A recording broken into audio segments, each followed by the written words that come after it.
Nerdy Neo on the mic tells a story. Open mic, a world of digital glory. Talking quests and pixelated dreams. Gamers journey on the mainstream. Open mic with a gaming twist.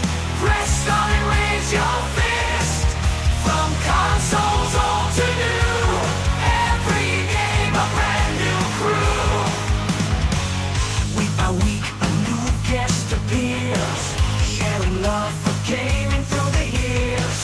Button mashing tales of late night kills. Level up, adrenaline thrill. Open mic with a gaming twist. Press on and raise your fist. From consoles old to new. Every game a brand new crew.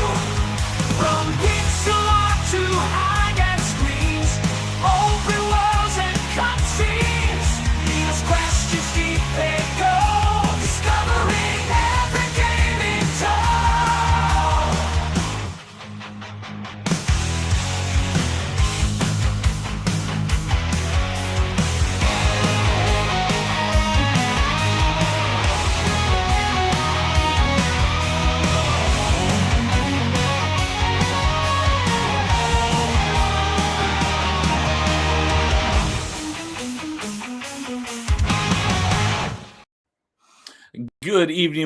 Good evening, everyone. Happy Thursday. Welcome to another open mic, which I think, did I do one last? I did not. It's been a few weeks since I did an open mic. Last one was actually in April. So it's good to be back with an open mic and just to talk some video games, open-ended discussion, see wherever the conversation takes us. And tonight I have another person make their channel debut. We got Krazy LanLo joining me for a good chat tonight. Good evening, Krazy LanLo. How are you doing tonight? I'm doing all right. How about you? I'm doing well. Glad to have you here. And I know, I mean, I've seen your name around a lot. Most of our interactions has been through Melee Games Discord, but you've been showing up in some of my streams lately. And I always say open mics open. Anyone wants to come take talk video games with me, or pop culture, but mainly video games. And you're like, hey, when can I come on? I'm like, let's put it on the calendar. So glad you're here to chat. So yeah, same here. So glad to have you. So as usual, I don't ever bring any topics, but did you have a topic that you wanted to talk about? If not, I got a couple questions to kind of kick off the conversation. But if you got something you want to talk about, I'm all ears. I figured I'd start with what was your first video game? I don't think I've ever heard you say that before. That's a great question, because that's usually one of my icebreaker questions that leads into a multi-hour discussion. So the first video game I ever owned, not the first video game I ever played. I don't know what the first video game I ever played was, but it was probably an NES game, because I do remember a couple times as a real small kid. I don't know how old I was, like maybe 4. I played an NES over at a friend's house. I played an NES over at like a distant cousin's house.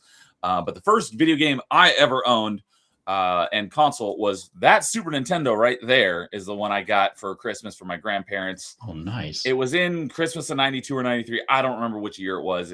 But my grandparents got me that Super Nintendo right there. And it came bundled with Super Mario World. So Super Mario World was the very first game I ever owned. And I also, for that Christmas, I also got separately Star Fox. So that was the second game I ever owned. So those are my first 2 video games ever. However, my favorite Super Nintendo game ever is the one that's in there right now, which you probably can't tell what it is, but that one I do talk about quite often. And my favorite Super Nintendo game ever, and also my favorite game in that franchise, is Mega Man X3. Yeah, I think I played one of those Mega Mans at cousin's house, but I can't remember which one it was, and I couldn't even get past the first level. I was so young. Do you because Mega Man is like quite a sprawling franchise, because there's a lot of like sub franchises within it. So you got like your classic Mega Man, which are Mega Man, well, they weren't all on NES, but the first 6 were on NES. Then Mega Man 7 was on Super Nintendo. Mega Man 8 was on PlayStation, and then Mega Man's 9 and 10 were like Wii virtual console games, and then Mega Man 11 actually just came out not that long ago on like modern consoles. On the Switch. I'm sure it is on Switch. I have it on Xbox. It's the one I haven't played it yet, but I do plan to play it. Because I've seen that one before Okay. at a friend's house. So yeah, I have that one. Haven't played it yet, but I have played and beaten Mega Man 1 through 10. My favorite sub franchise of Mega Man is the Mega Man X, and Mega Man X is 1, 2, and 3 were on Super Nintendo. 4X, 4, 5, and 6 were PlayStation 1, and I know X8 was a PS2. I think X7 was a PS2, not a PS1 game, but don't quote me on that. You got your Mega Man Battle Network games, which were all on the Game Boy Advance. Then you got your Mega Man Star Force games, which are DS games.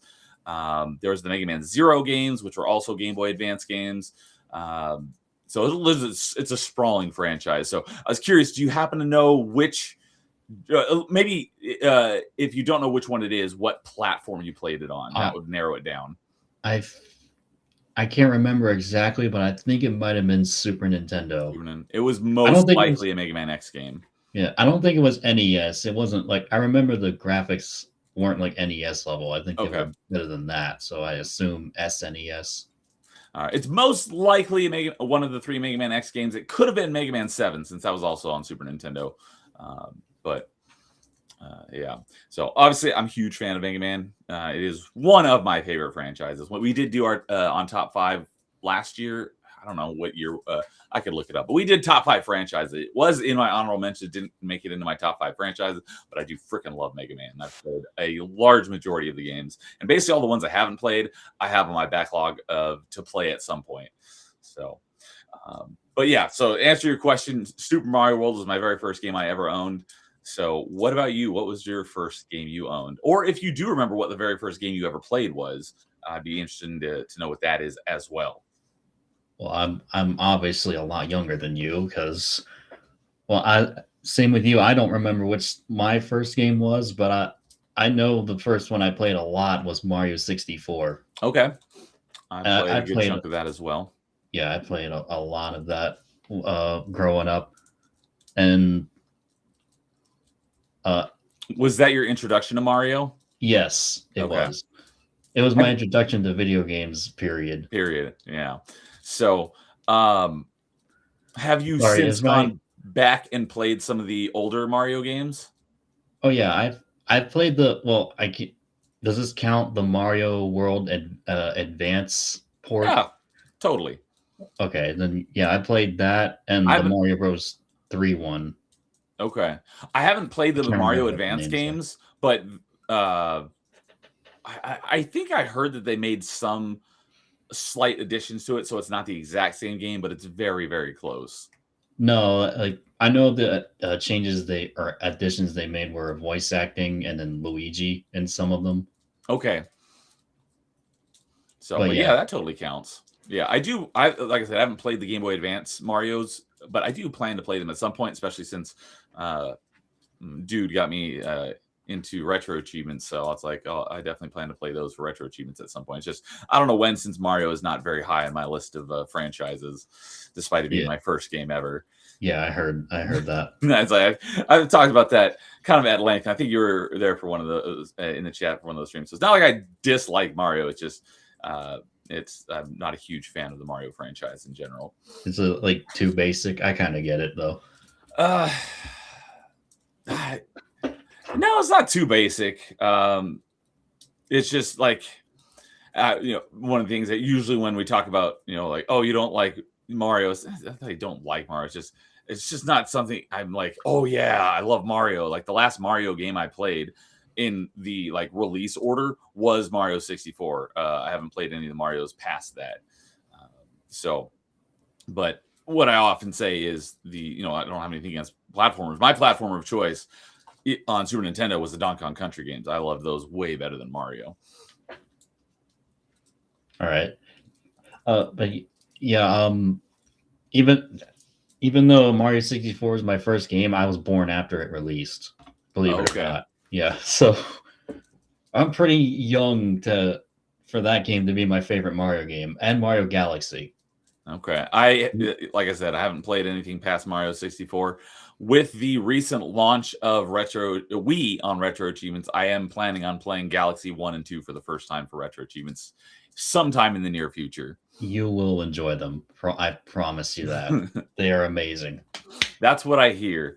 Oh, since it sounds like you're pretty well versed in at least the 3D Marios, or would you say you're well versed in like all the mainline Mario games? Mostly the mainline Mario games. I've dabbled into some of the RPGs. Like Paper Mario: The Thousand Year Door is the one I played a ton back then. Okay, I've heard great things about that. I'm not really into. Not that I'm not into RPGs. Just I just not turn-based games are not my thing. Oh, neither are they for me, but I still love Thousand Year Door. That one's Okay. still good. Melee K even praises it. Yeah. I heard that the first two are Paper Mario games are good. I played the first one a little bit, but I've only played the second one, which is Thousand Year Door, all the way start to finish. And for the Mario and Luigi series, the only one I've played was Bowser's Inside Story. Me and my brother played that and beat that. We loved it. I didn't even know about that Mario and Luigi RPG series of games. I literally didn't even know that existed until like a year or two ago. Oh yeah, they've been. The first one was on the GBA, and then everything else was on the DS and 3DS after that, and then the one on the Switch. Okay, so other than the one on the Switch, they were all for dedicated handheld consoles. Yes. Okay. Gotcha. So, anyways, where I was going with that is, so I've heard lots of good things about Mario Galaxy. What, in your opinion, which of the Galaxy games is better, and whatever one you like better on the Galaxy games, how does it compare to Odyssey? Assuming you've played Odyssey.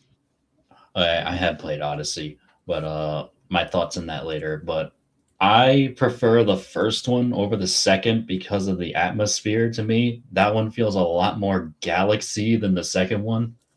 Even though, because of the atmosphere, no pun intended, since you are going to different planets, right?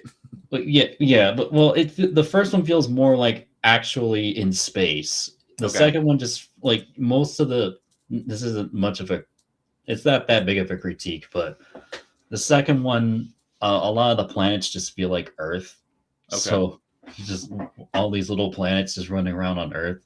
There's still space elements, of course, but and the second one does improve a lot and it has a lot of cool levels. I just always was fond of the first one a little bit more. Okay. Yeah, But you like them mostly both, due I to that. assume. Oh yeah, they're both fantastic. I'll play either one. Okay. So, And by the way, is my mic okay? yeah, no, you sound good. Fine? All right. So, and your thoughts on Odyssey? It's good, but I don't know why. For me, it doesn't like.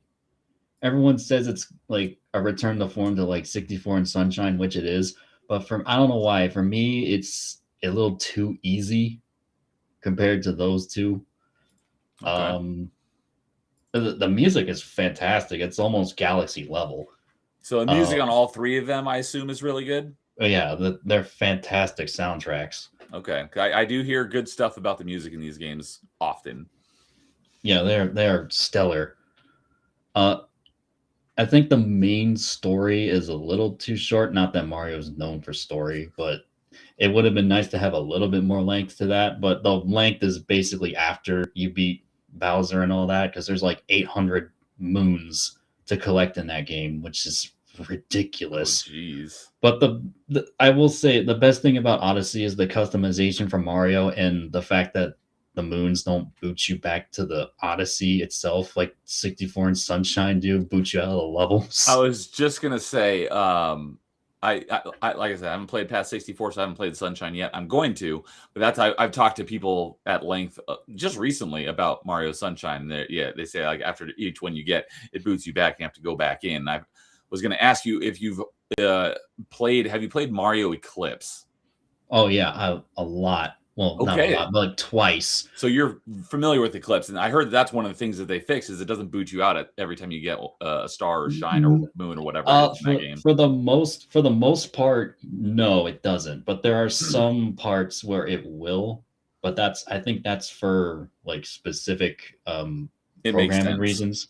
Yeah, it makes sense for the mission, but most of the time you don't get booted out. I'd say like 90% of the time. Okay.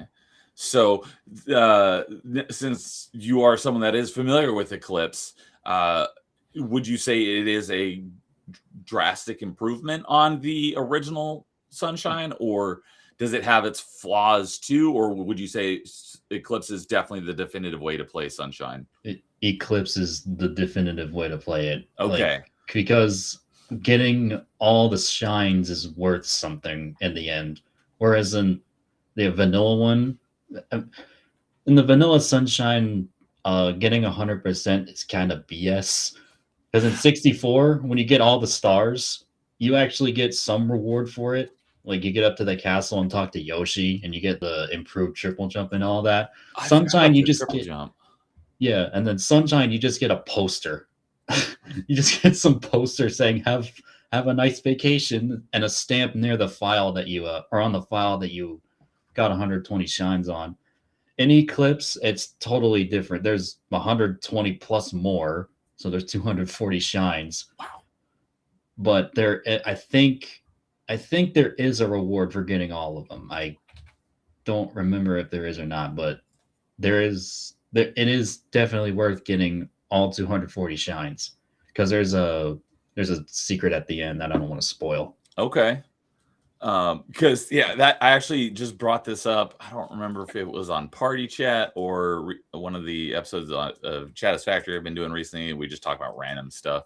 But I brought this up again, and I've heard from many people when we get on the topic of Mario Sunshine that it's like I haven't played it, but I do plan to play it, and then I plan to play Eclipse after. And every single time I say that, I hear from either the person I'm talking to or people in chat. They're like, "Don't go for 100% on Sunshine. It's not worth it." It's like I do plan to get the 100% if it's not too drastic of an ask, but maybe it will be. We'll see. But I want to play it and then Eclipse so I can come to my own conclusion on, so I can talk about it from, personal experience on the pros and cons of each.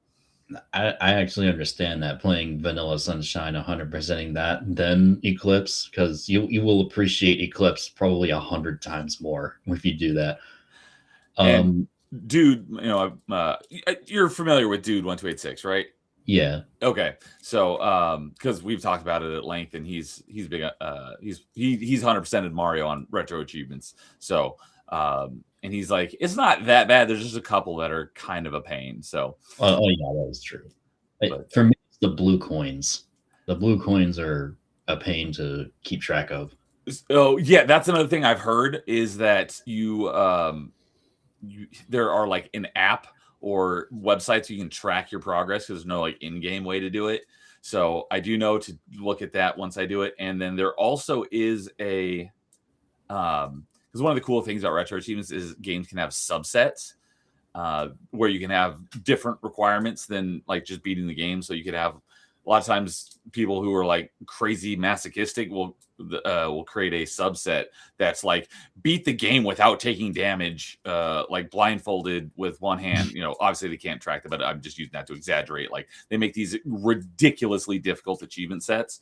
But one of them is the coin collector subset for Mario Sunshine. It has to do with collecting all the coins in the game. So I don't plan to 100% that one, but maybe I will. Who knows? Yeah. Shoot, what was I gonna say?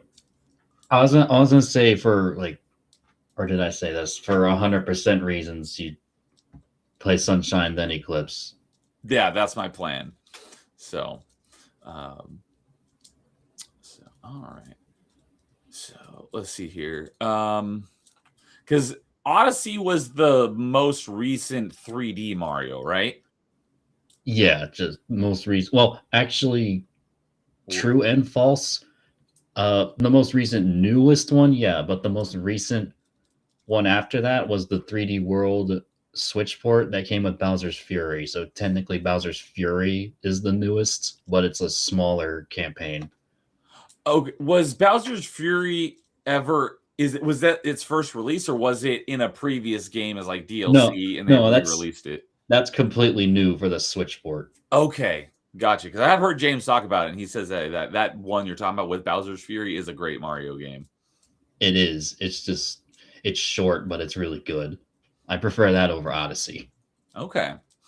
Even though they're kind of similar, but That one I think is a little bit more fun and a more fast pace because it uses the 3D World engine mixed with Odyssey, which I think is perfect. Okay. And It's a just to make dog. yeah, he's being a bit of a butt. Um, Odyssey, just to make sure I have it right in my head, Odyssey is the hat throwing one, right? Yeah, the Cappy throwing one and you take over some enemies. Yes. Okay. So, all right. So is let's see here. Was it? I had someone on. Oh, it was when I had Slosh on last month for open mic.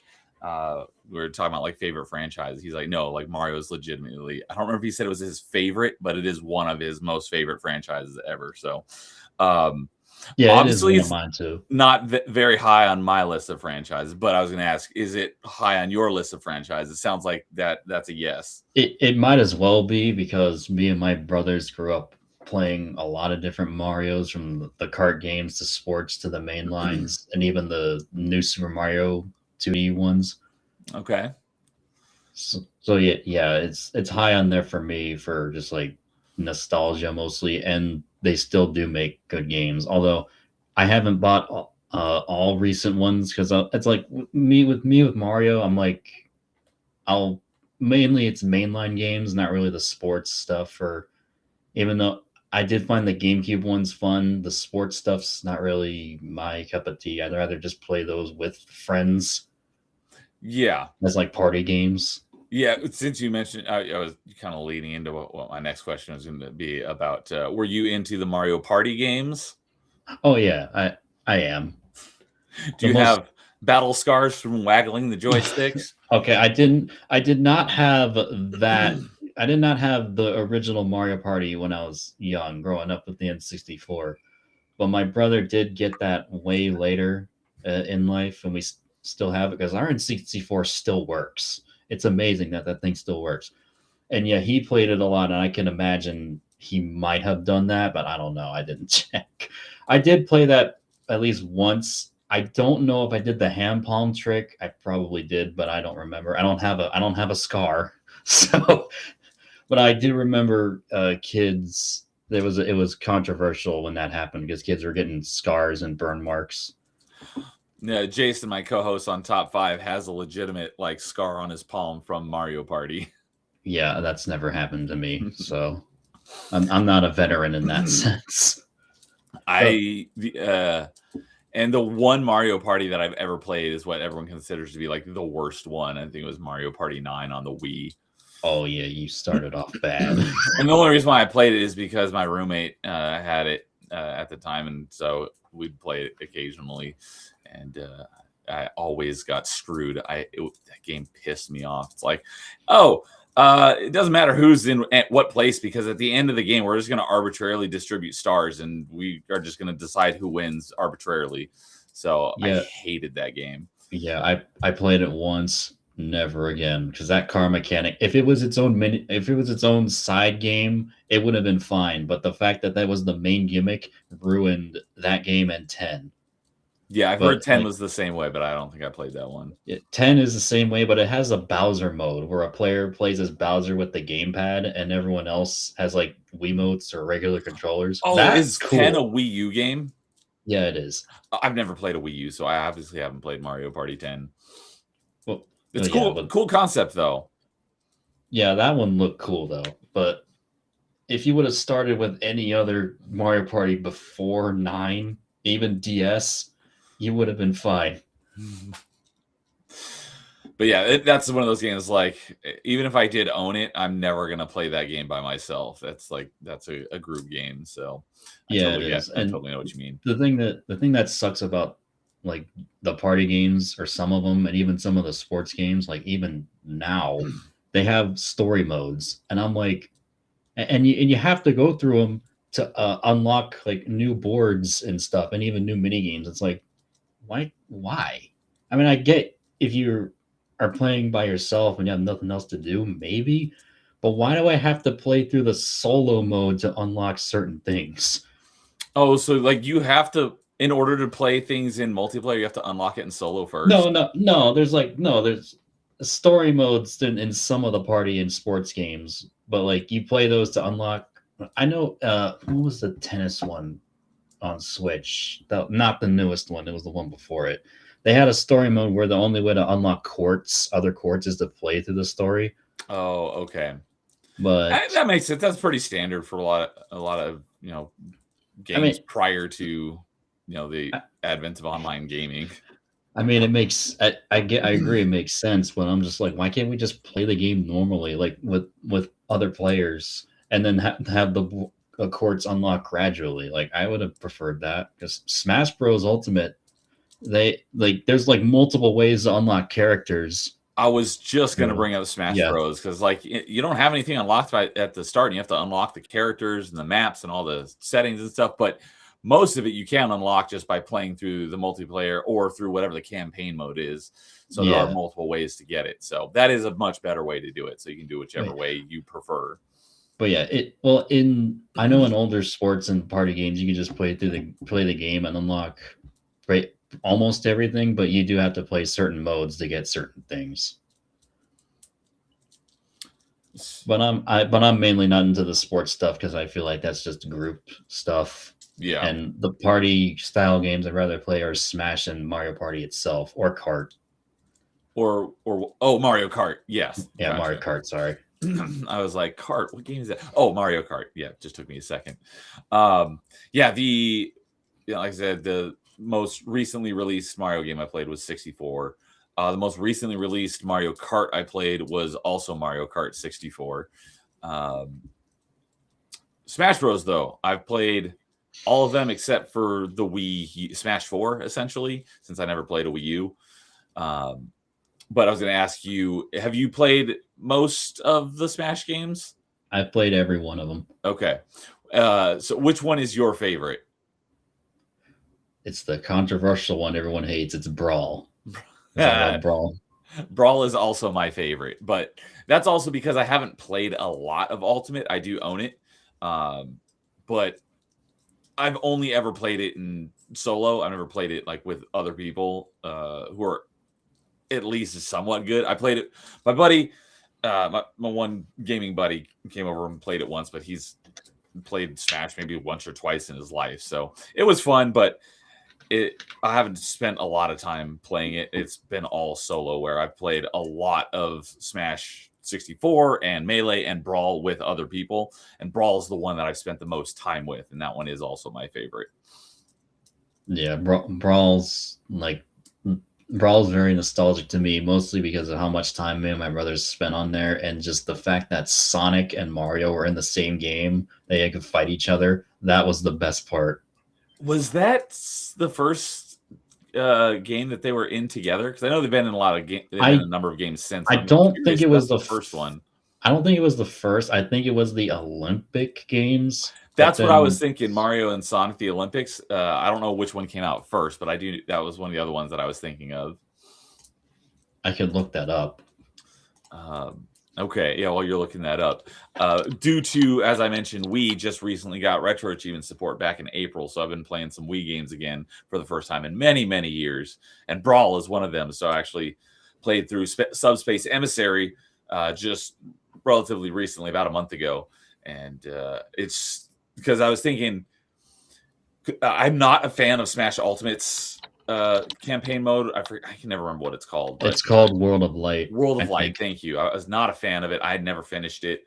But I know a lot of people weren't fans of Subspace Emissary. It's like, I would rather have something like Subspace Emissary. I was like, well, I only played Subspace Emissary once when Brawl came out, however many decades ago that was.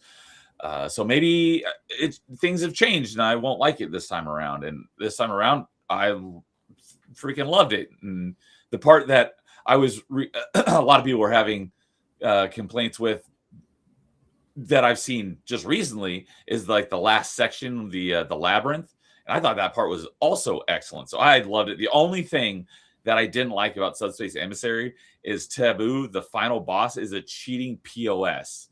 Other than that, I really liked all of Subspace Emissary. It's just that final boss is a cheating piece of crap. He'll because you have like, it took me, I don't remember how many attempts to beat him, because you have, I think, essentially six lives, but it's not all with the same character. Every time you die, you Yeah, switch I to a know different how it character. works. But you got like six of them, and you get to pick which ones. But you'll like get one shot by one of his attacks. You have 0% damage, and you'll die anyways. And so it was such BS. It's that attack he used in the cutscene to just turn all of them into trophies that just pushes you off with how much like force it has. Yeah, so The only way to dodge it is straight up dodge roll. Yeah, so that fight was total garbage, but everything else I freaking loved about it. So I'm a huge fan of Subspace Emissary. Another, just one more reason why Brawl is my favorite. But curious, did you find out the answer? Yeah, the Olympics came out 1 year before Brawl did. Okay, all right. Well, thank you for putting that to rest. So we still don't know necessarily if that was the first game Mario and Sonic were in together, unless it says something about that. But we do know that was the game came out prior to Brawl. Yeah, that is true. Okay, so you being a fan of Smash Bros, I'm curious on, has your main been the same character through all of them, or is it switched from game to game? Well, my first. Oh, by the way, I looked up Mario and Sonic in the same game. First one, the Olympics. The Olympics, straight up. Okay, yeah, so that was their first game together. Sweet. Yeah, but I started with Melee. We didn't get the 64 one till again later, just like Mario Party. Okay. I played that a little bit, and boy, was it weird to go from Melee and Brawl and 4 to that. Yes, if you're going backwards, that could be very rough. But if you started at Smash and played them as they released, it's like, oh my god, look at how great Melee is compared to 64. And there's actually a cool ROM hack called Smash Remix that's 64 with all these characters and stages. That I like that. That's pretty cool. I haven't played it yet, but I do have the ROM hack, and I will play it at some point. Yeah, but my first game was Melee, and I guess you could say my main was Mario because I was just a big Mario kid back then. But then when Brawl came out, it was just all Sonic, baby. Sonic, okay. It was all Sonic mainly.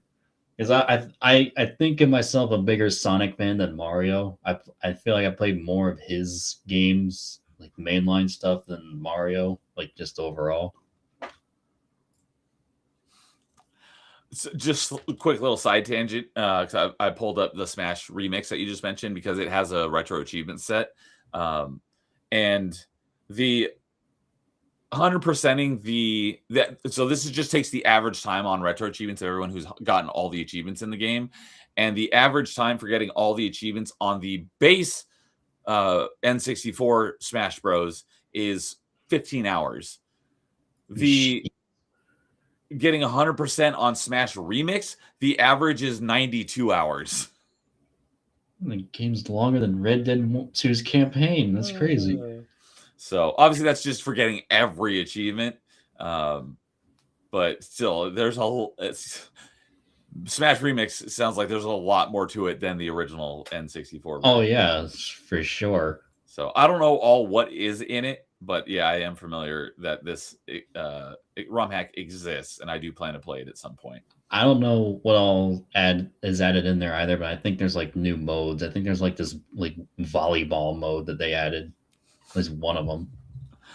So, all right. So you didn't play much of the first one. So my main in the original Smash Bros was Samus, and then in Melee it was Roy. So they took Roy out in Brawl, which I was very disappointed by, but his replacement I ended up liking even better. So Ike is fun. Ike is my main in Brawl. Who is your main? Still Sonic? Yeah, still Sonic at this point. Okay. And in 4, it was also Sonic. I was just very Sonic heavy at the time. Understandable. I haven't played that one because I never had a Wii U. And then Ultimate, like I said, I have unlocked all the characters. Some of the characters I've barely touched outside of like home run contests, because I freaking love home run contests. That's one of my favorite mini games. Not even just in Smash, but like, oh, you know what? I think we talked about favorite mini games on Party Chat not that long ago, and I didn't even think about home run contest, but that would absolutely be up there in contention for like my favorite mini game like ever. I love home run contest.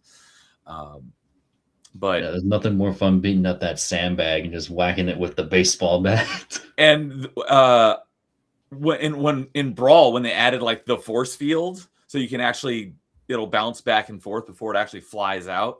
That was like the best addition to home run contest ever, because in the first two, you have to keep it with without it falling off the platform. Otherwise, it counts as as a hit essentially. So adding that force field was fantastic. But anyways, all I have to say is I haven't played a whole lot of Ultimate. I have unlocked all the characters. Some of them I've barely touched, but I still have spent the most time in Ultimate playing as Ike. But was Sonic still your main in Ultimate, or did you finally switch it up? At first he was, but then I decided to switch it up to Bowser later on, because I do like Bowser when like in Ultimate, and in 4 he was a lot better than in Melee or Brawl. Like they really buffed him up. My favorite Bowser was, I don't remember if it was Melee or Brawl, but the one where his sprint, he just kind of like goes in like a tank mode and kind of like hovers across the ground. Yeah, that was both Brawl and Melee. He did that in both Brawl and Melee. Okay. I wasn't sure if he did it in both, but I like both of those. They stopped doing that in 4 and Ultimate. Yeah, because when I played as Bowser in Ultimate, I'm like, wait, why can't I do his little like tank thing? His little slide. I like that. So okay, so Bowser. I don't know whatever happened to it. I'm pretty sure it was in Melee, but one of the funniest things that ever freaking happened, I took a screenshot of it, was I don't remember if it was in training mode or if I was playing against bots or whatever, but it was just so my typical or like my favorite game type is Final Destination, no items, to see a true test of skill. Are you in that boat too, or do you just like the chaos of all items at max? I'll do it. I'll do either. I'll do competitive or all items. So I'll play that as well. But if I have my preference, it's always Final Destination, no items. Anyways, I'm pretty sure it was on Final Destination. I think it was just 1v1-ing. I don't remember if it was a person I was playing against or an NPC, but I did the thing where you grab. I did the grab where basically the character's on the ground like this, and Bowser like does like a belly flop on him. And I happened to pause the game right as Bowser is about to like do his belly flop move. So he's got his hands up like this. And one of the little capsules spawned right at the ground. And you know how it spins a little bit? So no way. It hit the ground, spawn, and spun. And it was parallel to the ground. So right when I paused it, it looked like Bowser was about to rape the person that I was belly flopping on. I was dying laughing. Oh my God, it was one of the funniest things that ever happened. It was hysterical. That would have been internet gold. I have to boot up not my GameCube, but I do still have my memory card for my GameCube. But I need to boot it up, either Melee or Brawl, and see if I have that capture on either my Wii or my GameCube memory card at some point, because oh my God, I was in tears. I was laughing so hard. It was like the timing could not have been more perfect. Oh, it's what it was. The thing that made it even better is I was fighting Peach. That's diabolical, bro. So that was so funny. What were the universal odds on that? Must have been just galaxy size. That's crazy. So yeah, anyways, so yeah, the adventure mode in Melee, I was a fan of that. Suspects, Emissary, and Brawl, I really liked. What was the campaign mode in Smash 4? There wasn't one. There wasn't one. Oh no, my friend told me what happened. Well, I'm not sure if this is true or not, but there was going to be one, but people leaked it out so much that they scrapped it, and they replaced it with this dumb Mario Party-esque game mode where it's like it's called Smash Tour. So what the game was, you boot it up, select how many players, and then I don't know what the heck they were thinking with this, but it was like kind of like Fortune Street Mario Party mixed with Smash. And then once a fight starts, everyone has a random character to play as. It's like, what is this? It's like I played it once and I never played it again.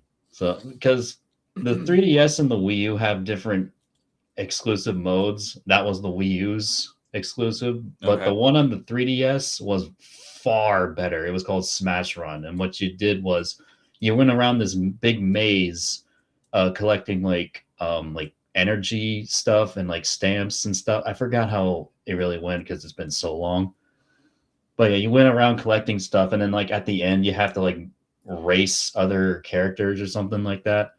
Uh, it really helps if you're Sonic. So, but yeah, you have to race characters at the end, and then you fight them at the end. That was way better than what the Wii U was doing. Would you say that Smash 4 on 3DS was a better game than the Wii U version? Or is it just that Uh, one game mode was it, it's better? it was really just that one game mode that brought the Wii U down. But what the 3DS, what made that one great was that mode. They're both the same game, but they do have different maps. Uh, like the 3DS has like the Mario 3D Land map, whereas the Wii U one had a Mario 3D World map. Okay.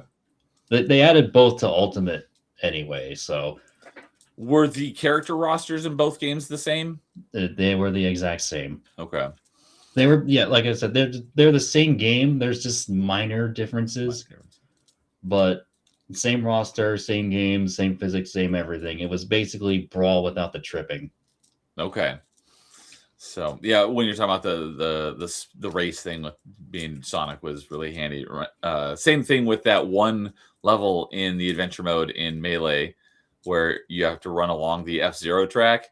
Doing that as Captain Falcon. Captain Falcon. Yep, because he's so crazy fast. So that was one of the things that having not played Smash 4, I don't know what they changed in that one, but going from Falcon being so like stupid fast, and then in Ultimate, like he's faster than most characters, but he's not like stupid fast. I was like, Yeah, I feel like they handicapped him. yeah, I feel like what they did was they gave Sonic and Brawl what Captain Falcon's speed was in Melee and maybe buffed it a little bit, and they just nerfed Captain Falcon's speed. That Yeah, might have been what they did. that would make sense. Like we can't have Captain Falcon be faster than Sonic. Well, if Captain Falcon still ran it that fast, they would have had Sonic run just a little bit faster. So, although that's not the only example, couldn't tell you exactly which, but I know that there were some other characters. I was like, God, I feel so much slower in Ultimate than I did back in Brawl. It's just Captain Falcon's the one that stood out the most. Yeah, I don't know why. With me, Ultimate is fine. I like it more as a party game than competitive because it does feel like the characters are slower than in 4. Like people are like, "Oh, it's so fast paced." I'm like, it doesn't feel that fast paced to me when you're running around, at least. Mm-hmm. Because 4 felt a lot better with competition, even though there was some BS moments with like kill kill confirms. Like the little spark wouldn't go off sometimes and you'd still die. But yeah, I feel like 4 was just better as a competitive game more than Ultimate. Okay. Gotcha. And 4 was the one that started like all the DLC stuff. Right. Yeah. Because I don't think there was anything for Brawl because there could have been because we did have that capability, but yeah, I was like, I don't think there was. So that would make sense that the next one was the one that added that. Yeah, but if you don't mind me going on a little tangent about Ultimate, actually. Absolutely, go for it. So one of the dumbest things I think about Ultimate has done is how they do not care about Sonic being the longest third-party veteran in the series. Because he's been in Brawl and 4 and in Ultimate. What does he get in Ultimate? 2 assist trophies and 2 stages. Meanwhile, Castlevania over here has never been in the series until Ultimate, and they get 2 fighters. And then Final Fantasy, Cloud's here already, but then they get Sephiroth later as a completely new fighter because like Simon and Richter are kind of the same. Mm-hmm. Like they're kind of clones. But then they bring Sephiroth later, who is completely different from Cloud. And I'm like, you mother. Why? You couldn't have added Shadow in 4 and then Knuckles in Ultimate? Come on, man.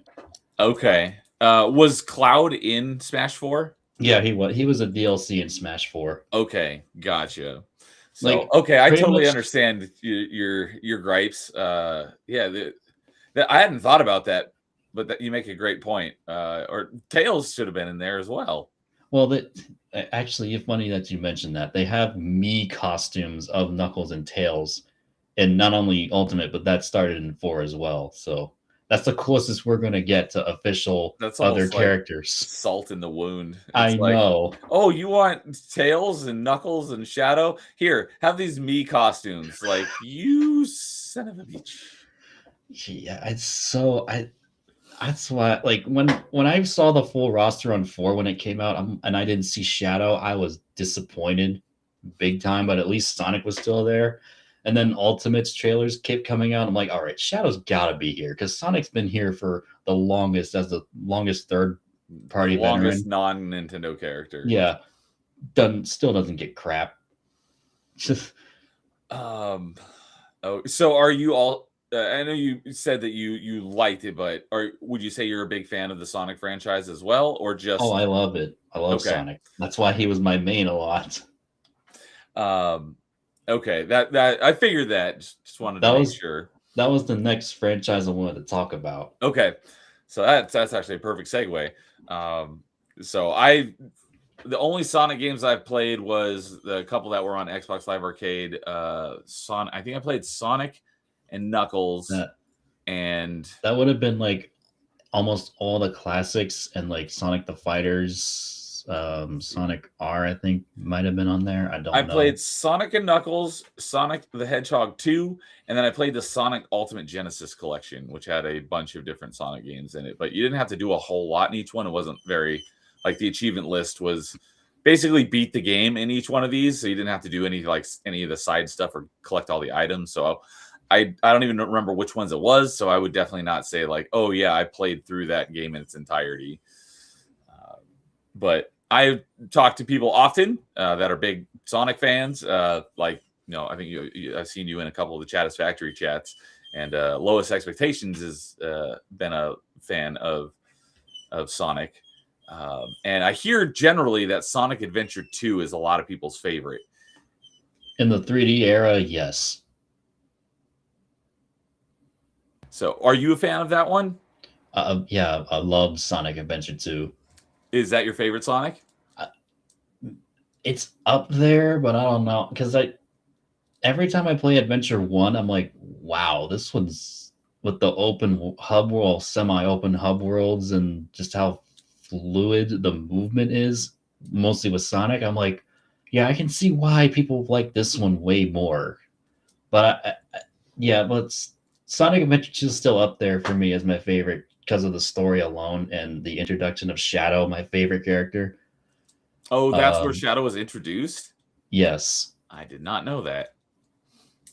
Yeah, so, the Sonic 3 movie was based on Adventure 2. So I was just going to ask. I'm assuming you've seen the 3 Sonic movies. I have. Okay. I've seen the first 2 and I enjoyed them. I haven't seen the third one. I'll watch it eventually. It's just I don't really watch a whole lot of movies, so I don't know when I'll ever get around to it. The third one's the best one. Okay. And I'm not saying that because I'm a Shadow fan. I'm saying that because it legitimately is. Like everything that's wrong with the first 2, like the excessive, unnecessary human scenes, a lot of that's gone in the third movie, and it's more so focused on the Sonic characters. And when there are human scenes, they're actually important to the story. Okay. Cool. And I would, if I had to pick one to watch, the third one would also be the one I would pick because Shadow is voiced by Keanu Reeves, who's I'm not like a big fan of or anything. Yeah, I know Melee K doesn't like the fact that Jim Carrey, or she doesn't like Jim Carrey's Eggman. Robotnik. Yeah, Robotnik Eggman. I call him Eggman because that's what I grew up with. Because even though my first Sonic game, everything all right? Yeah, I don't know what his deal is. What are you doing? It's the demon on the screen, isn't it? The shadow demon on the screen. No, but yeah.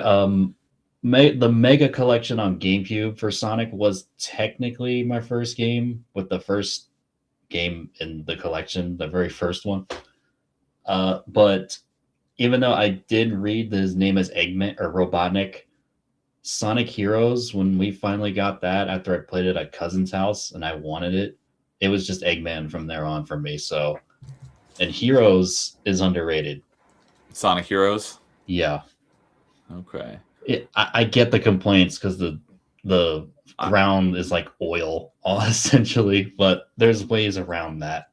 I don't know anything about Heroes. I know nothing about Sonic Adventure 1 or 2 other than those seem to be a lot of people's favorite Sonic games. I mean, the only thing I really know about Sonic is that everyone hates Sonic 06.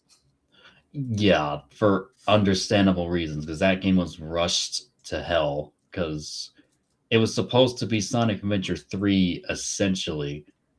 Because it went back to like how Adventure kind of worked. Like it wasn't slippery like Heroes or Shadow. Um, it was rushed to hell, and the team had to split to make another game for the Wii because 06 was too big for the Wii to handle. Was 06 on Wii? I thought that was a GameCube game. No, it was not. Oh, okay. It was on the PS3 and 360 only. Oh.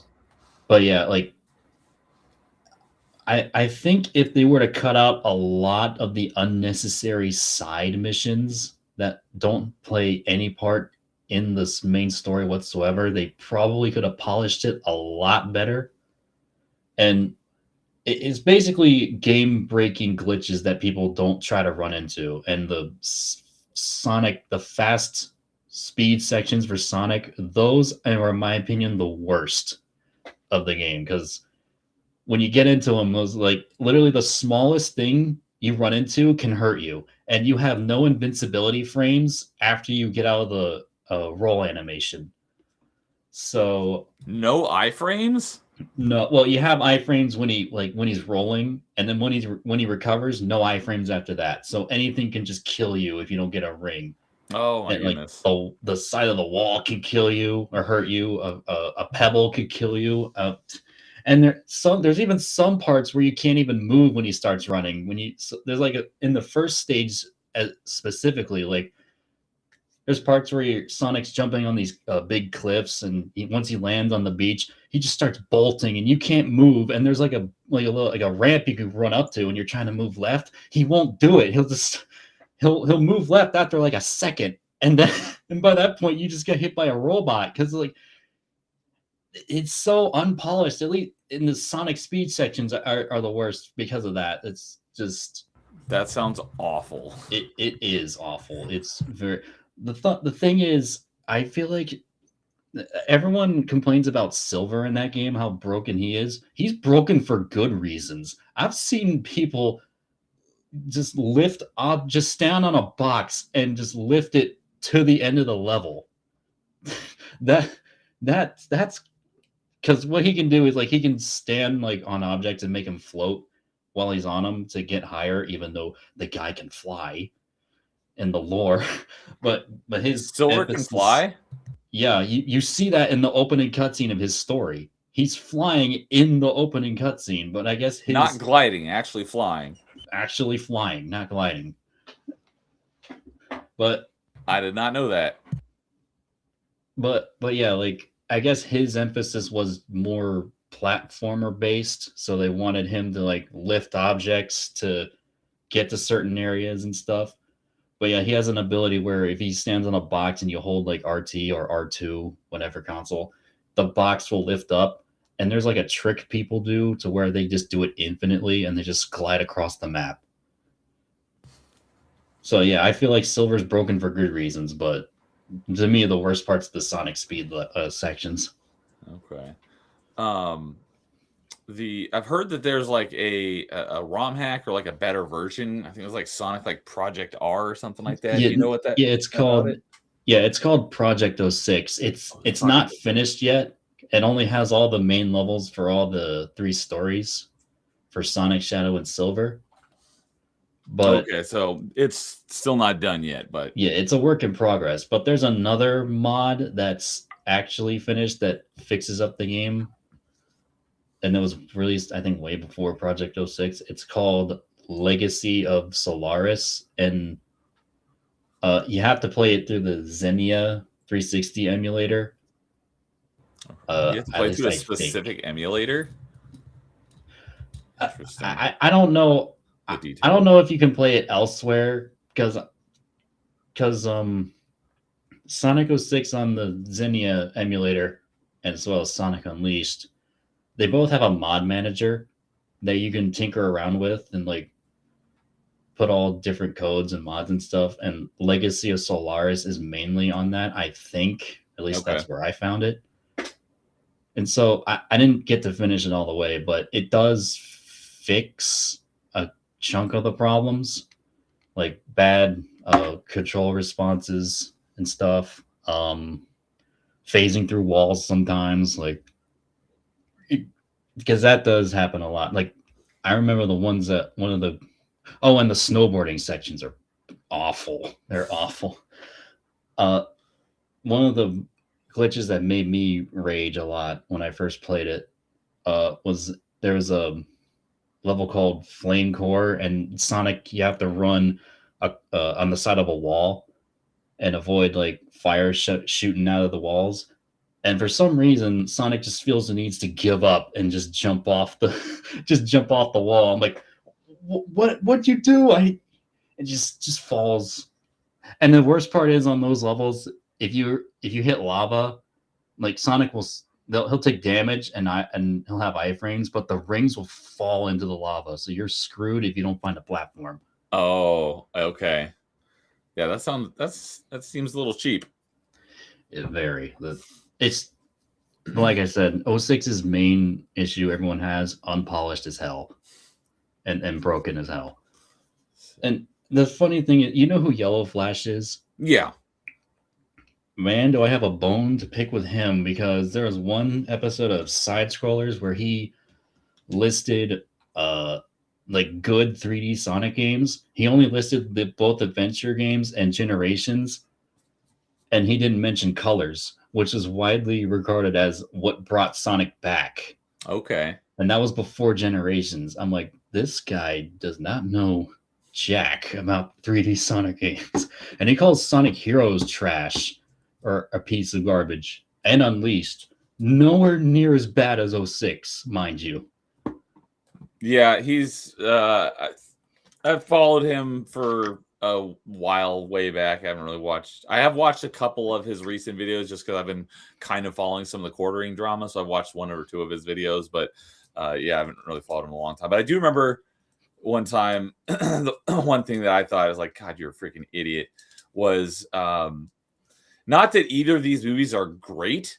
Although I like one of them and I don't understand the hate for it, but it's still not like a great movie, but I enjoy it. But was the Alien versus Predator movies.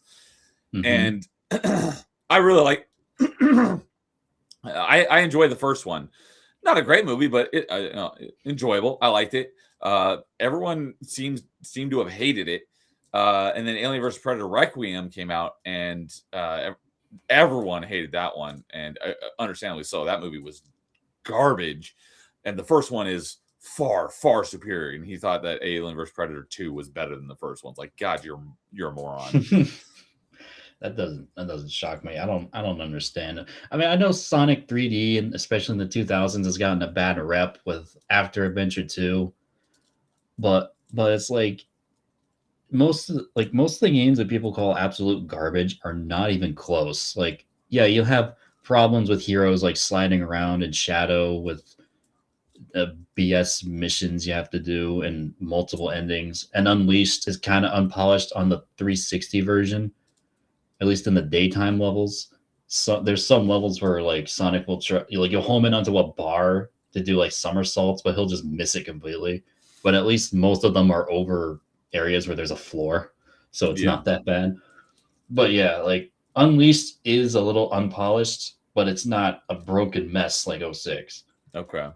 On the Wii, it's a lot more polished, like because Unleashed has two different versions: the HD version on 360 and PS3, and the non HD, I guess. I don't know, which are on the Wii and the PS2. And I can imagine the PS2 was awful with load times. But the Wii, I grew up with the Wii one, and I loved it. Okay. And then I played the 360 one like a decade later, and I thought it was, in terms of the daytime levels, they were better because you can control the boost, like how long the boost duration is. Okay. Because the way the Wii works is when you boost,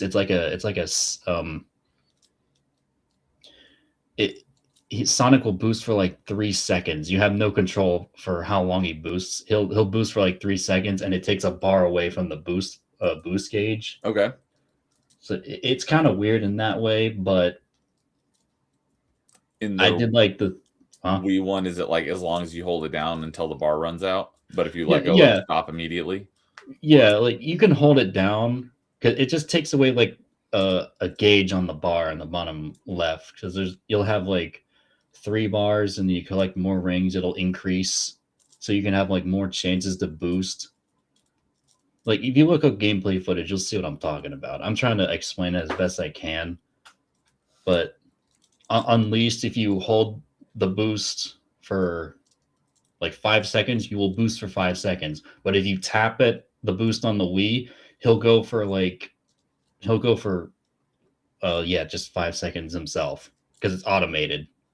Right. Okay. That's all I was trying to say. It's automated, the boosts. Yeah. If you tap it or hold it, it's still going to be the same amount of time on one version, but on the other, it depends on how long you hold the button. Yeah. Okay. And then I know everyone's main complaint with Unleashed was the werehog, the night stages. I was just going to ask, because I think Unleashed was the werehog one, right? Yeah, it is. Yeah. I've not heard a lot of great things about that part of the game. I will admit it is not the best part, but both versions have their strengths and weaknesses with them.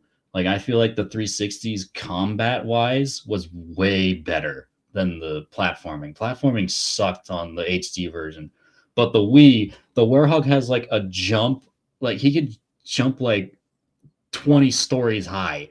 It's so weird, and he has a drop shadow for precise platforming, but the combat was lackluster in comparison.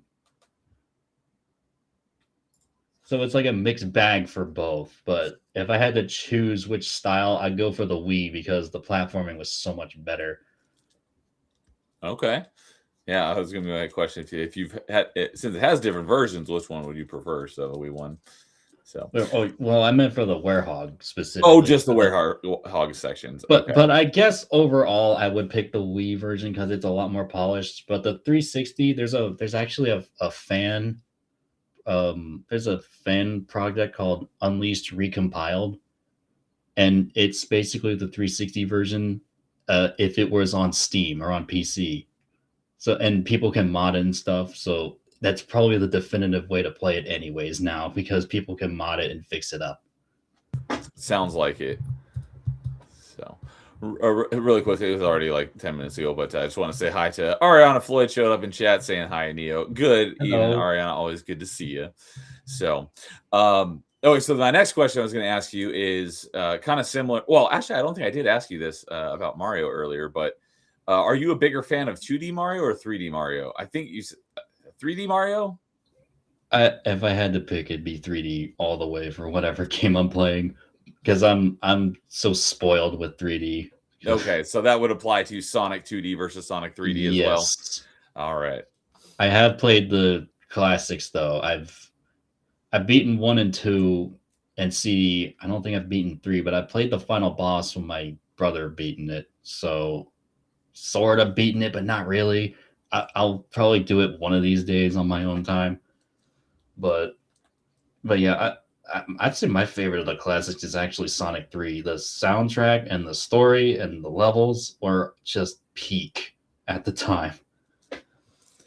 And it helps because Michael Jackson helped with Sonic 3's OST. When you said the music, I was like, I think that's the one that there was some sort of input from Michael Jackson on that one. There was. And there's proof. And you know how it's true? Sonic Origins version of Sonic 3 got rid of a lot of the, or swapped the tracks. A lot of the tracks that had Michael Jackson's like voice in them. Like they made completely new ones. Oh. So I'm assuming that one's soundtrack was not as good. Nowhere near as good. So okay, so that's saying not as good as putting it lightly. At least my favorite track in Sonic 3, Hydro City Act 2, was still in it. That's probably my favorite classic Sonic tune of all time, aside from Sonic CD's Sonic Boom track. That Sonic 3 one, what did you say it was called? Hydro City Act 2. Hydro City Zone. Oh, I'm gonna look that up later and give it a listen, because I don't, like I said, I'm not very well versed in Sonic, but my favorite one that I know just like off the top of my head is the Casino Zone, but I don't know which Sonic that was from. There's a couple. Sonic 2 has a casino zone, it's Casino Night, and 3 has Carnival Night, which aren't the exact same, but Sonic 2 has a more casino level. Okay, then it was probably Sonic 2 then. Yeah, that's my favorite Sonic sound, not soundtrack, but Sonic song. Level. Oh, yeah, level theme essentially. But I haven't listened to all of them either, so there could be something out there that I like better if I was just to give it a listen. Yeah, I was about to. Oh crap! Now the memories flew away from me. The thought flew away. I'm sorry. I'm so nervous with this open mic. I had a thought with Mario Sunshine earlier, and it completely flipped away, and I just said the same point over again. No worries. It happens all the time. So,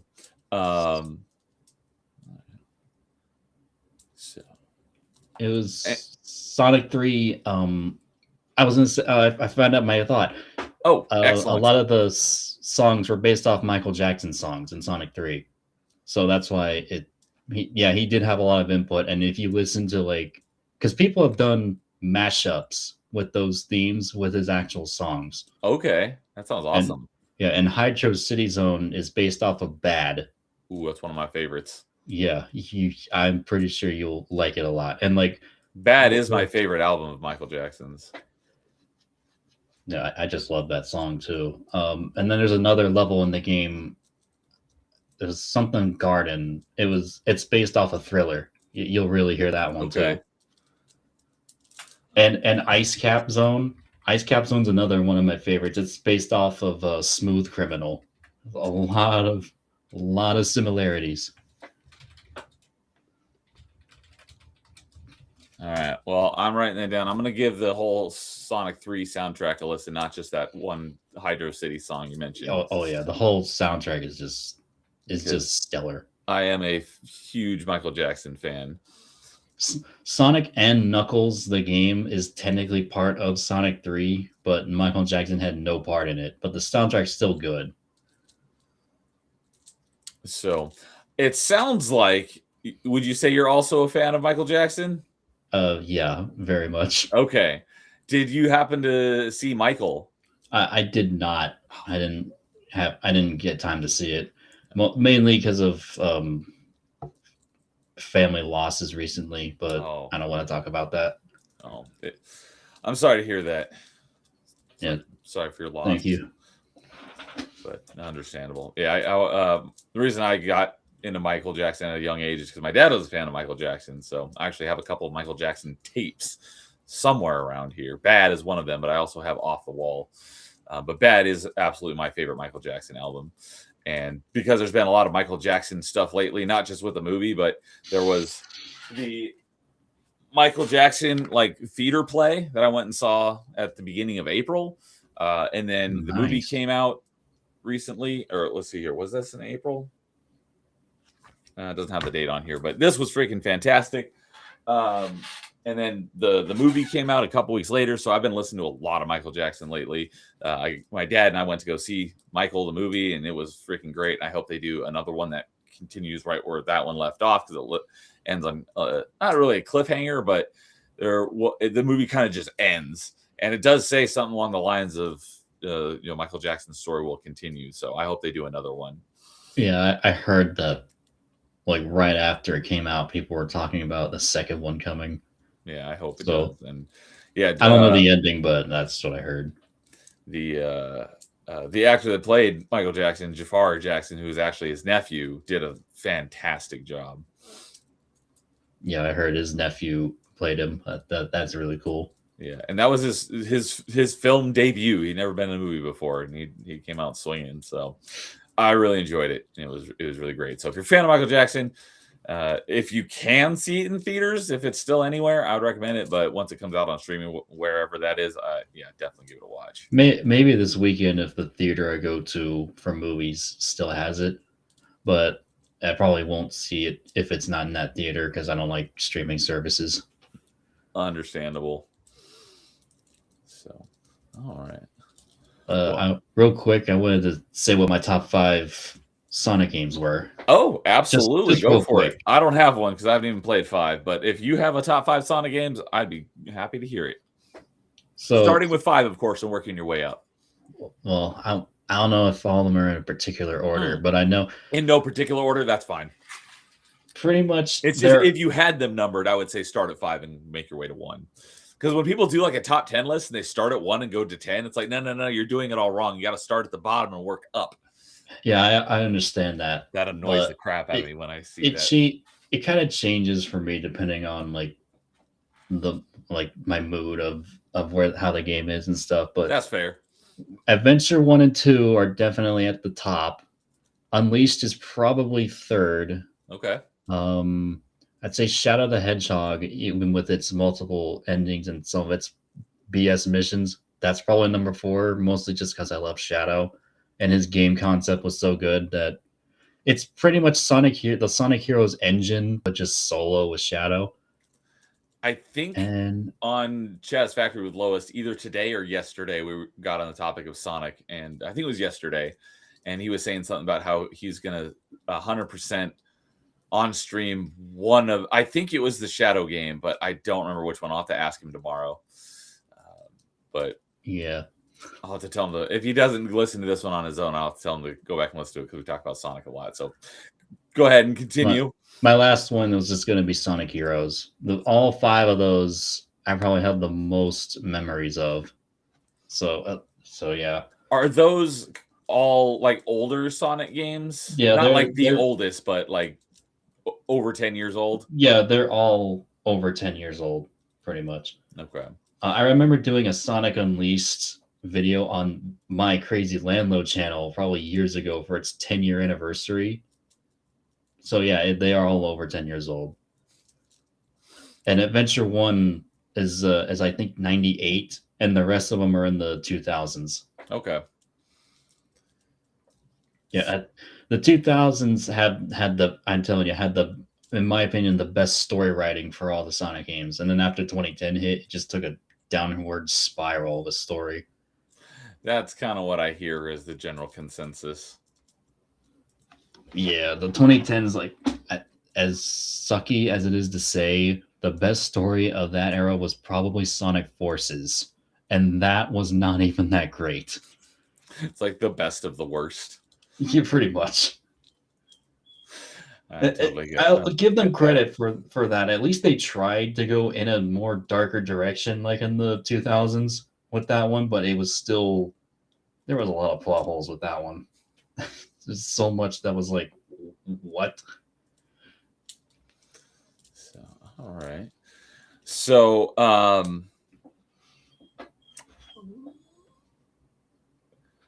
since you are a big fan of Mario, I'm assuming that would probably also be your favorite, like, Nintendo franchise. Is that yeah, pretty much. Oh, actually, I'd say Smash Bros is my favorite Nintendo franchise, period, because I played every game compared to a lot of Mario games. I probably played about like less than half of Mario games overall. that Okay. exist. But I wouldn't really. That's a tough one because like when I'm talking about like Mario franchises, like Smash is just like an amalgamation of like all of their stuff. Oh It's yeah, not oh like yeah, I its know. own When thing. you asked me Nintendo franchise, and that's why I said Smash Bros. So, But non-Smash, yeah, Mario definitely. okay, because no surprise, anyone who listens to me talk for typically more than a few minutes, like Metroidvania is like my big thing, and Metroid is my second favorite franchise of all time. So that's obviously my favorite Nintendo franchise. Oh, dude, Are you when I was gonna say when I first played Metroid Prime. Actually, I played all the Prime games when I was younger, but I rented them all when okay? Blockbuster was still a thing. And I think it was 3 years ago. I want to say I played Prime all the way through for the first time. I wish I would have. I wish I would have rented that game more because that game was fantastic. It It, is. When you played it recently, was it the original or was it the it was remastered? original. The Okay. remaster hadn't came out at this point. Okay. I don't remember what year. Oh no, I do know what year remastered came out because that was in our on party chat this last Tuesday. One of our the last topic I do at the end of every show is your favorite game from a certain year, and every year it's the year that came after the last year we talked about. So we talked about favorite Mhm. year game of 2023. So I did have to give a shout out to Metroid Prime Remastered because it came out in 2023, and that's how I know it came out in 2023 because that would absolutely be my favorite game of 2023. Given that it's also my third favorite game of all time, but because it is a remaster, I had to relegate it to I had to pick just for myself. I was like, I have to pick a game that was like a new game that came out in 2023. But I did have to give a Yeah, nod to a Metroid Prime Remastered because it's a remaster of one of my favorite games, and the remaster is, like I said, my the, third favorite game of all time. So and I was gonna say it's probably the definitive way to play Metroid Prime because of the controls are way yes, better. that's what I often say. Like it's nice having a lot. There are a number of improvements, like the better textures and resolutions and stuff. But if it was nothing but the exact same game as on GameCube, just with modern twin stick controls, that alone would surpass the original. Because I mean, I talked with dude about this all the time, and somehow he prefers the tank controls. I don't understand why, but I've beaten it many, many, many times on GameCube, but playing it with modern controls just makes a nearly perfect game basically perfect. So, plus you have the other additions that they made with the runs. I can't really say smoother because it originally ran 60 FPS on GameCube, but higher, better textures, higher resolutions, and it also has the spring ball, which the original game did not have. So it definitely is the definitive way to play Metroid Prime. And I wish they would do Metroid Prime 2 Remastered because if they gave the same treatment to Metroid Prime 2, it would probably supplant Metroid Prime Remastered as my third favorite game of all time.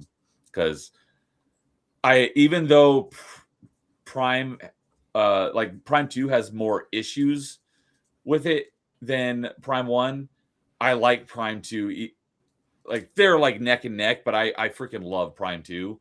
So, but the fact that Prime 1 has the remaster and Prime 2 does not, that takes the cake for my favorite Metroid and my third, like I said, third favorite game of all time. So, are you well versed in the Metroid franchise, or have you kind of just dabbled in it?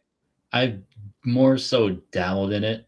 Um, I actually was playing through Super Metroid recently, but I I can't remember what area it was. I did get pretty far though, but I stopped because of other games. This is my same problem with Twilight Princess. I'm telling you, okay, if I can move to Zelda really quick, it'll be That was short. where I was going to go next. Yeah, it'll be short. My history with Zelda, the first game I played was Wind Waker at my friend's or cousin's house. It was like Okay. for 30 minutes. That's kind of like my very first introduction to Zelda. As I mentioned at the beginning, when I went over to like a friend's house and played the original NES as like a very small child, I played the Yeah. original NES Zelda for a couple of minutes. I'm like, I don't like it. So it tainted my view of Zelda for many, many years. I Yeah. love Zelda now, but I had zero interest in it for many years because of a bad first experience. So But Sorry to interrupt, but I just want to no, no, interject that. no, you're good. But I was gonna say I must be the worst like Zelda player. Well, not in terms of skill, but like in terms of the games I played. I played Wind Waker first for 30 minutes. Then I was given Twilight Princess on the Wii, Okay. but I remember as a kid, I knew that there were in the Ordon Village, the very first area. I knew what I was supposed to do, but I didn't know how to do it.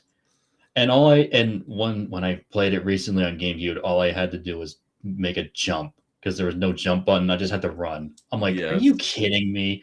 Okay, so you had oh yeah, you hadn't mentioned it, but so I'm assuming you hadn't played either of the N64 Zeldas because they're the same way. No. That's why I was gonna say I'm probably the worst one because worst player because I've never touched the N64 ones. But I do plan on playing even it might be a heinous crime, but I do plan on playing Ocarina of Time on the Dolphin, their GameCube version. No, absolutely. Oh, because I wasn't sure if like Zelda fans would be like, you start with the N64 version, bro. And I'm like, I don't know. Um, But yeah, I never actually the closest thing I've touched with Ocarina was the Ocarina demo and Brawl. Do you remember that? They had like I game demos and didn't like know it games had that. oh Brawl had like games you could play for like 5 or so minutes, and then it's like, all right, time to go back to Brawl. I'm like, I but yeah, don't there was like a remember that. demo for Ocarina in it, and I played that. That was the extent of Ocarina I played. It was weird, So, but um, yeah, I played. I have not beaten Twilight Princess yet, but good God, I loved what I played so far. I plan on going back. I made it to the Arbiter grounds and I beat the boss there. okay, so you're a good How chunk of the way through the game. Okay, I just want to ask how much longer in the main story am I in from that point? Let me consult He my he got the Twilight Princess manual. guide here. He got the Um, manual out for that one. well, we'll get back to that in a moment. Because it sounds like you haven't played a lot of Metroid. So before we dive fully into Zelda, because that sounds like something that All we're right, both yeah. more well versed in. So I'm just curious which Which Metroid games Metroids I've have you played? played? Yeah, I like I said, I played through Super Metroid, didn't finish it yet, but I did love it. I played through all of Metroid Prime and loved it. I did start playing Metroid Prime 2 after I played 1, but that was just the first area. I didn't get far, and I just haven't touched it since. Not because of no interest, mainly just because of other games. Metroid Prime 3, I said I also played when I rented it, but that was like over a decade ago. And the only other Metro game I played and beaten was Dread That's a on the good one. Switch. So, I kind and of have didn't want to you? play that again on the Switch too, because how much more powerful it is. Yeah. So it sounds like though what you've played of the Metroid games you've enjoyed. Yes, largely. Okay. Well, I definitely recommend diving in, playing them all. Um, Technically, the Metroid Primes 1, 2, and 3 take place like on the timeline. There's like a little split timeline because all three of those take place between, I think, Metroid 1 and Metroid 2. And then Yeah, I where heard that the timeline was weird. it's not as weird as the Zelda timeline, but it's pretty easy to find. You'll see, the main timeline is Metroid 1, Metroid 2, Super Metroid, Metroid Fusion, Metroid Dread. But Metroid Prime 1, 2, and 3 take place like between Metroids 1 and 2, or between Metroid 2 and Super Metroid. I forget exactly. I want to say it's between Metroids 1 and 2, and it's got a little like branch on the timeline. Where Metroid Prime 4 takes place in the timeline, somewhere down the line, I have no idea. They didn't explain that at all. And unless you're a real big fan of Metroid, I would actually say don't even bother with Prime 4. I played it because I'm a huge Metroid fan, but I definitely do recommend playing them all. They are great. But if you do that, the best way to play it is don't play the original Metroid on NES because that game is terrible. I've heard. Play Metroid Zero Mission, the Game Boy Advance one. That game is fantastic. and that is actually my favorite 2D Metroid. Okay. For Metroid 2, you could play the original Metroid 2 on Game Boy or some sort of emulator of it. The original Game Boy version is okay. It's a huge step up from the original Metroid on NES, but there is also the official Nintendo Metroid 2 remake on the 3DS, Metroid Samus Returns. I've not played that one because I've never had a 3DS, but I will play it someday. And then there's the fan remake called AM2R, which is another Metroid 2 remake. I have played that one as well, and that is great. And you can get it for free. So that is between the two that I've played, the original and AM2R, I say play AM2R. And I've heard from a lot of people who have played all three versions of Metroid 2, including the 3DS one. They still say AM2R is the best way to play it. So I recommend playing AM2R as your way to play Metroid 2. And then Super Metroid is good. A lot of people say it's like one of the greatest games ever, and a lot of them have rose-tinted glass on. It is a great game, but it has some flaws, and a lot of people get their panties in a bunch and don't want to admit that it has flaws. So, in my opinion, using buttons to look up and down. I mean, I know that was a technical limitation, but is that really like what are flaws for Super Metroid that you've noticed? Because I'm sure they're there. I've enjoyed the game too much to notice. It's a great game, but by far and away the worst thing about the game is the garbage controls. Oh yeah, So because it's funny how a Super Nintendo controller with so many more buttons has garbage controls compared to the Game Boy Advance versions that have far less buttons and the controls are better. So that is one thing. So what I was going to say is, in my opinion, there are a number of other versions that I have not played yet that are ROM hacks of Super Metroid or ROM hacks of Zero Mission that are basically remakes of like a fan remake of Super Metroid. The one that I've played, and I thought it was a better version than the original Super Nintendo version, is Super Metroid GBA Edition, and it's actually a ROM hack of Metroid Zero Mission. And it addresses all of my issues with Super Metroid. So in my opinion, that's the best way to play it. But I've heard that there are a couple other ROM hacks that are even better. I haven't played those yet, so I can't say. But from my personal experience, the ROM hack of Metroid Zero Mission called Super Metroid GBA Edition is the best way to play it because the controls are better. One of the other things that is kind of garbage on Super Metroid is the grapple beam is freaking terrible and janky, and it gets rid of that. It has like ceiling conveyors, which are so much better because you just grab on and it takes you to the other end, so you don't have to worry about swinging and trying to grapple and then missing and then falling all the way down to the ground. Yeah, I will admit that grapple beam is a little bit janky. There's a number. It fixes the map. That's one of my other biggest issues is on Super Metroid. The map will show you all the ones after Super Metroid. You may not have it initially, but usually you can get to a map station and it'll show you where they are, but it doesn't necessarily show you how to get them. But it'll put like a point on your map of where all the items are. In Super Metroid, some items have points and others don't, and there's no way to tell whether you picked that one up or not. Whereas in Fusion and Zero Mission, if you haven't picked it up, it's a circle, and if you have picked it up, it's a dot. So it's easy to see the map, just look at the map and know whether you got that item or not. And Super Metroid's map is not like that, and so they fixed that with the map as well. The one thing that they didn't fix in this ROM hack is at the end of Super Metroid, when you get into the final area, if you save, you get locked. Once you go in, the door behind you locks. So if you shut it off at that point and reload your save, you can start outside that area. But if you go into that area and use the one save station there, you're stuck in there and you cannot leave. So if you didn't get 100% of the items before, you can't leave and go get them and come back. You're stuck there, which is freaking stupid and retarded. I don't know why they ever did that in the original game. It's like, that's the dumbest thing ever for a non-linear exploration game. And the ROM hack didn't fix that. And it still locks behind you and you can't get out. So that's my biggest issue with the ROM hack is they even though it's not based on the Super Nintendo version, it's based on Zero Mission, which is a Game Boy Advance game. They still put that in the game, which makes no sense.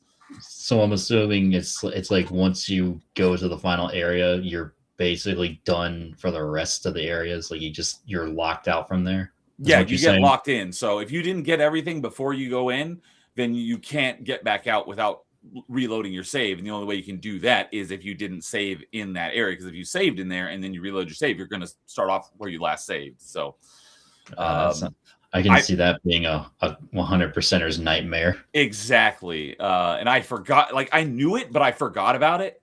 So when I was doing the GBA edition that I'm talking about, I didn't get the 100% items achievement on the normal playthrough because I forgot about that. And I remembered right after I saved in that last area. I'm like, gosh, dang it.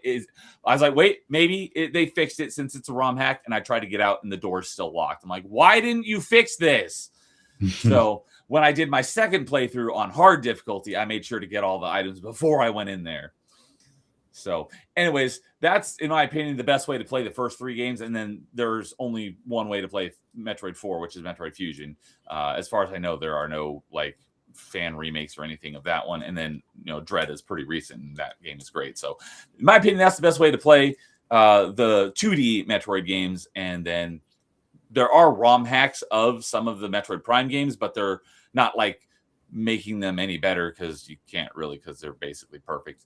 It's just like fun little, like they sectioned off a small part of the game and just made us like a mini game, not a mini game, but like a micro game.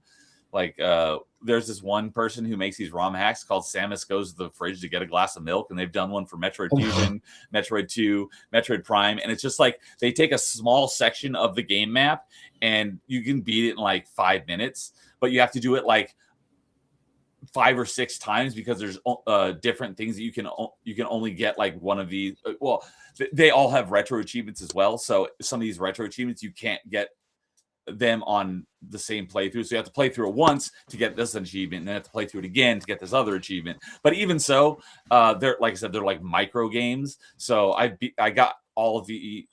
I think the most achievements any of those little games had was like 7 or 8 achievements. And I think the longest time I spent on any of those was like maybe a half hour. So they're just little small micro games, not like a full-fledged like hack to fix things for the whole game. So play. Although there is Metroid Prime 1 and 2 were both GameCube games, and then Metroid Prime 3 was a Wii game. However, they did re-release the first 2 on Wii as the trilogy on the Wii, as Metroid Prime trilogy on Wii, and it adds Metroid Prime 3's motion controls to Metroid Primes 1 and 2. I've not played that one yet, but I do want to at some point. So if you like motion controls, you can play all 3 of the Prime games on Wii. But if you don't like motion controls, then play Prime 1. The best way to play that is by far the remaster on Switch. Prime 2, you can either play it on GameCube or you can play it with the motion controls on the Wii trilogy. But that one can be a bit pricey and it can be difficult to find. And then Metroid Prime 3 there's only the one version. So that's my 2 cents on how to play the Metroid games. Yeah. And don't bother playing Other M. It's terrible. Oh, I actually heard that one before, but there's like a sensor bar you can get for your PC for Dolphin to have it work. That's how I plan on playing. Yeah, that. Yep, I got this. Yeah, you can get this on Amazon for like $10. And instead of it being the port that plugs into the back of your Wii, it's a USB port and just plugs into your computer. So that's what I did, so I can play my Wii games on Dolphin, so I can play them for retro achievements. Yeah, I want to do that for Galaxies 1 and 2 and Metroid Prime 3. I don't know if I have the ISO, or got it on the emulator, but Metroid Prime 3 was the very first Wii game I played for retro achievements. I don't have all the achievements, but I did beat it. I've got, I think, 77 out of the 99 achievements. I basically have to play through it on hard, and that'll get me to like 95 out of the 99 achievements. So the very first Wii game that I've mastered is the only one that I have all the achievements in so far, which we'll get to in a moment because we're talking Zelda games, but it's Twilight Princess. Yeah. I was going to say, like, I'm fine with Nintendo or Nintendo games with motion control because Nintendo typically does it better. But then when you get to other games that have it, like go back to Sonic real quick, Sonic and the Secret Rings, that was all motion control with a sideways Wiimote. Oh, okay. I love the game, but if they would have just given you a damn nunchuck option, it would have been 1,000 times better. Because that game's good. It just needs it. It just the controls suck. Oh, it's funny that you mention that because one of the, as I mentioned, I was a big fan of. Ooh, I almost knocked over. Damn. I caught it. Oh, and by the way, real quick, that was the game that the team split from '06 to make for the Wii. I forgot to mention that. Oh, which game was that? Secret Rings. Secret Rings. Okay. So I was going to point at my Super Nintendo because, as I mentioned earlier, my favorite, traditional platformer on Super Nintendo was the Donkey Kong Country game. So I never played Donkey Kong Country Returns till recently. It's actually one of the games that I'm currently playing through for the first time, and I'm playing it for retro achievements. And what do you think? And what was I just going to say about it? Because I played Donkey Kong Countries 1, 2, and 3 back in the day as a kid, and I actually just replayed them last summer for retro achievements. I own and I beat back in the day Donkey Kong 64. I will play that for retro achievements at some point. I just haven't gotten around to that one, but so I skipped that one to start Donkey Kong Country Returns, which I've never, like I said, I've never played that one before. So this is the first time playing. Oh, that's what I was going to say. Is I'm playing through it very slowly. I started like a month ago, and I'm still only in like World 5, so I'm getting through it very slowly, but I'm getting there. But before I played it, the main issue I heard from people is the controls, in that the roll is tied to the waggle and not an actual button. So since I think I remember that. I played it very little. So yeah, because you would play it traditionally with the Sideways Wiimote, like you were just saying, where you have your buttons here and you got a button here that I don't think the A button is even used. I'm not playing it on my actual Wii. Like I said, I'm playing on Dolphin for retro achievements. But I could play it like this, but because I had heard people complain that this is how you roll and it makes it difficult when you're trying to, hit other buttons at the same time, I was like, what I'm just going to do is I'm playing it emulated. So I'm just going to use this controller and I'm going to map roll to a button, and it's played fantastic. So if you're going to play Donkey Kong Country Returns on Wii, because I think they fixed that in the Switch version, which I also have. I just haven't played through that version yet either. But if you're going to play it on Wii, I say play it on Dolphin and just map the waggle to a button, and the game plays fantastically. So I've been really enjoying it. Yeah, I've actually played Donkey Kong Country. That's another game I played at a cousin's house for like 20 minutes.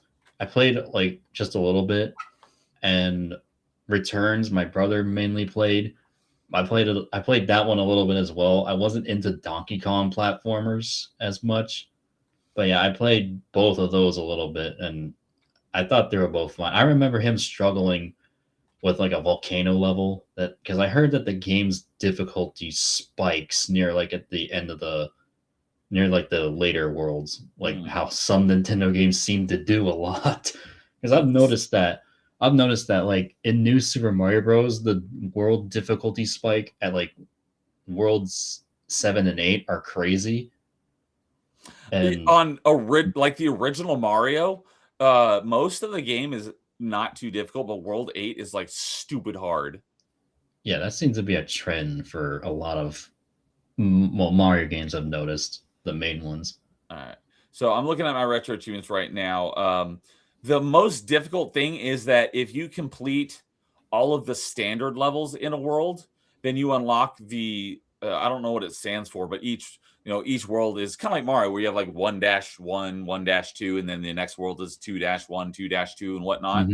If you complete all of the standard levels in each world, it unlocks either like 1-K or 2-K, depending on what world you're in. And those levels are way more difficult than any of the other ones, but I've still been able to beat all of them without too much difficulty, but they are definitely harder than all the other levels in the world. And they also have no checkpoints. So you have to beat the whole level. If you start run to out finish. Yeah. Fortunately, like Donkey Kong Country, it's you one hit and you lose your character. So you have two characters, so you can only take one hit. And if you get hit again without getting a DK barrel, then you lose and you go back either to the beginning of the level or the checkpoint barrel if you made it far enough into the level. One thing I do like about Donkey Kong Country is that you have 2 hits by default, and if you get a DK barrel, you get Diddy, but he's not like another character that you switch back and forth between, because all the Donkey Kong Country games, each character plays slightly different. This one, you're always playing as Donkey Kong, but if you get the DK barrel, then Diddy Kong hangs out on your back and he has a jetpack. So you can actually get farther on your jump and stay airborne for a couple of seconds. And he also has 2 hits. So if you get a DK barrel, you basically have 4 hits until you die. So it is, you can take more hits. So overall, it's easier. Although I think that there's like a super difficult mode that you unlock at the end of the game, from what I hear, that plays more like the classic one. So you only have like 1 hit. But overall, it's been easier. But those K levels, there's no checkpoint barrels. So if you do run out of hearts, however many you have, because you can go into the level with Diddy if you hadn't at the end of whatever last level you beat. So you have 4 hits, but if you run out, you have to start over at the beginning of the level. But there's no DK barrel. So if you don't make it through, then next time you start out, you only start out with 2. So if you want 4 hearts starting the level, you have to go to a different level, get Diddy, leave the level, and then come back. So it's a little bit of a hassle. So it's kind of like Mario World. You just go to like another world or a level to get a power up, just to go to like a castle you can't beat. Exactly. So you can get around that. But the other thing is that the game is very, very generous with extra lives. So that was another thing in like Donkey Kong Country, is you can run out of lives really easily. There's like typically in each of the Donkey Kong Country games, there's some place you could go to do something that wasn't really intended, but you can basically like cheese infinite lives and then go and do whatever you were trying to do, and it makes it a lot easier because you have so many lives and you don't have to worry about running out of lives, unless it's going to take you more than 99 lives, which some levels or worlds might do that, but it doesn't save it. So if you shut the game off and start the game over again, you still only start with your default like 3 or 4 lives. So if you want to get all those lives, you have to go back and do the little exploit again. That's a lot of Mario games too, except for Sunshine. Sunshine seems to be the one that your live counter actually saves every time you turn the game off. But every other one, aside from Odyssey, because there is no lives or no life system, 64 in the Galaxy games, you just restart the 4 every time you reset the game. Okay, yeah, that's basically saying the old Donkey Kong Country games where they didn't save how many lives you had. So if you started it up again, you want all those lives, you have to go do the exploit in order to get all the infinite lives, then quit out and then go on and do what you want to do, which I had to do that when I was playing through it recently, because some of these worlds on Donkey Kong Country are really freaking difficult.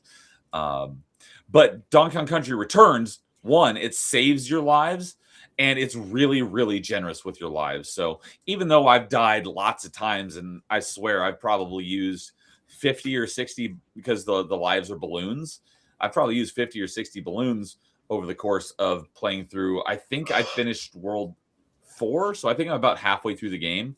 My last achievement was for beating the cave world. I don't remember what world number that is. I want to say that was World 4, and I believe there's 8 worlds. But it's really generous. So even though I've used probably 50 or 60 lives over the first 4 worlds, I still have like 70 lives, because it's very, very generous with with the lives. So I've been enjoying it a lot. It's not too punishing, and I don't know if I'm going to play it immediately after, but sometime after I will play Tropical Freeze, and I've never played Tropical Freeze yet either, so that'll be a first time playing for that. Yeah, I've never played that one either. So, anyways, yeah, kind of transitioning to our next topic of Zelda. So, as I mentioned briefly, like my first time ever playing it was I watched someone play the original Zelda on NES for a short period of time when I was like probably less than 5, and it didn't look like any fun. So I was like, Zelda, I don't want to play Zelda, until many years. No, well, it feels like many years later, but when you're a kid, you grow up really fast. Oh yeah. I ended up getting a Game Boy Color for my birthday.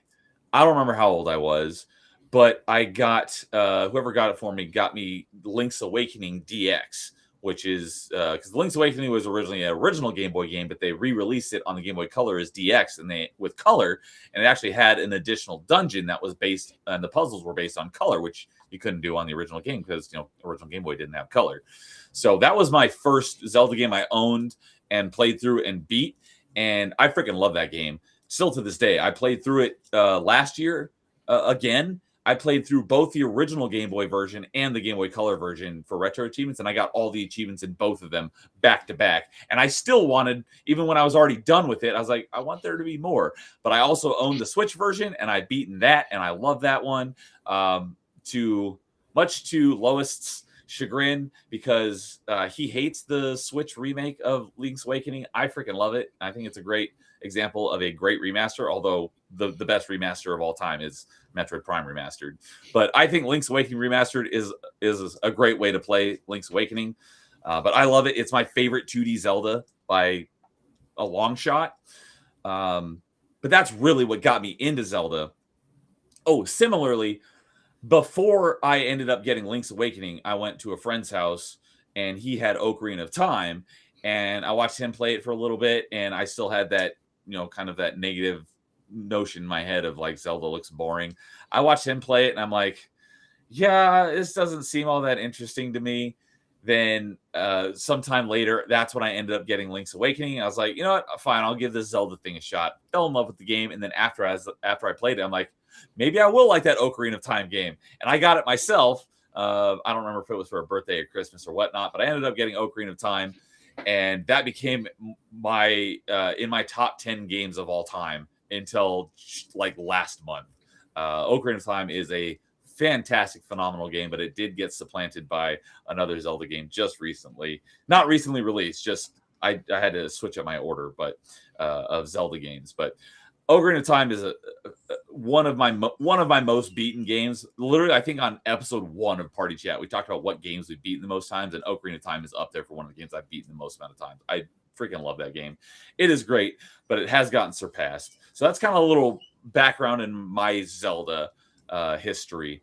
What about you? Where did you start with Zelda? What got you into it? Which ones have you played? Oh, and real quickly, Night Saber's in chat. What's up, Night Saber? Good to see you, buddy. I have not forgotten. I've just been really busy, so I have it written down. I'll probably get back to you about what we talked about the other day, probably over this weekend.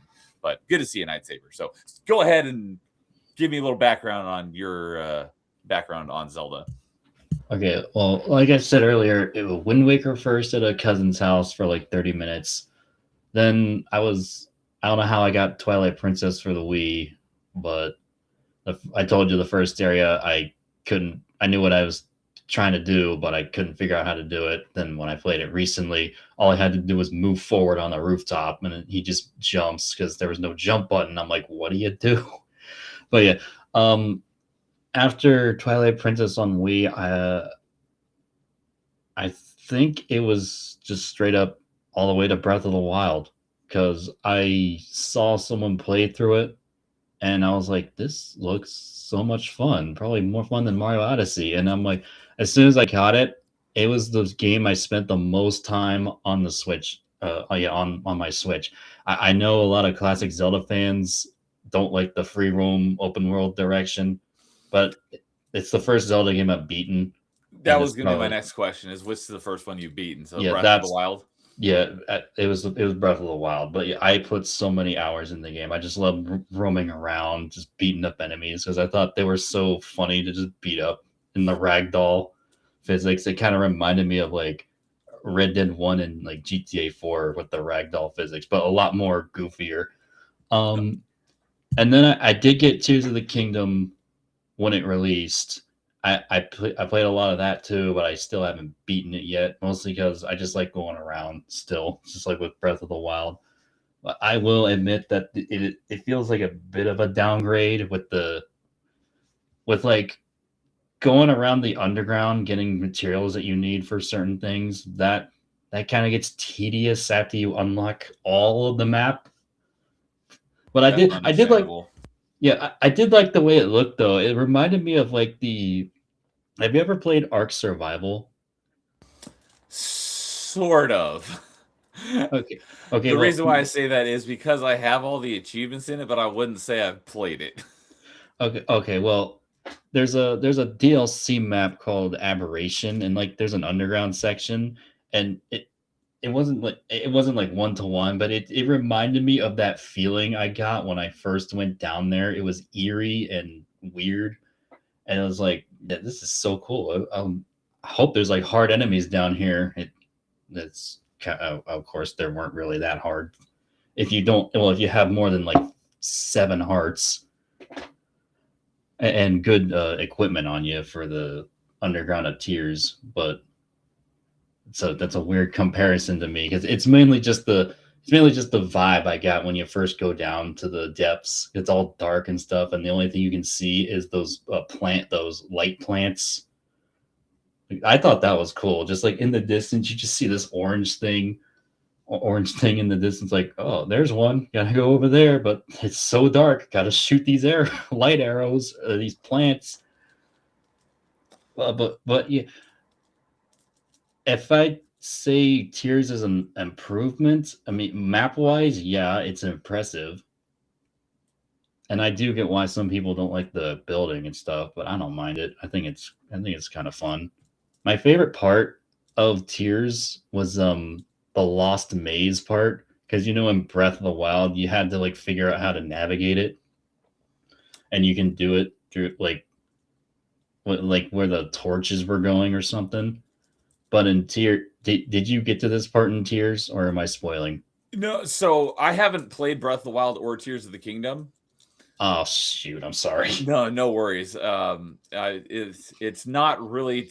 I don't have them yet. I'll get them eventually, but it's not very high on my list of games that I do want to play because I am put off by the change in a lot of the changes in the gameplay that they've done. So I am more of the classic Zelda purist, if you want to put it that Yeah, way. I understand that. I will say that the weapon breaking thing is tedious after a while. Yeah. So me and Dude are kind of in the same boat where it's like we'll play Breath of the Wild and Tears of the Kingdom once we can play it for retro achievements. Whenever that happens, that'll probably be way down the line. I'll finally give it a shot. I'm not too interested in playing it because it's just gone in such a drastically different direction than basically all the previous Zelda games. I'm much more of a fan of the more contained rather than this giant 200-hour open world game. So I can't say that it's bad. It's just from what I've seen and what I've heard from people who are big Zelda fans that have played it, everything that I've seen and everything that I've heard just doesn't really make me want to play it that much. Yeah, I can understand it. Like it'd be jarring to go from linear adventure style. There's like some open world elements, right? Or like backtracking stuff like that in the old games, or like Yeah, Ocarina. not a whole lot of backtracking. It's just all the games are much more. I wouldn't call any of them open world.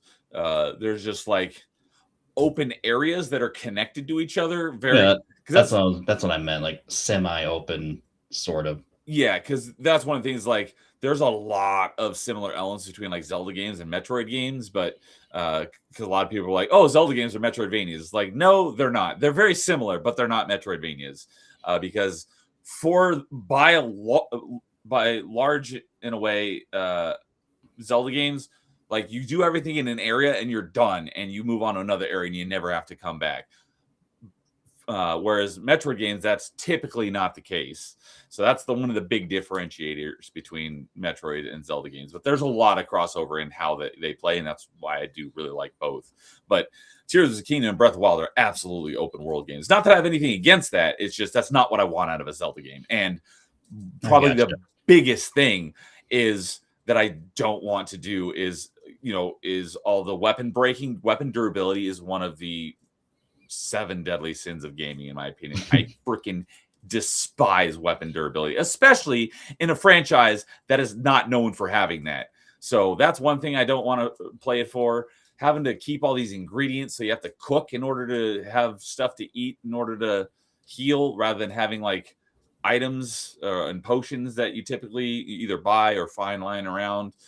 Maybe there is that stuff, but typically Zelda games, you start with 3 hearts and you end up with, depending on what generations, either 14 hearts or 20 hearts. And Breath of the Wild and Tears of the Kingdom, I think you end up with like who knows how many hearts, like 40 or more. And yeah, that's a lot. you end up with ridiculous amounts of hearts, but enemies will hit you and take a crap load of health with a single hit, and then your weapon breaks. It's just not an enticing game loop. But the ultra hand ability and building stuff sounds like a really cool idea. I do like that. And the freedom to solve the puzzles any way you want is also really cool. But I'm just really put off by the direction that they've taken. I hope that they, not necessarily, like, I wouldn't say don't make Zelda games like that anymore. I'd say go ahead, keep going in that direction. But I would say as they make the classic ones in another genre. Exactly. You can have two like another line parallel Zelda games at the same time, kind of like Metroid's got your 2Ds and your 3Ds that kind of went back and forth. Do the same thing with Zelda. Do your Breath of the Wild, Tears of the Kingdom, big open world Zelda games, but then release a more structured, more narrow one that doesn't take 300 hours to beat, and release that side by side. There's no reason why you couldn't do that. Yeah. I figured like if people who haven't played Skyward Sword, they did a like HD remaster of it, right? Yeah, like back on the Switch. Yeah, I haven't played the remaster. I do own the original on Wii, and that's where this golden Wiimote came from, was from Skyward Sword Collector's Edition. Oh, nice. But I didn't hate it. It's just I didn't care for it all that much. It's definitely on the lower end of Zelda games for me. But I am looking forward to replaying it again once it gets retro achievements, because they're not released yet. Someone's still working on them. But I am looking forward to playing it again once it got retro achievements. But basically, from what I hear, all of my issues with it were addressed in the HD version on Switch. Same thing with Wind Waker. I bought it when it came out. The only reason why I pre-ordered it was because it came with the Master Quest, which was the Ocarina of Time on GameCube, and it was one disc, but it has, I'll just grab it. Where they? Oh, there it is. So it's got the original N64 version, basically untouched, and it's got Master Quest, and it's just one disc. And but you pick on the menu, do you want to play the original one or do you want to play the Master Quest version? And that's the only reason why I pre-ordered Wind Waker, is because it came with this. I did, I didn't cancel my pre-order after I got my pre-order bonus. I kept my pre-order. I bought Wind Waker. I played it once. I wasn't a huge fan of it. I've got some gripes with it. It does have retro achievements. I haven't played it yet, but I am looking forward to going back and playing it at some point for retro achievements, just because I only played it once, like 20 years ago. But similar thing, because Wind Waker also has a HD version, but I think that was released for the Wii U, and I've never owned a Wii U, so I haven't played the HD version. But similarly, I hear all of my complaints with the original GameCube version of Wind Waker were addressed in the HD version, just like Skyward Sword. Yeah, I was gonna say, like, for classic Zelda purists, I've always figured like Skyward Sword with like the changes, like you can swing the sword with buttons. I figured that'd be like that. They've never played it. Maybe that'd be like the closest thing to a classic Zelda, because I think that's the last mainline classic one they did. Yes, Skyward Sword was the last one before they kind of switched directions. And yeah, so Twilight Princess was originally released on Wii, even though it was being developed for GameCube. It actually released on Wii as a launch title before it came out on GameCube, but it launched on GameCube like a week later, so it was very, very shortly thereafter. But on on Twilight Princess, it has motion controls. Obviously, that was one of the kind of the selling points. But the way that it worked was your motions were basically like a button press. So you just waggle it around and Link would swing his sword.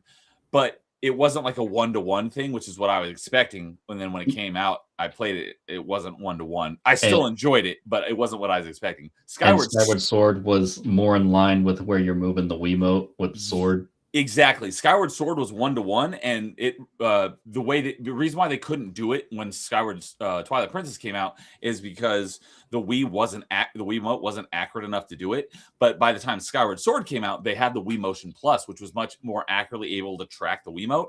And so this Wiimote actually has, you probably can't see it because of my light, but it has the Wii Motion Plus built in, and that's why Skyward Sword they were able to do it. So in Skyward Sword, you can actually hold your Wiimote and like just move your sword like slowly like this, and Link will move his sword exactly the way you're doing it in the game.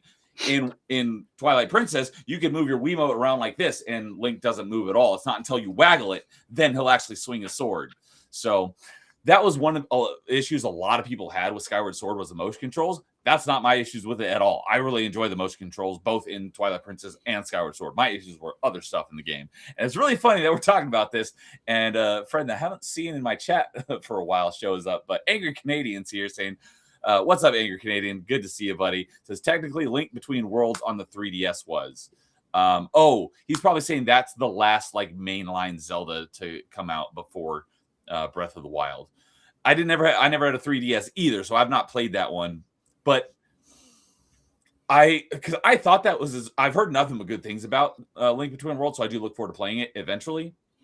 But I thought it was its own like another entry into like the mainline Zelda games. But from what I hear, like I said, this is all secondhand because I haven't played it.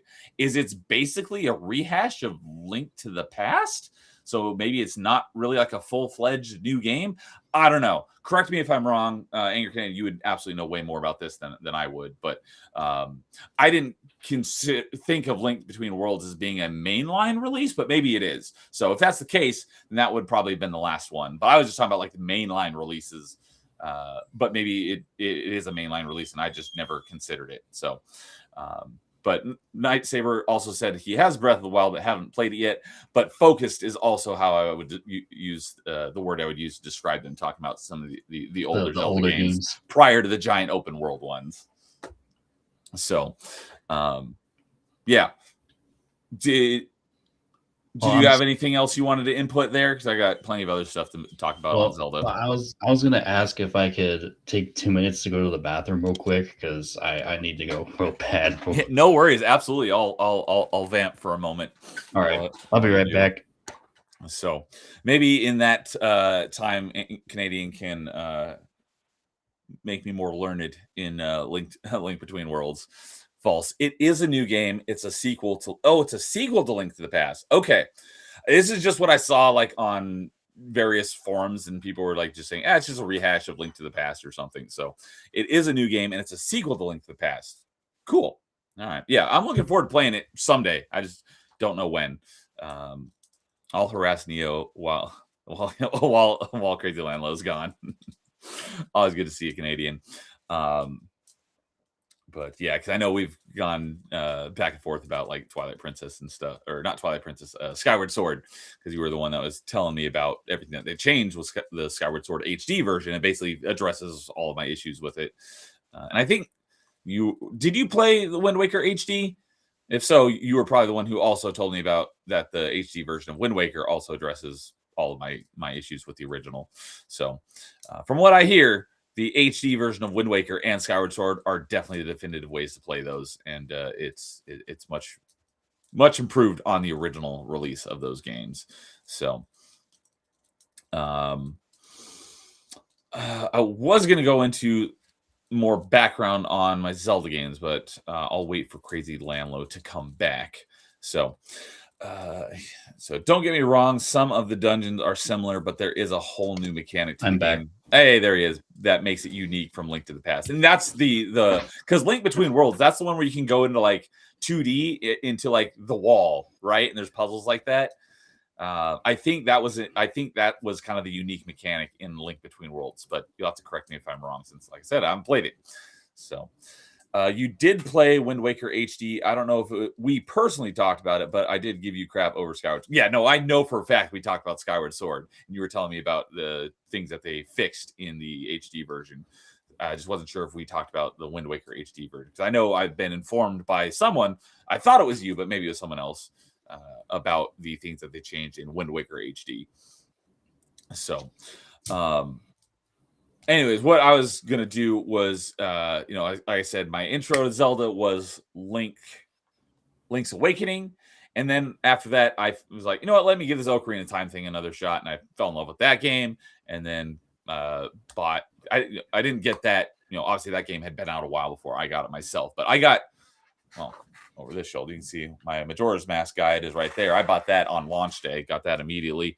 Like I said, I pre-ordered Wind Waker, not because I was excited for it, but because I wanted the Master Quest, which Angry Canadian has just recently been playing. I don't know if he's beaten it yet. I think he beat it, but he was just playing Master Quest on stream just recently. So I played Master Quest once, right when it came out, so I have not played through it again, but I do plan to play through Master Quest for retro achievements in the near future as well, so I'm looking forward to playing through that again.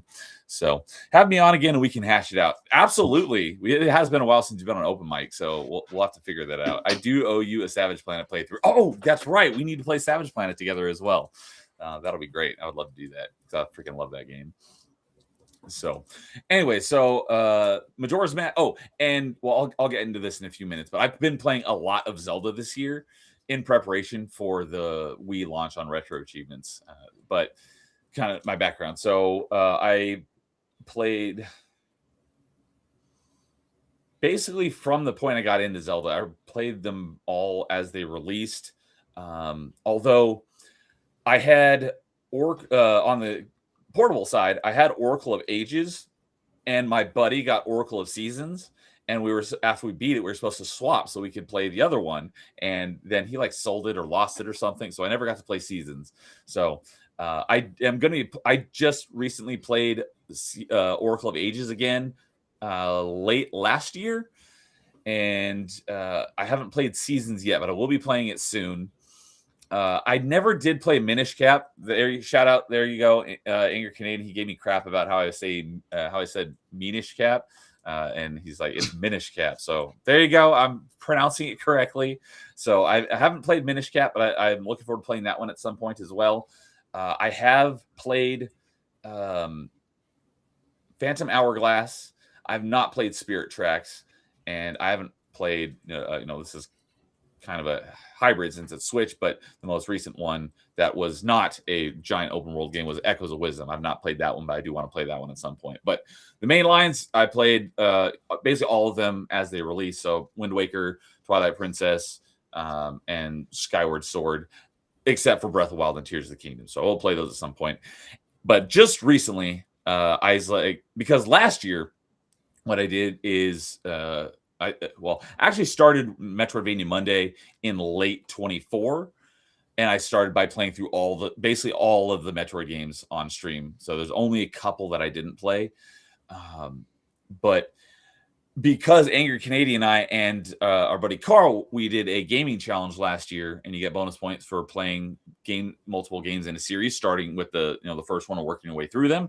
And also, if you're playing like an original version versus like a remaster or a remake, you get bonus points.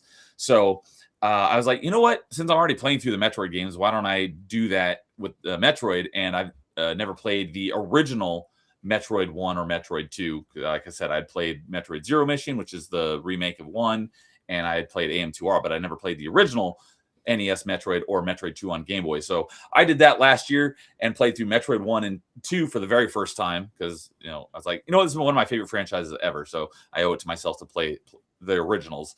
And so I did that. And I was also planning on doing that with Zelda last year. I didn't get anywhere near as far in all these games as I was planning on it. But I was like, I'm going to do the same thing with Zelda. So earlier this year, I started with Zelda 1 on NES, which I'd never played before, and I beat it. And for the most part, I quite enjoyed it. Unlike the original NES Metroid, I did not enjoy that one. But the original NES Zelda was pretty enjoyable. Although I did play it with like a map with pointed out, like, here's kind of the order you're supposed to go in, just so I'm not like aimlessly wandering around forever. Just so I have, kind of like go this direction. And then it's like, here's one of the dungeons, then I would do the dungeon. Then I'd look back at the map to figure out where the next dungeon is, just so I, just keep things moving at a reasonable pace. I was going to do Zelda 2 next. I skipped over it. I will play Zelda 2 So eventually, I'm actually going to play it a couple times for a couple different versions for retro achievements, but I've not played Zelda 2 yet, but I will. So I jumped ahead to Link to the Past, which I did on stream for Retro Rewind. And then off stream, I did Ocarina of Time and Majora's Mask. Very within a week or two, I did them both back to back very quickly. And it's been the first time I had played those in a very long time. And it was great playing through those again. And the reason why I was playing through all these, because I was trying to get through as many Zeldas as I could before Wii Retro Achievement launched, because I was looking forward to playing Twilight Princess again, which I also haven't played in a very long time. And so I played through that. And as I mentioned earlier, that's the very first game on Wii and the only game at this point that I have all the achievements on. And that is the one that, after replaying both Ocarina of Time and Twilight Princess very recently, I was like, I didn't think this was possible, but I had to swap them, and I had to put Twilight Princess in my favorite Zelda slot, and also replace Ocarina of Time with Twilight Princess in my top 10 games of all time. They're both fantastic, but Twilight Princess is just freaking phenomenal. So I've not played the GameCube version. I will play that one at some point. Could you say that again? Shut up, Siri. No one's talking to you. God, I hate it when she does that. But yeah, Twilight Princess is freaking phenomenal. And it supplanted Ocarina of Time as my favorite Zelda game. Sounds like Siri likes Twilight Princess as well. So, like I said, I haven't played Twilight Princess. Very similar to Wind Waker, where I played it once and haven't played it again. I did the same thing. I got Skyward Sword, played it once, haven't played it again. But once the retro achievements released for it, someone's working on it. So as soon as that releases, I'll be playing that probably on day one. I'm looking forward to playing through it again, since I only played it the one time. Maybe I'll like it more this time around. We'll see. But yeah, so that's kind of like the full rundown on my background on Zelda. So I played not all of them, but I played most of them. So. Yeah. For me, I did play that Skyward Sword HD before Tears did come out. I played it when it released, but I didn't beat it. I played like half of it. It's like the only reason why I did get it is because I watched another guy I used to watch Let's Plays from play through it all the way. And I figured, since the Switch HD was coming out, I figured I'd give it a shot. And then I kind of stopped because I was kind of getting bored with it. I hate to say that. Which one are we talking about? Skyward Sword. Skyward Sword, okay. Yeah, I was getting kind of bored with it. I hate to say that because I thought the game looked fun. And the soundtrack is probably the best one of the whole series, in my opinion. That's what I hear from a lot of people. And I make I don't make a secret or anything, but until I started my YouTube channel and I met people like Angry Canadian and DJ Access, Paul Hadouken, and Nerdporio Lifeform, who are all big into video game music, I'd never really paid much attention to video game music. So after meeting them, I paid more attention to it. So like I said, I played Skyward Sword when it first came out. If I heard a track from it, I would have no idea. I mean, I would probably be like, this sounds like a Zelda track, but I have no idea what game it's from. So next time I play through it, I'm going to pay more attention to the music, and I'll be able to decide for myself, how good the music is, because I don't remember any of the music at all. But that's what I hear from a lot of people, is that Skyward Sword has really great music. It really does. But then I stopped playing that. I gave it to my brother, the copy I had. It was a physical copy. And I told you I played through Tears of the Kingdom, a lot of it. Still haven't beaten it yet. And then I did go back and play Twilight Princess. I think this was like a year or two ago. And I think this was the stream, the Melee Games Town Square, that you guys were talking Zelda. And I just gave my brief history, and everyone was like, you should go play Twilight Princess, since that's the one I did say I want to try. Immediately after that stream, I did. And I wish I would have touched it sooner, because I've been having so much fun with it, what I played. But then, yeah, I did tell you I stopped at the Arbiter Grounds. Oh, that's right. I pulled out the. I looked at Arbiter Grounds is about halfway. Oh, nice. So, yeah, I think the one the Melee Town Square you're talking about is when I joined in, and Drunk K immediately attacked me about Link to the Past.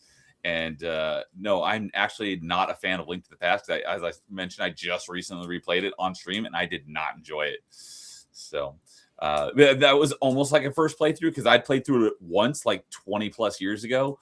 So it was based like a first time playthrough, and I don't know how it's people's favorite Zelda. It was definitely one of my least favorite Zeldas. I do not like A Link to the Past, and I think Link's Awakening is a far superior 2D Zelda. And I know that's going to burn Angry Canadian's ears because he hates Link's Awakening, but it's my favorite 2D Zelda, and I think it's my third favorite Zelda behind Twilight Princess and Ocarina of Time.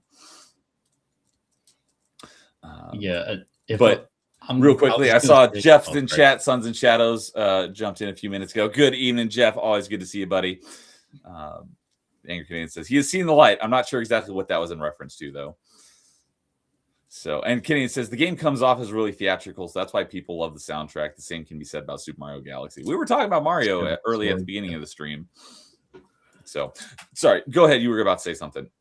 I was going to say, whenever I do play through Twilight Princess again, the reason why I stopped because of other games, I wanted to take a break because I have a short attention span on games.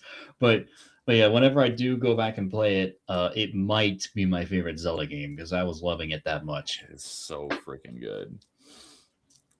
So, and I also love like some of the tracks too, like Midna's theme and like the Faron Woods, like. The Faron Woods and Skyward is like all cheery and stuff, and then the Twilight Princess one, it's like all like mysterious, but also calm. It's so cool.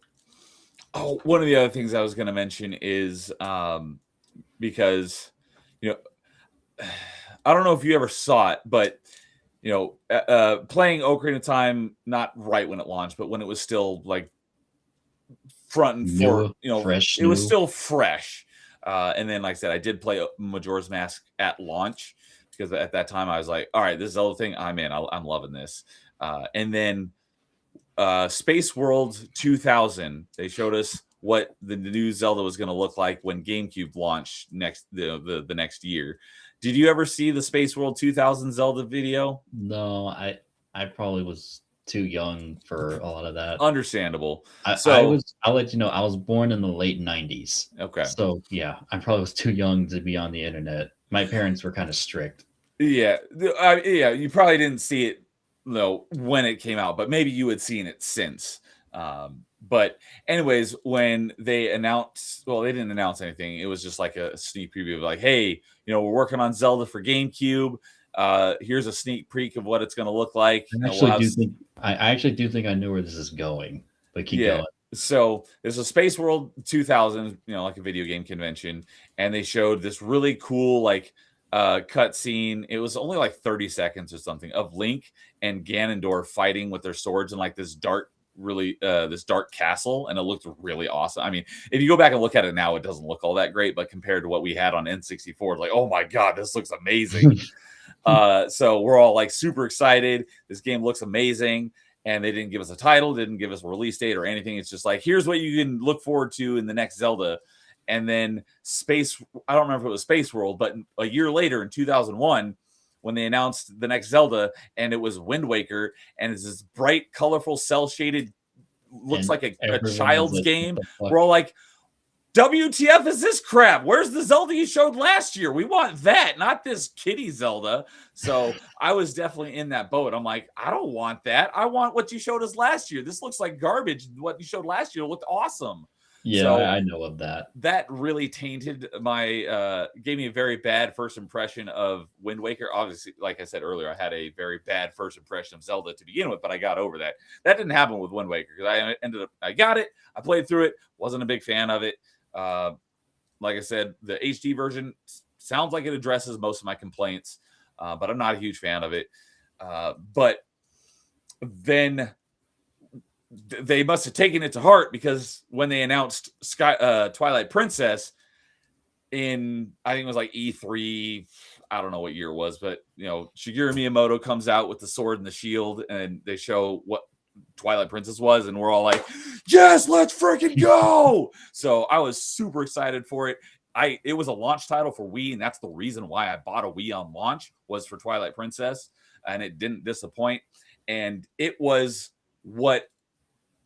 it was basically what they showed at that Space World 2000 demo, would have turned into, but we got Wind Waker in between. So if they just reversed the order and given us Twilight Princess first and then given us Wind Waker, I don't think it would have gotten as much backlash as it did, because you would have, satiated. Well, first they, essentially teased us with and then they went in a totally different direction. If they hadn't done that, then I also don't think the backlash would have happened. But since they showed it, they should have released something that looked like what they showed, and then done Wind Waker, the game, after it, and it probably would have been much more well received. Do you think maybe they just wanted more time to polish Twilight Princess, and that's why they had Wind Waker trailered? Maybe they already had something. I don't think, because when the Space World 2000 video was a pre-rendered, it wasn't like gameplay or anything. So at that point, I don't think they had anything in the works. And if they did, I don't think it was the cell shaded version that it became, because I can't imagine that they would have already decided, hey, we're going to do a cell shaded game, but we're going to do this pre-rendered thing that looks like a more mature Zelda game.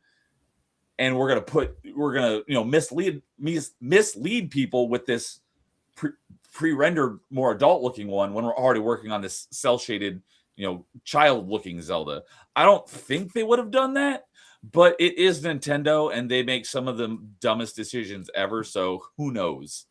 Yeah, that's what I was wondering about that, because I know about the whole, they showed off a more mature looking Zelda and then they showed off Wind Waker. I was like, I'm wondering if that was like maybe they just needed more time to polish it kind of thing, and then they were already like working on Wind Waker at the same time and it was nearly finished. That's what I was wondering, if that was the case. I can't imagine that's the case, especially if Wind Waker is almost done. I can't imagine that they would have showed something that isn't representative of Wind Waker at all. So yeah, you are right. It is Nintendo. They do weird stuff, like especially with like the Star Fox remake, like Mario Galaxy movie. Fox looks amazing.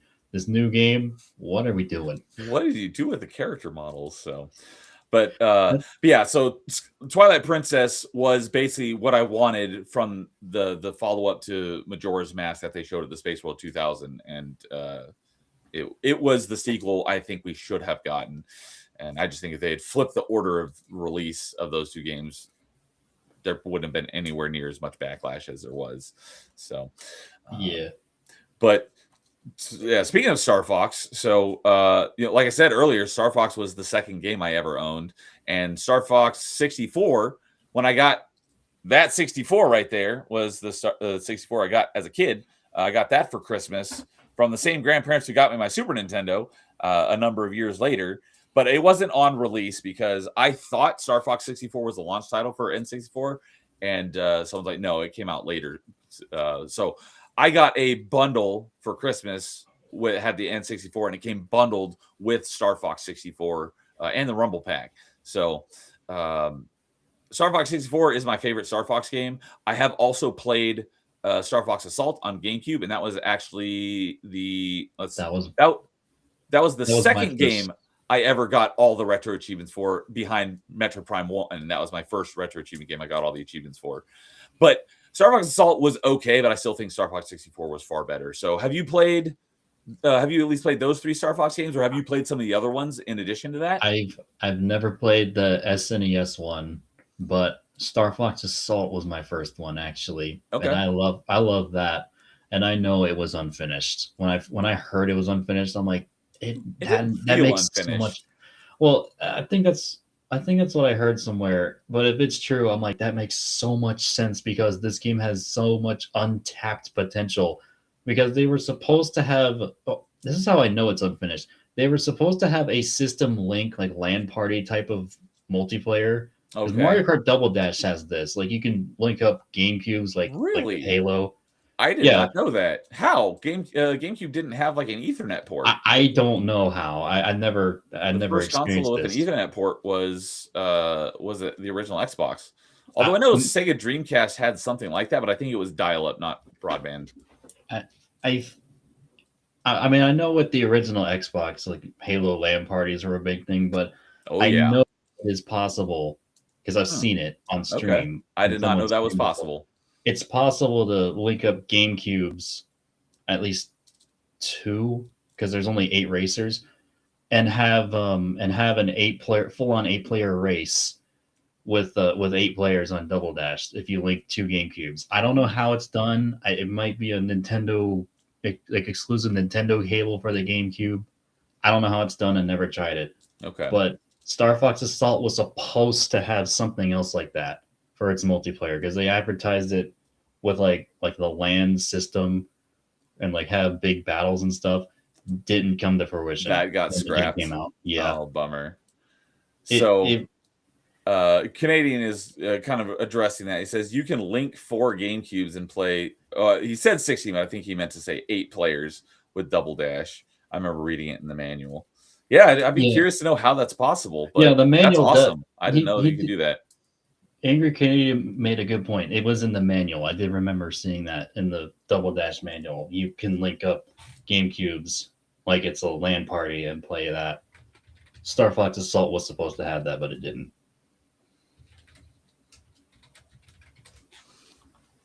And I wish for that game you can play as like Falco or Slippy or all the other characters in the single player. That'd just be fun to play like and through the R-Wing levels as Falco because he's my favorite character. Okay. Just play through like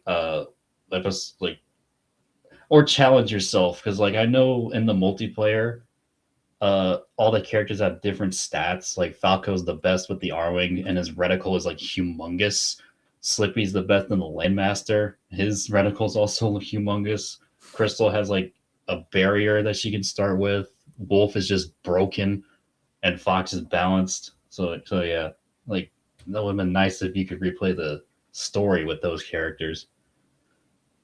But I also played Star Fox 64 way later, and yes, that is by far the best one. That's probably my favorite Star Fox game too.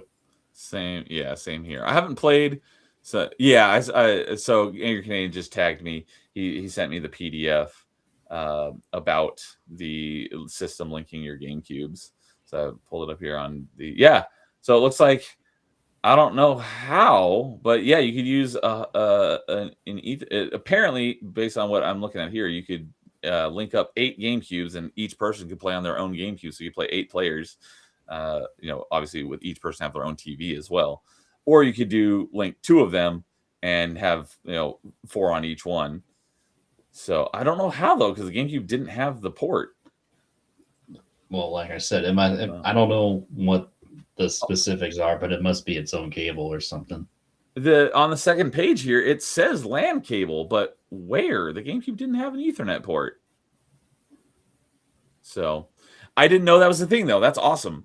So I don't think Assault was it didn't feel unfinished, but I think he's just saying that there were things that they were planning to do for the game that got scrapped, which it happens with everything. There's I was talking about it last night on my Retro Rewind because I've been playing through Perfect Dark, and there's a bunch of features that they had planned for the game that got scrapped, which was a huge disappointment because I bought some other games and pieces of equipment in order to prepare for being able to use some of these features, and then they got scrapped. So I basically bought these things for no reason. So yeah, I don't know. I heard somewhere that Assault was unfinished. Maybe I am wrong about that. But he also said, I've never heard of it being unfinished. Yeah, same. I never heard of it, but maybe there were things that they were planning on that got cut. They cut the LAN mode. Yeah, that's what he was just talking about. I think Assault's dogfight multiplayer mode was way better than Star Fox 64. Really?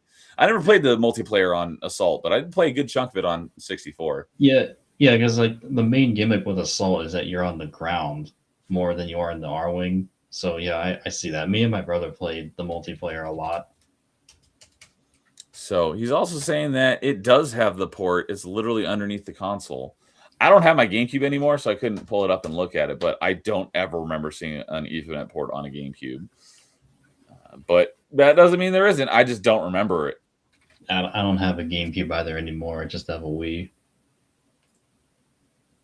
I actually went to like a con last year, at the fair that's not far from me, and it was like a gaming anime type of thing where they showed a lot of like rare stuff, and I saw I never saw this before, but the Game Boy little adapter for the GameCube. The Game Boy player. That thing was awesome. Yeah, I saw that on the GameCube, and I was like, yep, now my life's complete. I saw one.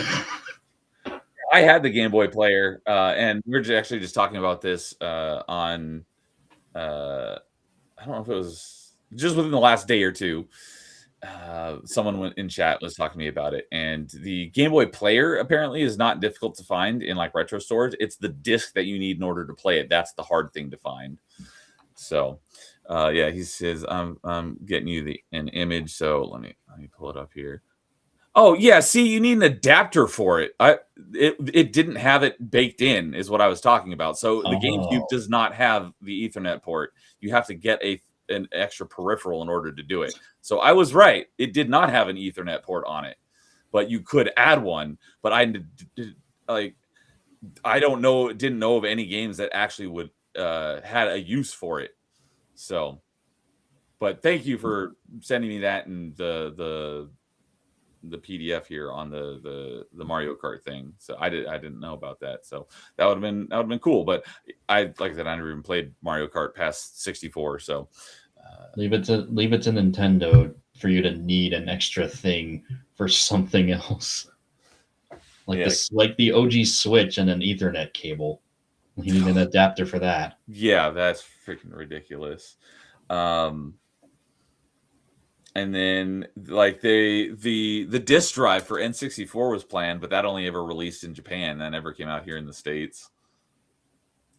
What that would have been for? I have no idea, but I know they were working on it, and then I thought it got scrapped, but I never heard any. I remember getting reading about it in Nintendo Power, and then years later, I'm like, whatever happened to that disc drive thing? Never came out, and then many years later, like recently. Somehow it came up and I looked into it and it's like, oh, it only released in Japan. It never came out here in the US. So, yeah. See, speaking of Japan and the N64, I actually found, I think it was at that con I just mentioned, I found a Japanese copy of Mario Tennis on the N64. And I was like, I thought it was so cool to have something from Japan. So I bought it. And it's sitting on the right side of me. I don't have a camera, so I can't show you, but it's sitting on a shelf right next to me over my Switch games. Canadian has a lot of Japanese games, but that's because he actually lives in Japan. I'm lucky. So, so did you play? So with this whole Star Fox thing, I've heard a lot of people complain is like, everyone wants a new Star Fox game, and let's remake Star Fox 64 for the third time. Well, that's what I said, but everyone I've been hearing has been saying for the fourth time. I'm like, what do you mean the fourth time? There was the 3DS version, and then there was the Switch 2 coming out. So there's the original. There's a 3DS version, and now there's the Switch 2 version. So there's three. So I don't know why people are saying there's the fourth one. Canadian wants to ask, how much was the Mario Tennis that you found, the Japanese version? I don't remember. I don't think it was that expensive, but I genuinely don't remember. Wait, maybe.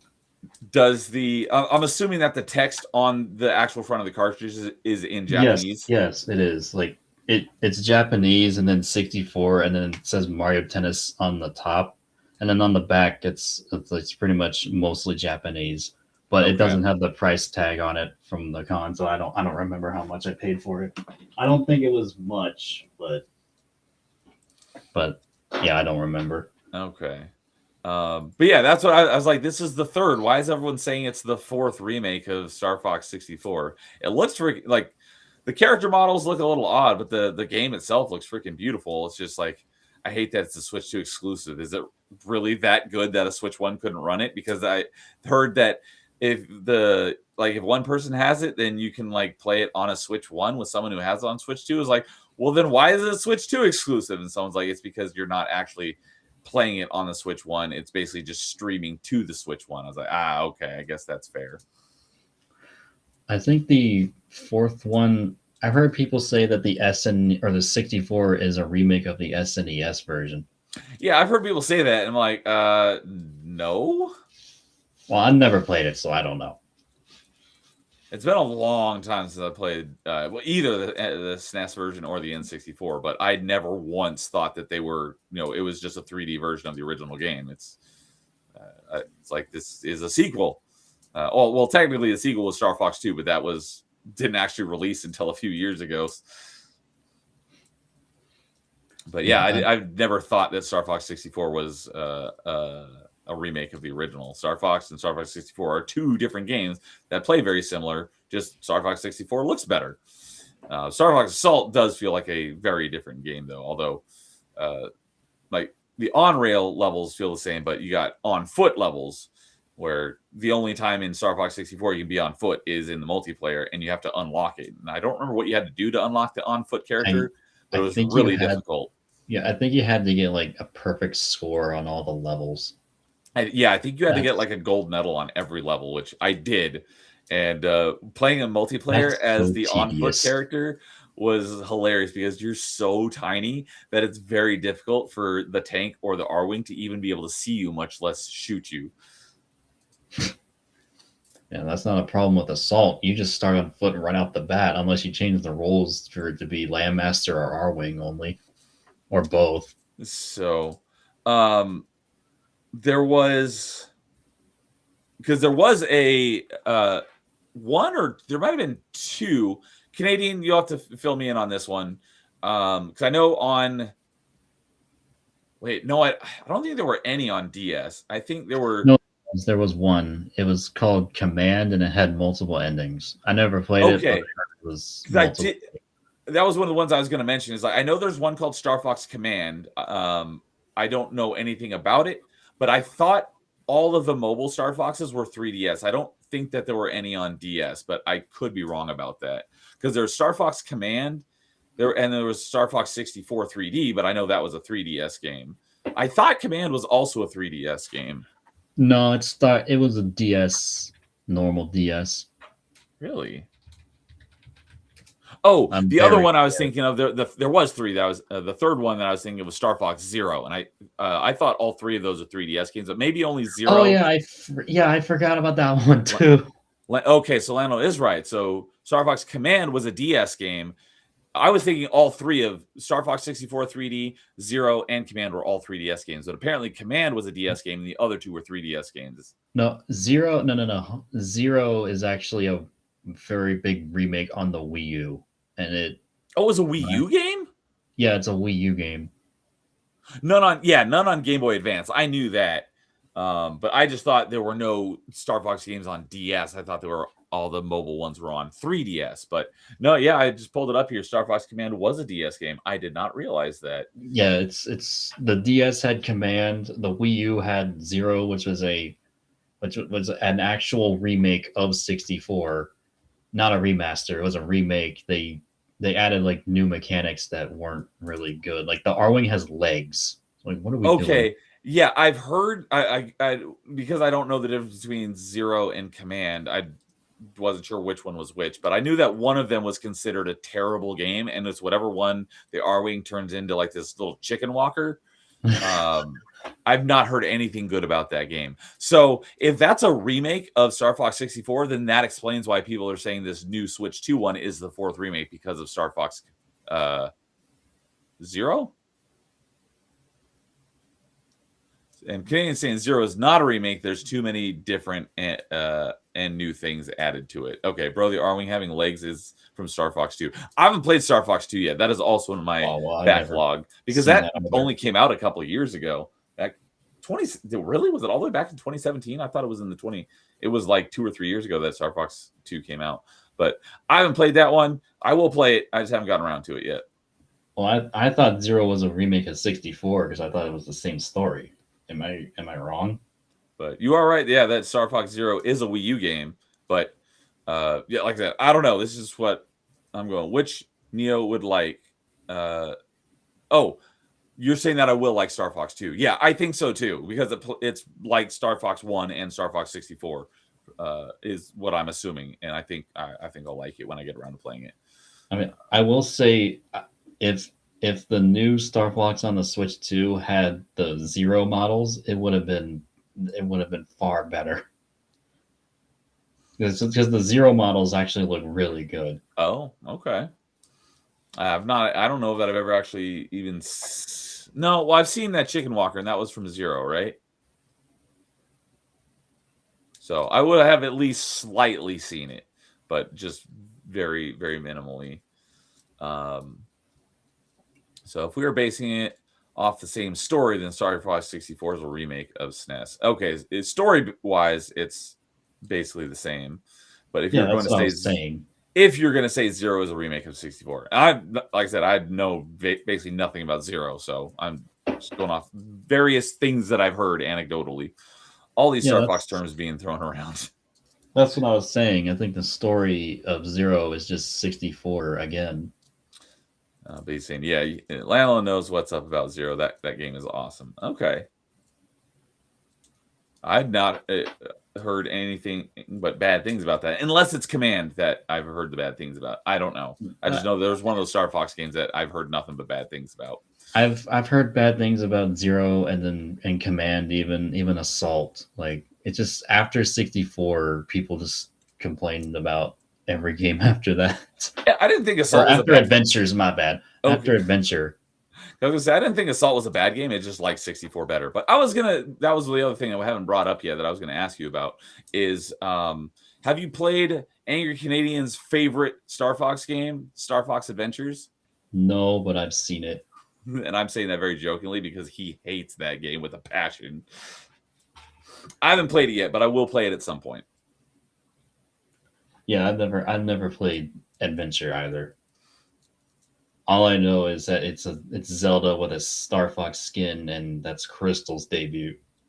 Yes, that is true. So now let's throw in Starlink Battle for Atlas and see what happens. Is that because that looked like a Star Fox game, but was it actually, or did it just have a crossover with it? That did look like a cool game, but I never played it. Do you know about the Starlink Battle for Atlas game? I've heard of it, but I don't. It looks and plays a lot like Star Fox, but it basically had its own. They were like amiibos, but they weren't amiibos. But it was basically the same function, where you buy these physical pieces, like these physical figures of these different ships, and you like scan them into the game, and then you can play as that ship in the game. But you can't do it without buying these amiibo-like figures. Cool idea, but having physical DLC for a game, not a great business plan. Yeah, I've never played that, and it looked cool, but I never played it. So. I figured another game series I could talk about is Halo. Oh, I am a big Halo fan.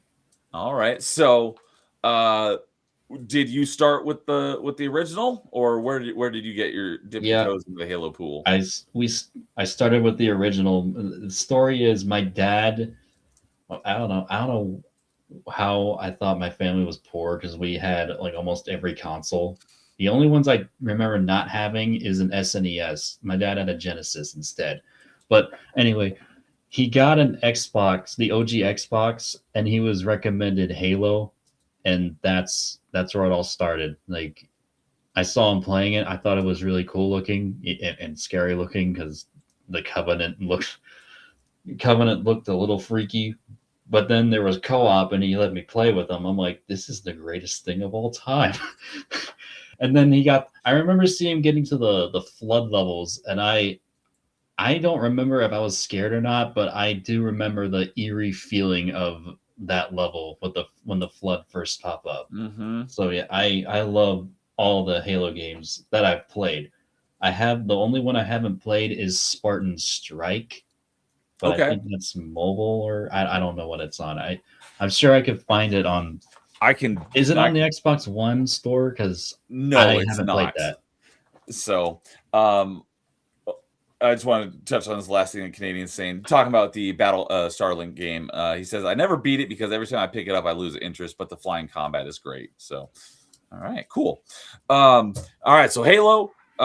So the friend that I mentioned earlier that I went over his house and watched him play Ocarina of Time, and I was still in that part where I had a negative mental image of Zelda as like this looks Mm-hmm. boring, and then I eventually, like I said, I got Link's Awakening. I was like, maybe I should get Ocarina of Time and get another shot, and I did, and then went back. Later on, we hung out a lot, but then I was like, it was because of him having Ocarina of Time, and after I changed my mental image of my mental perception of Zelda, it was because of him having Ocarina of Time that I was like, I need to give that a shot now, and I ended up falling in love with it. But he had later on when Xbox came out, he got an Xbox and he had Halo, and I went over to his house when he had it, and we played through it, and I was like, oh, it's similar. I was like, this is like the greatest thing ever. So started with Halo 1. Me and all my buddies were huge Halo fans. We played it all the freaking time. We were super excited for Halo 2. It launched, and most of us didn't really care for Halo 2. So a couple weeks after Halo 2 came out, we went back to playing Halo 1. And then by the time Halo 3 came out, we were all in college, so we didn't really hang out that much anymore. Dude, but I thought Halo 2 was so much better in a good way, like a step in the right direction for a lot of things. Like the vehicle collision on players, because in Halo 1 you just get instant death if a warthog or a ghost just goes 1 mile per hour. Yeah, there are a few things that I definitely agree are an upgrade, but for the most part, still to this day, I much prefer Halo 1 to Halo 2. Halo 2 is my least favorite of the original 3 Halos. Not that I dislike it, it's just my least favorite. But That's ironic because it's my favorite of the 3. So, Halo 3 is not only my favorite Halo game, but it is also in my top 10 games of all time. I freaking love Halo 3, even though Halo 3 is much closer to Halo 2 than it is to Halo 1. Because Halo 2 and 3 I don't know if they were, but they feel like they were built on the same engine, whereas Halo 1 feels like it's on a different engine. I actually liked that engine better than Halo 2. Yeah, actually, it's all the same engine. It's my friend who is a bigger Halo nerd than me. Shout out to you, Alpha. He says that it's all the same, pretty much the same engine until Infinite came out, with the exception of the Wars games because they're strategy games. Yeah, that makes sense. But yeah, I can see that. Halo 2 is like heavily modified from Halo 1, and then 3 is like not much different. Right. It actually was supposed to be the same game, but Halo 2 went through development hell, and the fact that it runs as good as it does is actually a miracle. And yeah, but they cut the story in half, and that was another thing I didn't like. They blue-balled us, and they're like, we're gonna go finish the fight, and it's like, nope, that's credits. That's the end of the game. It's like, are you freaking kidding me? So I was not a fan of the end of the game. The Covenant skin textures looked freaking terrible. So I thought Halo 1 looked better. I didn't like the. You talking about all the Covenant aliens or just the elites? Mainly the elites, but the brutes too. Just like the skin textures, I just thought looked awful. So I actually like the look of Halo 1 more. So, and Canadians agreeing with you, saying, yeah, LanLo's right about the engine being the same, which I did not. I would have put money on Halo 1 was on a different engine than 2 and 3. So. No, yeah, it's all the same until Infinite. Okay. But yeah, I just liked the movement better in Halo 1. Yeah, that I will say. Halo 1, I think, is the fastest with the base speed, and then it just got slower after that. Yeah, the main thing was I didn't like how, with all the melee, the melee locks on if you're just anywhere close to the enemy. I hated that. Whereas in Halo 1, if your target, if your reticle isn't right on them, if you melee, you're gonna miss. Whereas in Halos 2 and 3, as long as you're close and you hit melee, even if they move, you'll move with them and still land the punch. I didn't like that. Or whatever the melee attack, depending on what weapon you have. So that was one of the things I didn't like. I actually how have magnetic it was. Oh, dude, you want to talk about how magnetic it was? I have an old video of me and my friends trying to do a dumb machinima type of thing on Halo 5. Because Halo 5 had a machinima camera mode. Oh, in Forge. Yeah, well, actually, yeah, I think it was. No, actually, it was in custom games as well. You can turn it on. They added it later, but you can turn on a machinima camera, and basically, we were doing a little story thing, and in the bloopers section, which is about 80% of the video, anyways, uh, my one friend walked by the camera, and then another one turned at him, hit the melee button, and he zoomed off the screen. It was so fast. Like that was one of the funniest things I think I've ever seen. Just my other friend getting punched off camera. It was so great. That is But, funny. but yeah, I hear about the lunge thing. They can be ridiculous.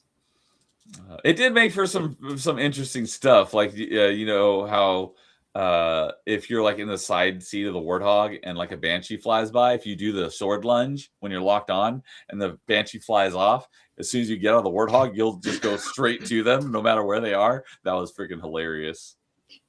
Oh, I might have to try that. I don't think I've ever seen that before. Yeah, if you're in like Is this something Halo where 2? yeah, in Halo 2. So if someone gets within range of you when you have the sword, but you can't move, like in the passenger seat of the Warthog, and it turns red and you lunge, you'll go into the lunge animation, but you won't go anywhere, but you stay locked onto them. So no matter where they go, as soon as you get out of the passenger seat of the Warthog, you'll like basically fly to them, even if they're in a Banshee up in the sky. You'll just fly right up to them. It was freaking hilarious. I've never seen that, but that sounds about right for Halo 2. Yeah.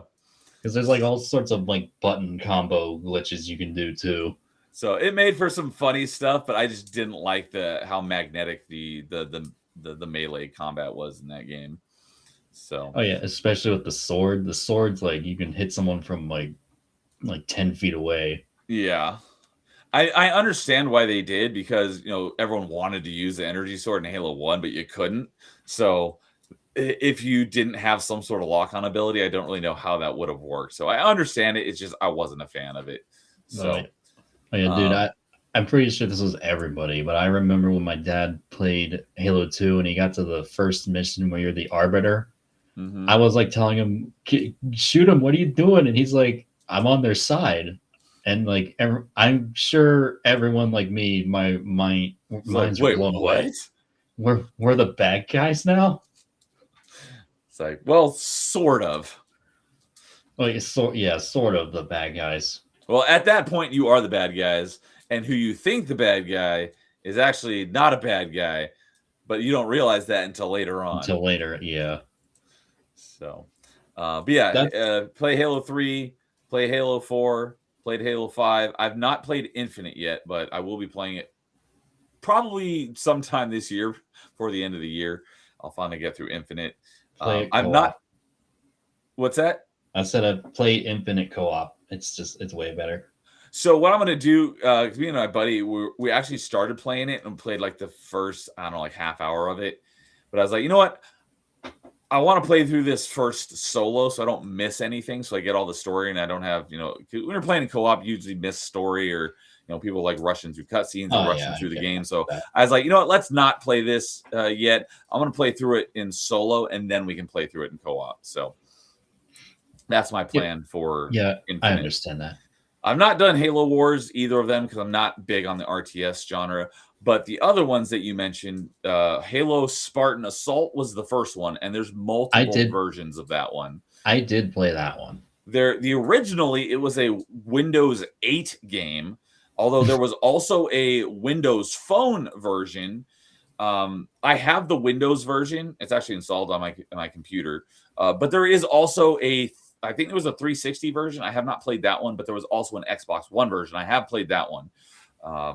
I've beaten it, but I don't have all the achievements left. I still need to go and get the last few achievements that I have remaining. And I like these ones because they're basically twin stick shooters. And I love twin stick shooters. But the Windows Phone and the Windows version are basically the exact same, whereas the Xbox One version is very similar, but it feels like a different game because it feels like it's made for console, whereas the other ones feel like they're made for like a mobile device.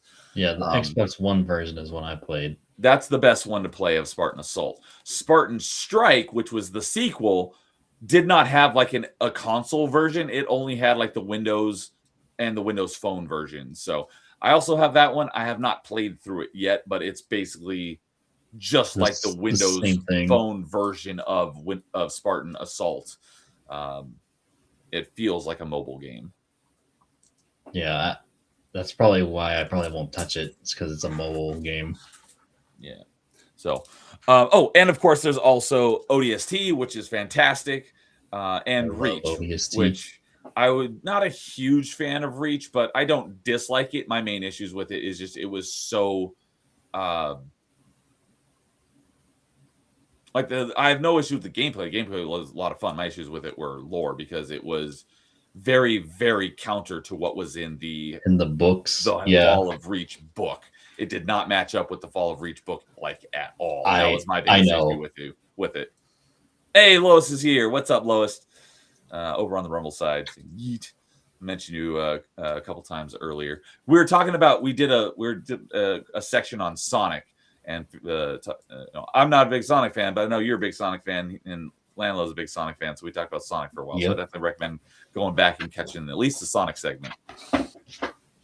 Sorry about these noises. It's my chair. I'm trying to move around. No worries. It doesn't really do it much anymore, but this chair used to be ridiculously squeaky. So no worries at all. But yeah, my main issues with Reach were just the lore inconsistencies with the Fall of Reach book. But the gameplay I thought was great. Yeah, I think 343 did a rewrite of the Fall of Reach. They did. They re-released the book in order to make the Reach game fall in line with the Reach book. I've not read that version. I've only read the original version. Yeah. Which are all my, you can't see them, but on the shelf right here above my companion cube and my Slave 1 are all my Halo books. Yeah, I own the Fall of Reach book, but I haven't finished reading it yet because I already know what happens. So it's in the title. Well, no, I know the events, so I just know the events. And there's a YouTuber who does a lot of Halo lore. He basically explained the remake or the rewritten book and the game Reach story all into one, so it all made sense. But yeah, that's one of the things that fascinated me about Halo was the lore too. It's like I've read a lot of the Halo books. I haven't read all of them, but I've read a good chunk of them. Basically, everything before because I have Angry Canadian knows about this, so he actually told me about it a while ago. Because the last book I actually read was the Fall of Reach book for Paul Hadouken. I think you know who Paul Hadouken is, right? Yeah. So he hasn't done it in a long time, but he used to do a series called Book Club, where it wasn't always a book, but it was like everyone would read a book and they discuss it, or everyone would watch a movie and they discuss it. But it was called Book Club, and one he did was for the Fall of Reach book. And so I reread the book because I hadn't read it basically since it was new. So that was the last book I read. I read that so I could go discuss it on his show a while back, and that was a lot of fun. But I have so I've read The Fall of Reach, The Flood, First Strike. Those are the first three books. I read Ghosts of Onyx. I read Cold Protocol, Contact Harvest. But some of the other books that I have are Glasslands. I never finished it. Got about halfway through it, and then I just fell off and never got back to it. And then I have the Thursday War, and I have Cryptum and Primordium, but I haven't read those ones. And I thought that they took place later in the timeline. But Angry Canadian is like, no, some of those ones like Cryptum and Primordium, those are actually like way prequels because those actually cover like the Forerunners and stuff. But I've actually read those books. Yeah, it's like the Forerunner lore of the Flood is just fascinating. It's like all this stuff that happens way before the Halo Wars, because Halo Wars is technically the start in the games. Like with the story, it's like 20 years before Reach. Oh, really? I didn't know that. Yeah. And then Wars 2 is in between Halo 5 and Infinite. Yes, that makes sense, because that's another thing that I had a little bit of a gripe about, is that going from Halo 5 to Halo Infinite, there's all this stuff that happened that if you didn't play Halo Wars, which I don't play because I don't like RTS games, it's like, wait, what the crap is going on? And it doesn't fill you in on these gaps. And there's like the Banished, who are those? And like, why would I care? It's like, you need to fill me in on this stuff, because you can't expect that I played. If it was in the previous first-person shooter game, then sure, you could expect me to know that. But if it's in a game that's a completely different genre, you should fill me in on the gaps and not expect that I would have played that game. Well, there's actually Halo Wars 2 does explain a little bit, mostly with the Banished, but there are books in between that and Infinite that explain what happens, like with a lot of things in Infinite too. So even then, I don't like it when they did that, just cover lore outside, because it's just like confusing. Exactly. So real quickly, Lois says, I'll catch the rest on replay. I'll talk to you later. All right. See you later, Lois. But yeah, I agree. But yeah, like, yeah, when you have to put what happens on outside, it's just like, why? Come on. Yeah, if there's homework where I have to go, I shouldn't be expected to go and play games outside the mainline franchise or read books to know what's going on between games if it's that vital to the story on the mainline games. Do like a recap that fills in those gaps. You can't just expect us to know everything, because not everyone's going to have played all the other games or read books. That's the required reading, either metaphorically or literally. It's like, you can't expect people to have done that, so you need to connect some dots here for us. So yeah, that's a bit of a gripe I have with Infinite. But Canadian says, guys, the Fall of Reach book wasn't rewritten for the game. I heard that it was, but like I said, I haven't read it, so I don't know. They just republished it under a new company. They fixed some grammar errors and story inconsistencies from other parts of the Halo story. Okay. I had heard that they changed it in order to make the Fall of Reach game match up with the book. That's what I had heard. So if that's not the case, then apparently that was incorrect. Well, like I said, there was a YouTuber that I follow who does a lot of Halo lore like that. I think that's how he explained it, but I don't know. Yeah, that's with the impression I was under as well. He explained like the Fall of Reach book events as they were taking place during the game Reach's events. So, but Canadian, I believe his favorite Halo is Halo Reach. So, and he is a huge Halo fan. Oh yeah, like funny thing is, I don't think a lot of people know about this Halo board game. It's called the Halo Interactive Strategy Game. I swear it must be obscure. I must be the only one that knows about it because I have it, or I had it once. But it's basically this like board, like this. You can set up a map with these boards, and there's these little statue figurines, and it's like it comes with a DVD. It's all like interactive stuff. It was really cool. It even had like a little campaign to it, and Reach was part of it. Like the planet Reach was mentioned. So that's partly why I was excited when Reach was getting a game, because I was like, oh, this is going to be so cool. Yeah, I was excited for it too, because I'd already read, I'd read the books, and then it comes out, and I was like, this doesn't match up with the books at all. I enjoyed the game, but I was like, this doesn't seem to match up. So let's see, interactive strategy game. Yeah, I just Googled it here, and I see it from some online seller for only $20. Nice. Only 20? I figured it'd be a lot more than that, because the Halo interactive strategy game, that's one you mentioned, right? Yeah.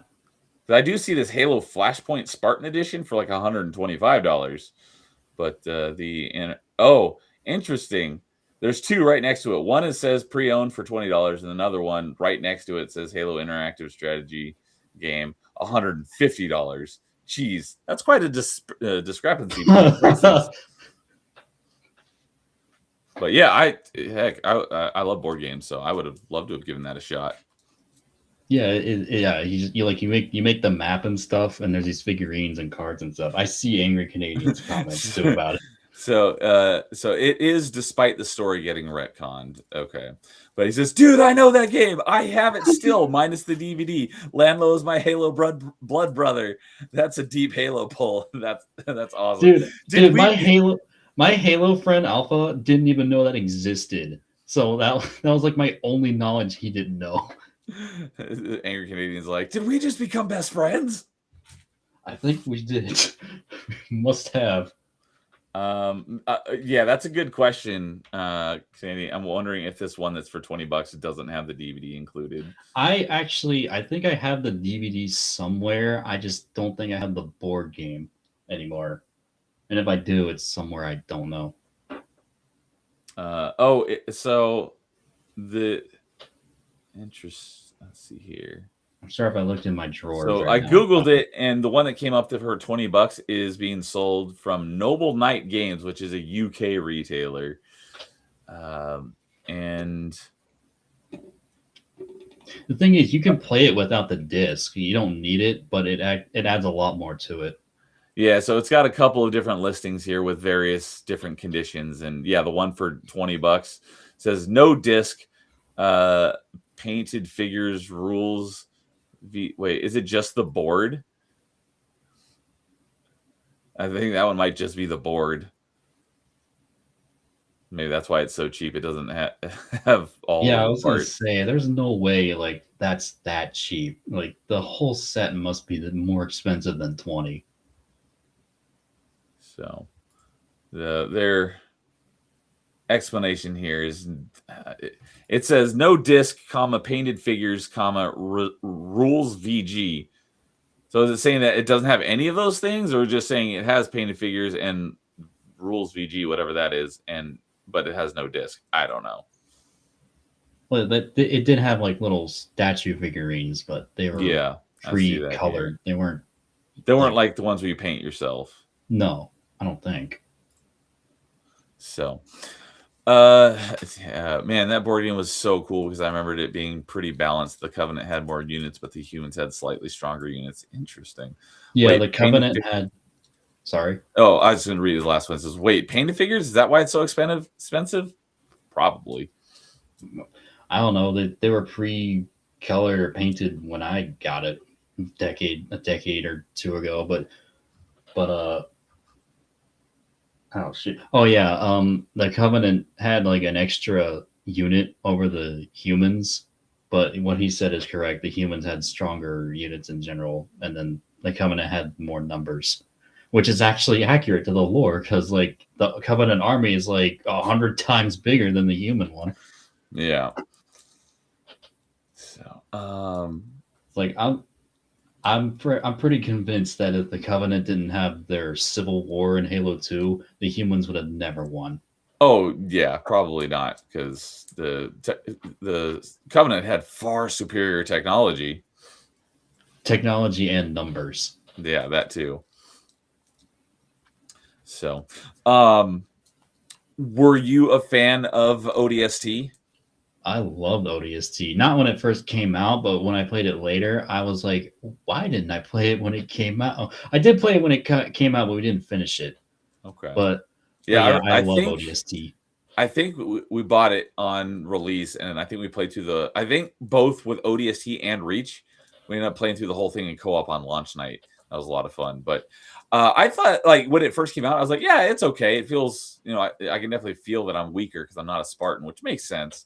But I was like, yeah, it was good. But then later on down the line, I was like, you know what, that game is a lot better than I thought it was. Even though I never thought it was bad, it's just I came to realize it was much better. And I really like the different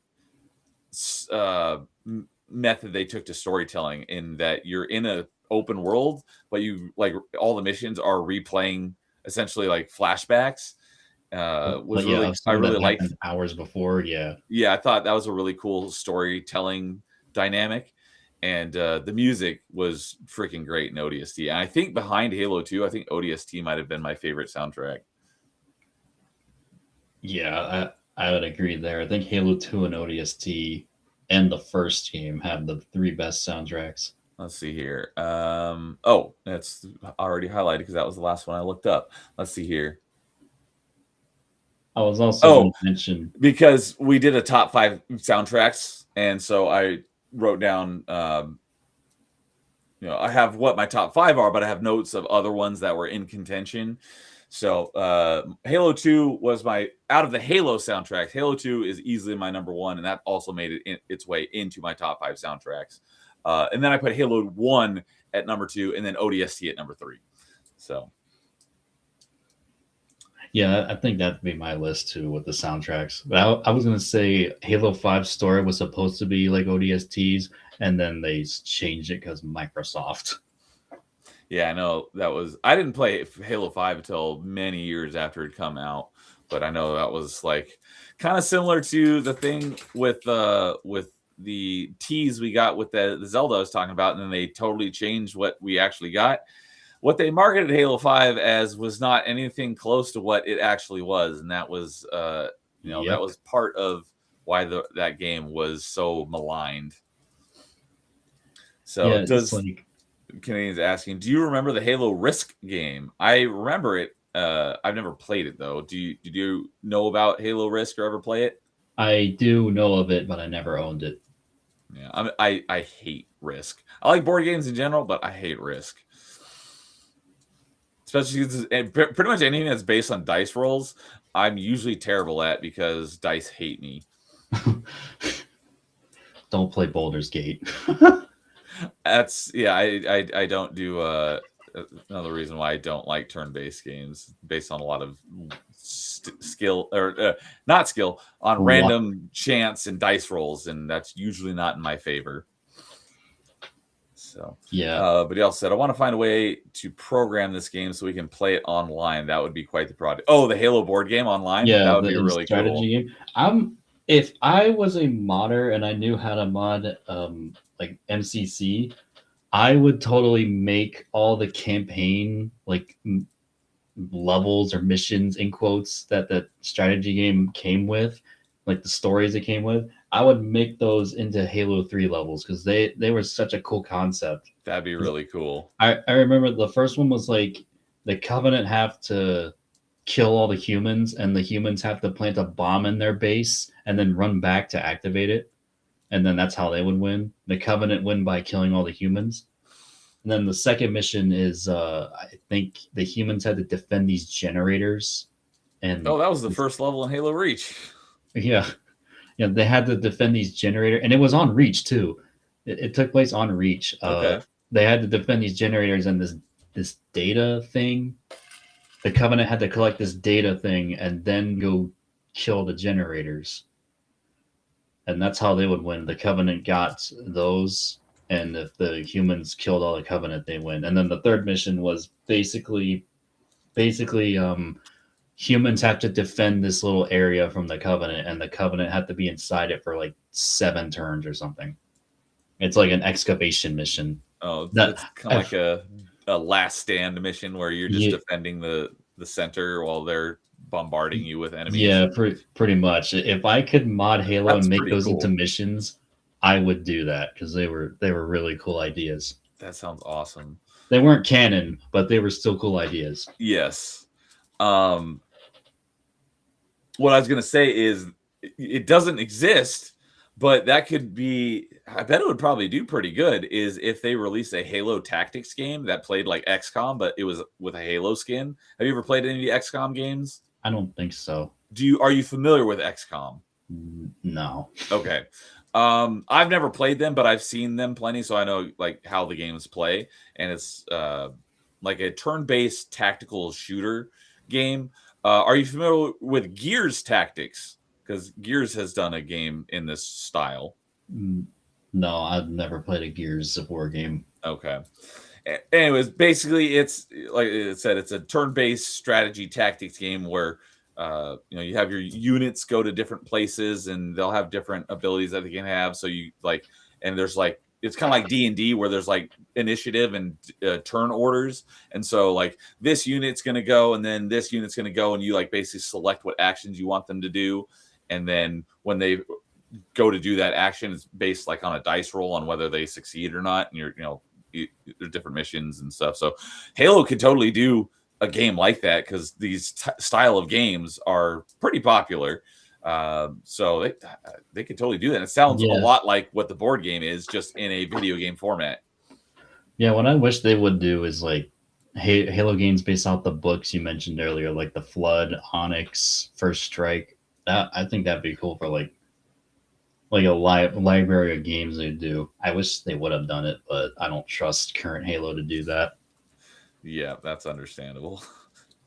Canadian says, "Oh, I should trigger Neo right now." Lol. I have no idea what he's thinking, but he knows how to push my buttons. I bet someone could make mods of those book missions though That'd be on really freaking MCC. cool.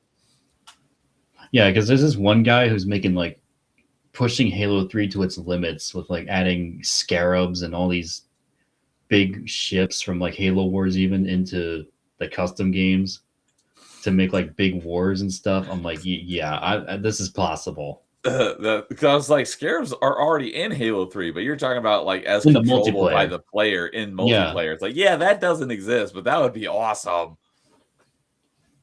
Yeah, Halo mods are crazy if you get people for them. It's just like you can pilot scarabs and like other Covenant and human ships that you don't normally see or get to pilot.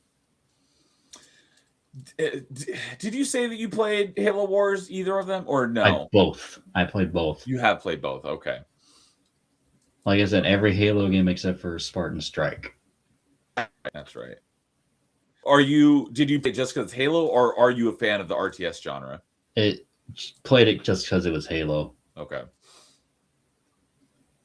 And I liked both, but I prefer the first one because that one had more of a Halo feel than the second with the art style. Now, the art style wasn't bad for Halo Wars 2. It was pretty much Halo 2 Anniversary's art style, which I still really liked. It's gorgeous.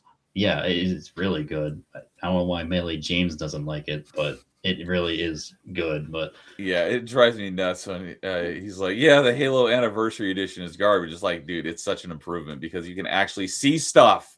yeah, The original game, as great as it is, it's so freaking dark, and they lighten it up so you can actually see things in the Anniversary Edition. And the fact that you can switch back and forth between classic graphics and new graphics, there's no reason why there's no reason to play the original when you could play the Anniversary just and stay in classic graphics the entire time if you wanted to. well, I'm more talking about like the Covenant art style for Halo for the Halo 2 Anniversary because I hated the Covenant designs from 343 in Halos 4 and 5. I thought they were abysmal. And they have lore reasons why they look like that. I still don't like it. So yeah, the elites are like tall, more brutish than they are actual elites. And that's why they stand like 20 feet taller than Master Chief, who's already supposed to be an elite's height, by the way. Like a normal elite's height, he's supposed to match it. Yeah. But those ones are gargantuan because they're a subspecies. The hunters are the only ones that don't have that change. They're the same. Okay. But yeah, it's, the Covenant art style bothered me so much in those games. I still liked Halo 4, the story, multiplayer. I played it. I liked it. I loved, what was the Dominion? I loved Dominion and the Flood mode. The Flood mode was so fun. I don't know. I don't know that I basically, like I always say, I'm not a big fan of PvP. The last game I played regularly in PvP was Halo 3 and Halo Reach. I played a lot of those online, but that's about it because I don't like PvP. So basically the only Halo 4 I played in PvP was what was required in order to get all the achievements. In Halo 5, I don't think I've ever even touched the multiplayer outside of the there was a one game mode, but it was basically like PvPvE. I forget. Warzone, yeah, that one. I played that one. There was a couple achievements for it, and that wasn't too bad. But I don't think I ever actually touched like the competitive PvP in Halo 5. Yeah. That's the Warzone I'm familiar with, not the Call of Duty Warzone. They stole that name. Warzone in Halo 5 was really fun, at least until players started farming the crap out of you at your own base. Oh yeah, but yeah, the concept was so cool. It was basically Conquest, but with Halo and AI enemies. But then they added the Warzone firefight later. That's my favorite mode in Halo, probably, period, other than Invasion. Because what it is I don't even know what Warzone firefight is. I don't know that I ever played that. it's basically it's firefight, of course, but you have objectives. Like you have like kill 100 of this type of enemy or 100 of this one, or Okay, like rather defend this than just generator. stay alive. Yeah, it's not just stay alive. All I don't. There is no life system. There's a timer though. If you fail to get the objective, the game ends, Okay. which kind of sucks. But they expect you to get all the overpowered vehicles that you've accumulated playing Warzone, like with the rec pack and stuff, to like beat the game or beat the rounds and stuff. So yeah, it's like defend generator, defend base, kill a boss. It was by far my favorite Halo mode of all time. Okay. And aside from invasion, I I was like the idea of invasion. I didn't really play it much, but I did like the concept. yeah. I will say the Covenant Armory in Reach sucks. The only thing that's good is the needle rifle. Yeah. So, but yeah, like that, I was disappointed when Infinite brought Firefight into it. I was happy they did, but it wasn't the same as Warzone because it was just King of the Hill, defend this spot from enemies. For Well, that's how a lot of Firefight was originally introduced in ODST. It was just, survive. yeah, but in Infinite, it's like they merged King of the Hill and Firefight, so you have to defend a hill from the Banished. But then later they added the normal one, but they didn't add 8 players, which is what Halo or what Warzone Firefight was. It was 8 players versus the AI. Oh, okay. I forgot to mention that. But Yeah, because the best, Firefight was just four-player co-op originally. actually, yeah, it was originally, and then MCC had an update to where that you can play 8 players in both ODST and Reach Firefight. Really? I did not know that. Yeah, that was one of the best changes they did, and it runs so smooth because of the dedicated servers. But the crappy thing is about that is no one really plays that anymore. They did when it first dropped, but no one really plays it on the custom game browser anymore. And it was only really a custom game browser thing. It wasn't matchmaking, unfortunately. Yeah. At least from what I remember. I'll let you finish. I was just going to say the best thing about Infinite is the AI in Forge because people can make their own custom campaign levels and stuff, like it's MCC's mods and stuff. That's awesome. I didn't know that was the thing. Yeah, that's the best thing Infinite's got for it. Okay, it says, yeah, LanLo speaking the truth. Apparently, Infinite has a new game mode that looks similar to Halo 5 Firefight. So, I might have to check it out then. I was a huge so you said your favorite Halo though, hands of across all the Halo games is Halo 2. It flip flops between 2 and 3, but if I had to choose one, and I might piss my friend off for this, but it has to be Halo 3. Just in general, it is way better mechanically and everything. But Halo 2, the art style, the game, the campaign, the music, mainly the music and the campaign top it over Halo 3 for me. Okay. I disagree, but that's fair enough. It's personal preference. But yeah, Halo 3 is definitely my favorite Halo. And I said Halo 3 is in my top 10 games of all time. I love that game. But what I was going to say was, what was I going to say? You're talking about the Warzone. Warzone Firefight, Warzone regular. Shoot, what was I going to say? Because Firefight was first introduced in ODST. I think it was in Reach as well, right? Yes. Oh, that's what I was going to say is because I had never actually played those game types in Master Chief Collection. I only played them in the original versions on 360. But what I was, that's what, because you said that what your favorite game mode is across all the Halo games. And that's what I was going to say is my favorite game mode across all the Halos was probably Griffball. You ever play Griffball? That's a good one. I love Griffball. I love Griffball. I was actually on a competitive team in the very first Griffball league, and my team. That's nice. I think we made it to the semifinals before we got eliminated. We've had like a whole season where we had regularly scheduled games and we practiced and stuff. It was awesome. I freaking love Griffball so much. So that was my favorite game mode. But in Halo 3, I freaking loved just because that's where Forge was introduced, and I loved just the like endless stuff you could come up with, and I loved custom games. The thing that I hated was there was no way to search for them. You just have to get a group of friends together to play them. So Yeah. finally, in was it 5 or Mhm. Infinite, they finally added a custom games browser, but this is well after I've stopped playing games online, so I've never used it. I would have killed to have a custom game browser in Halo 3 back in the day. I would have played, not that I played a crap load of Halo 3 online, but I would have like tripled the amount of time I spent on Halo 3 online if I had a custom games browser, because I freaking love custom games. They're so much fun with all the wackiness you could get up to.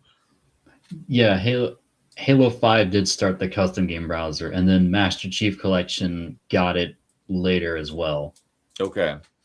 Because like I remember seeing like this crazy stuff online, but it's like I didn't have anybody to play these game modes with. People create like crazy things in Forge, like these goofy like mongoose races, and you're having to go through these like tunnels with with the gravity launchers, or a lot of sometimes game modes that people came up with in Forge got baked into the base game. Like I think Rocket Race was something that they came up with in Forge, and that became its own game modes. Same with the I think base. Well, Griffball obviously originated. The title came from Red versus Blue, but there was never any actual Griffball in Red versus Blue. But I think someone's like, "Hey, we should do that in Forge," and then they made it an actual game mode. So I just wish there was a custom game browser back in the day, and I would have played a crap load more of Halo 3 with if I could actually search for these ridiculous game modes that people Yeah, are coming up with.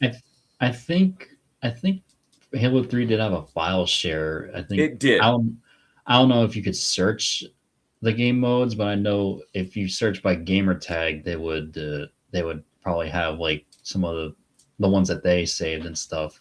Yeah, you could go and download people's game modes and game maps and stuff, but you couldn't like search for it and jump in a match in progress. You'd have to basically get Yeah, people together, be like, "Hey, come join my game." So yeah. I would it would have Me- been amazing if there was a custom game browser back message to then. all recent players, custom games right now. Yeah, I think I did get that a couple of times, and it's like, "Oh heck yeah, I want to do that." So Yeah, that was me in Reach because I didn't have Xbox Live until 2011. oh, That's when okay. my dad gave me his 360, and it was like, yeah, you're old enough to play online now. Yeah, but 360 was my introduction to Xbox Live. I mean, I knew it existed on original Xbox, but I never had it on original Xbox because I didn't have broadband internet until the 360 days. So, um, yeah, that was one of the. We actually talked about this on Party Chat on Tuesday of our first playing video games online for the first time. A couple different experiences, like because the very first game I ever played online was on my computer playing Counter-Strike with a friend from school against people who were, I don't know where they were, all over the world, and that was really cool. But the first like console game I played on an official online service was on Xbox Live on Xbox 360. So some good Yeah, old, the good old yeah. days. I think I mentioned my first was Halo 3 at my cousin's house. He Yeah. had Xbox Live. So Canadian says apparently Infinite has a new game mode. Oh, I already read that one. Yeah, you read that one. Yeah. And I said I might have to go back to Infinite and check it out because I haven't played that game in a year because I've just been tired of their stuff on Twitter. I'm not going to go into it. I know what you mean, and that's completely understandable. So Yes. all right. I also thought about diving into like franchises that I found through video games, Oh, like okay. Spider-Man and Dragon Ball specifically. Okay. I know Spider-Man's Marvel, but that's how I found out about him. So your introduction to Spider-Man was through video games? Yes, it was through the first game based off the movie, the very first movie. We were talking about that one on yeah, because my guest on Party Chat on Tuesday was Nightmare, and he's a big fan of Sam Raimi's Spider-Man, and he loves that first. Well, he loves basically all the Spider-Man games for the most part. And we were talking about the first movie based game, and Yeah, I did play that one as well on GameCube, and that was a lot of fun. Yeah, we might have just summoned him because we're mentioning superheroes. 'Cause I rented that one back in the day from Blockbuster, and it was the thing that was like kind of a mind blowing thing is once you beat it, you unlocked Green Goblin, but it wasn't just Yeah, like a new skin; it was like an entirely new way to play the game. So I had to play through it it again as was Green Goblin. That was awesome. it was, but the difficulty you had to play on to unlock him is a can I cuss real quick? Yes. It's a bitch because hero is hard enough, but let me tell you something about superhero on that game. It's nearly impossible. It's nearly freaking impossible. So you have to beat it on the hardest difficulty to No, unlock Green no, Goblin? no, no. You play it on like the second hardest to unlock Green Goblin. You just play it on Oh. hero, the third hero mode. That's what it's called. Okay, because I was like, I don't think I played it on the hardest difficulty, and I know I unlocked Green Goblin. No, yeah, yeah, but I know on Dolphin you can cheat the you can put in a code for normal to play as Green Goblin on normal mode, but Oh, in the base game you have to play. I play the Xbox version, which has two extra missions and is also I think the fastest load times. yeah, Nightmare's told me a few times that the Xbox version is the best version of that one because it has a couple extra levels, and I think he said it has a Craven level. Those are the two extra levels, the Craven levels. Yeah. Um, Although I must have had a Mandela effect with those, as I remember when I was 5, we went to Florida and my cousins had that game on Xbox, and I saw the levels. It looked completely different to me as a kid, but it was a I thought they were a maze levels, but they're not really maze levels. They're like avoid traps while you're poisoned. They're the I first haven't one's played the weird. Xbox version, so I don't know. I only played the GameCube. Well, yeah. But I do plan to play it again because it's got retro achievements, so I'll play through it again at some point. On the Xbox or The Dolphin. the GameCube version. Oh, Xbox yeah. doesn't have retro achievement support.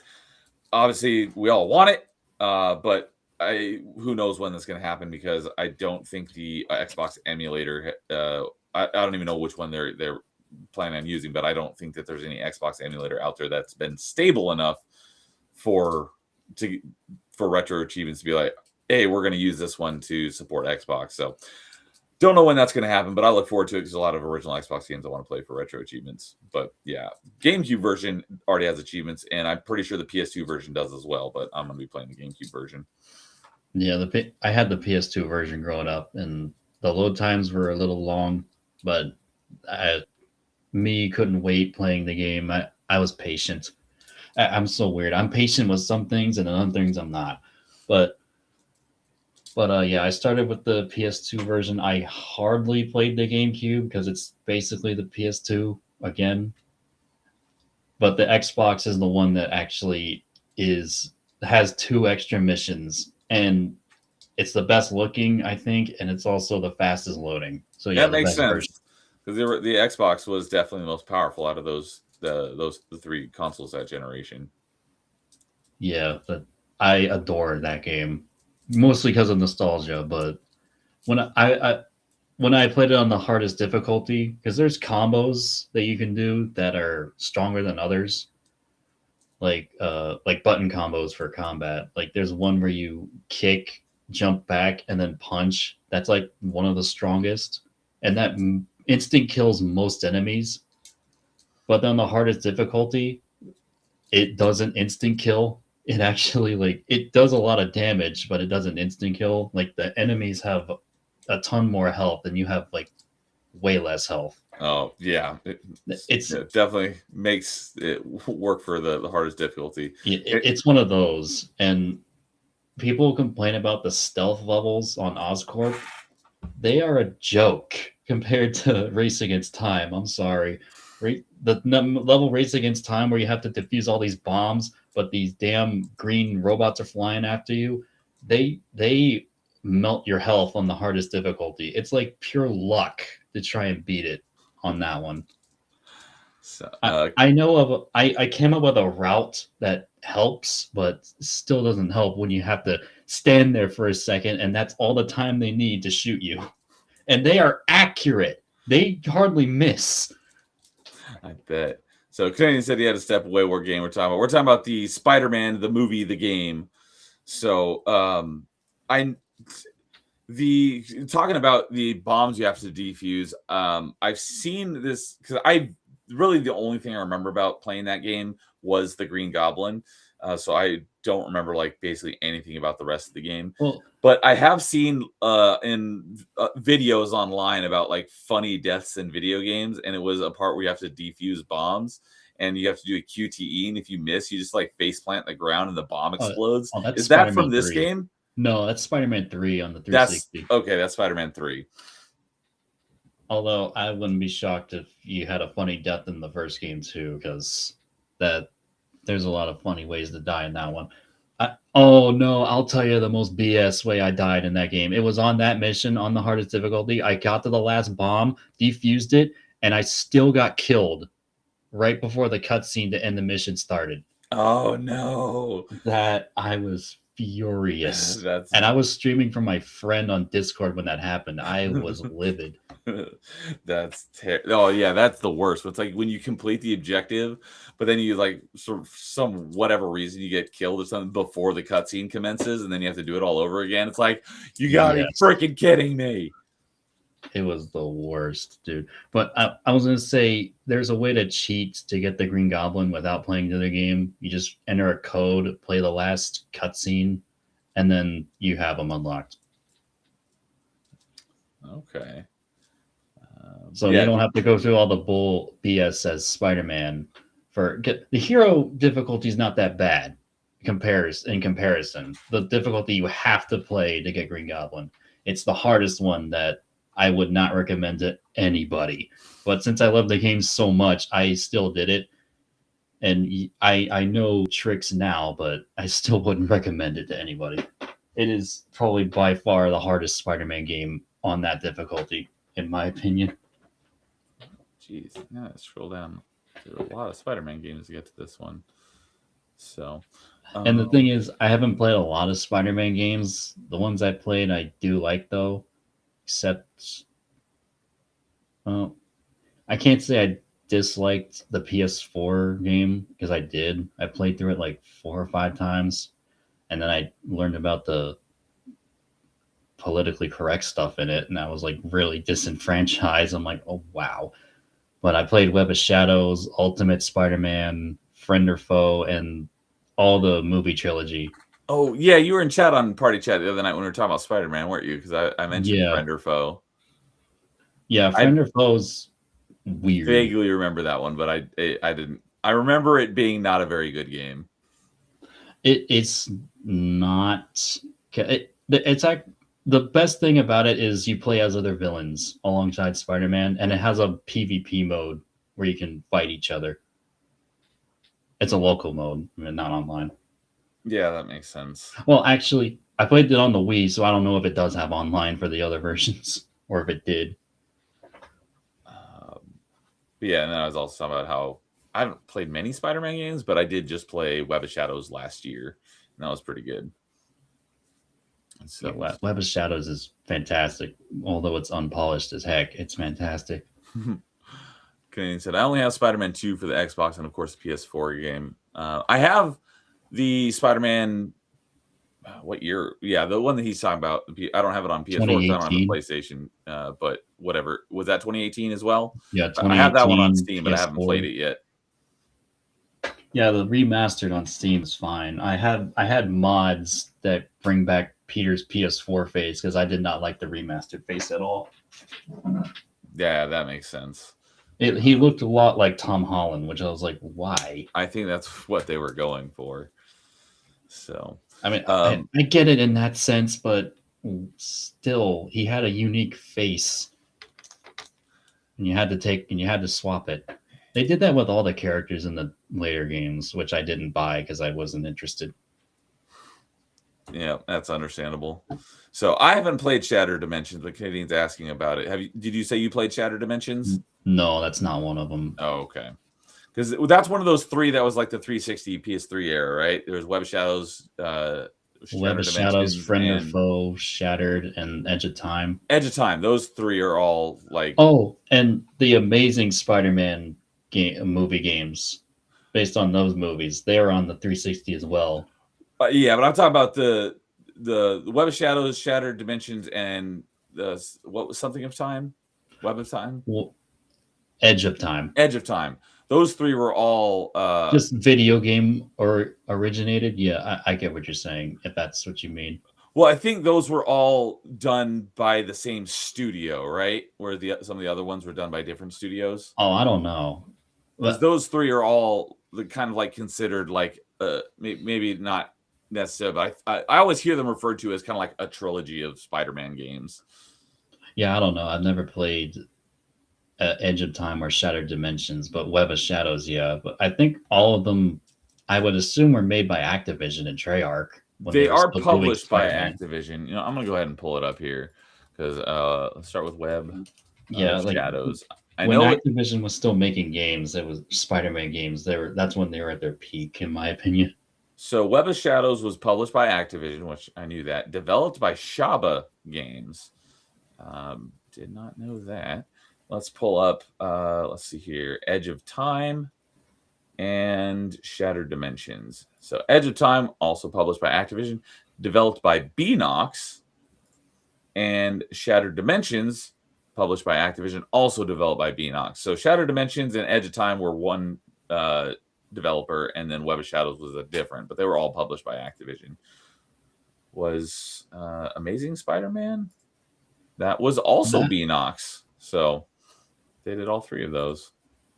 Yeah, but I heard the first Amazing Spider-Man wasn't good, so I didn't get it. But then I heard the second one was better. I did buy that one. That's the one I forgot to mention I did play. That one was all right. So Friend and Foe was also published by Activision, but developed by Next Level Games. And I played it back in May of 2009, so that was a very long time ago. I gave it a 1 star out of 5, so I did not like it.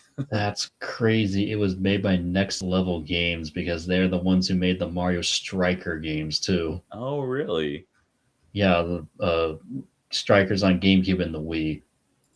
Let's see here. Beenox also did Amazing Spider-Man 2. But I don't know how they go from soccer games to a Spider-Man game.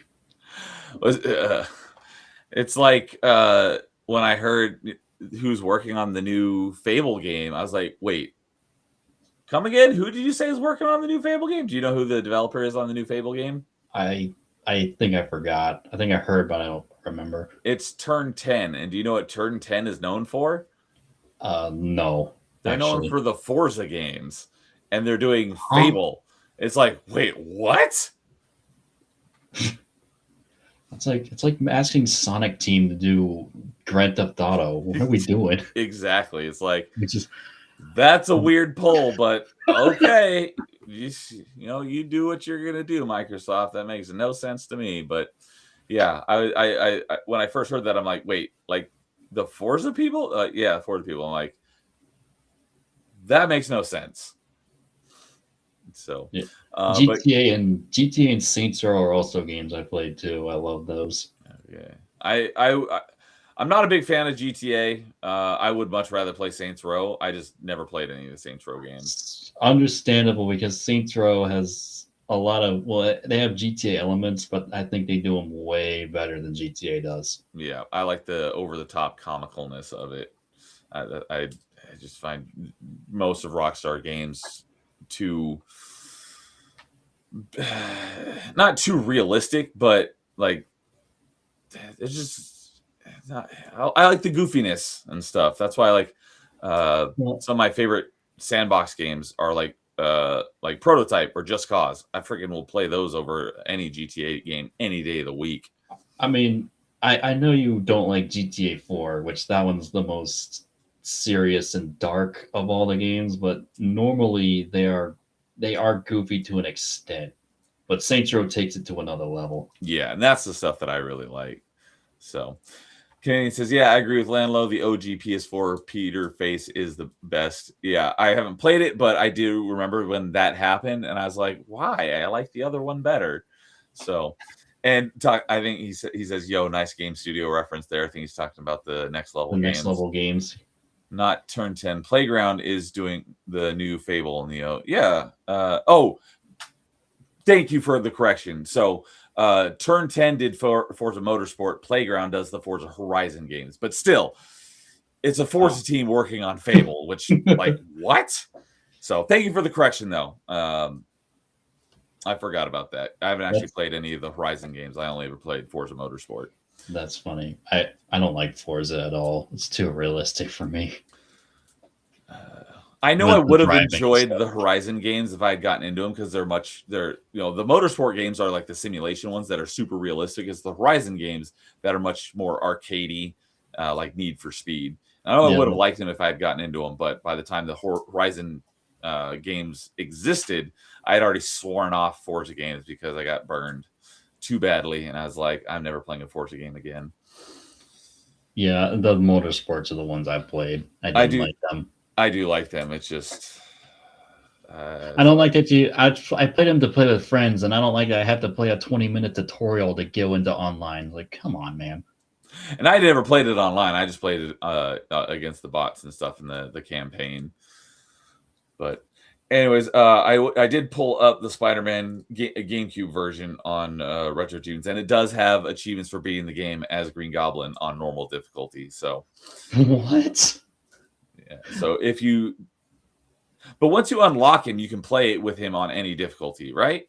You just have to play on a certain difficulty to unlock him. You have to play on the second hardest to unlock him officially. Yeah, but then once you unlock him, you can play through the game on the easiest difficulty with him, right? No, because the way the game works, it's tied to the save file. Once you pick a difficulty, you can't change it unless you have a different save file that has a different difficulty. Oh, it's weird. It's one of the. That's how it works, but it's weird. Okay, so maybe in this case, if you have to beat it on the hard difficulty to unlock him, then maybe the way you get these achievements is by using the cheat to unlock him. I don't know. I'll figure it out when I play it eventually. It's either that or it counts on Hero. So I don't know. It does say normal difficulty or higher, but if you can't play it on normal difficulty, you can only play it on Hero, which I would assume in this case would be hard. Yeah, why would even hard specify normal if you can't play it on normal? That wouldn't make any sense. Yeah, that's the heroic difficulty in Halo terms. The heroic, yeah. Yes, that's the only way. I've actually cheat coded playing as normal on Dolphin or playing as Green Goblin on Dolphin. So yeah, that's probably what they mean. But you're not supposed to play as him on normal because the game explicitly tells you play the game on Hero or harder to unlock this secret when you're in the store looking for those things. Oh, okay. Gotcha. That makes sense. So that's another thing. That's actually Spider-Man 2, the OG movie, real quick. Best Spider-Man game ever. I played it I think 5 or 6 years ago for the first time. Wish I played it as a kid. It's amazing. My only complaint, no alternate costumes. Oh. I think you'd be a man after Nightmare's Own Heart because I think that's also his favorite. I know it's his favorite Spider-Man movie, I'm pretty sure. I think it's also his favorite Spider-Man game. But I'm sure he'd be happy to hear that. It's the best Spider-Man game I've ever played, but my favorite's still the first movie game, just pure nostalgia. Oh, and Ultimate Spider-Man for Venom. That's it. And I have to disagree with Nightmare. Well, not disagree. Spider-Man 2, the movie is great, but I still prefer the first one. I think it's the better movie of the two. Okay. That's just me. Yeah, I haven't seen them in a long time. I don't know which one I would prefer. It would obviously be either 1 or 2 over 3 for sure. Not that I disliked 3, but I thought 1 and 2 were both far superior to the third movie. They were. 3 was a letdown. Yeah. But yeah, I haven't seen either of them in a really long time. So I would need to rewatch them to determine which one I actually liked better. Yeah, I watched all 3, I think, last year, and I still say that the first one's my favorite. The second one's I will admit it's the better movie of the two, but the first one's still my favorite. That's understandable. That's like let's probably The Mega Man X trilogy on Super Nintendo. Like I said, those are my favorite Super Nintendo games. Mega Man X3 is my favorite, but I wouldn't say it's the best. Yeah, that's how I am with, like, I think a lot of franchises. It's like, I think for Sonic, I told you my favorites, and one of them was Unleashed. I admit it's not a perfect game, but it's still my favorite, or one of. And it's also with Halo, like with the 343 games, my favorite's it's probably Halo 5, mostly multiplayer wise. Like I said, Yeah, I I never know played that's the Halo shocking 5 to hear. multiplayer. I know everyone hates on Halo 5, and justifiably so for a lot of reasons. But that's mainly the campaign. I haven't played multiplayer, but it looked like it had a really good multiplayer offering. I just never played it.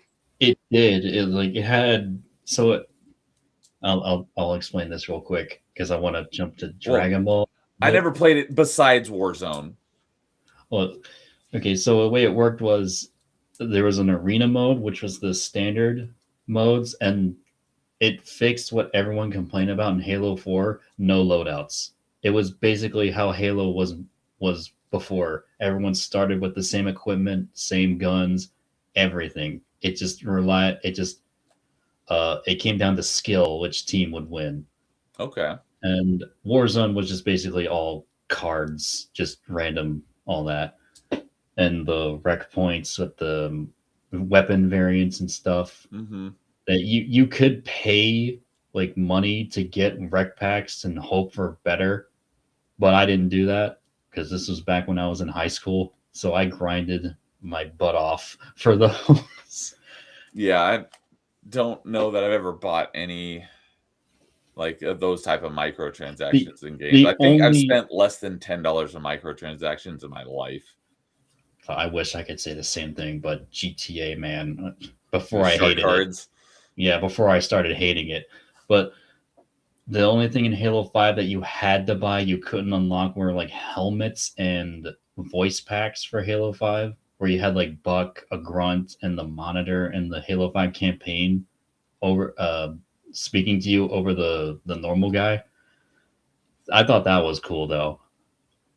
But yeah, Halo 5 campaign, trash. Story is trash. It's fun to play through co-op, but story's trash. Yes. It's mainly the multiplayer is why I love it because, like I said, Halo, the Warzone Firefight, and Super Fiesta. I forgot to mention that.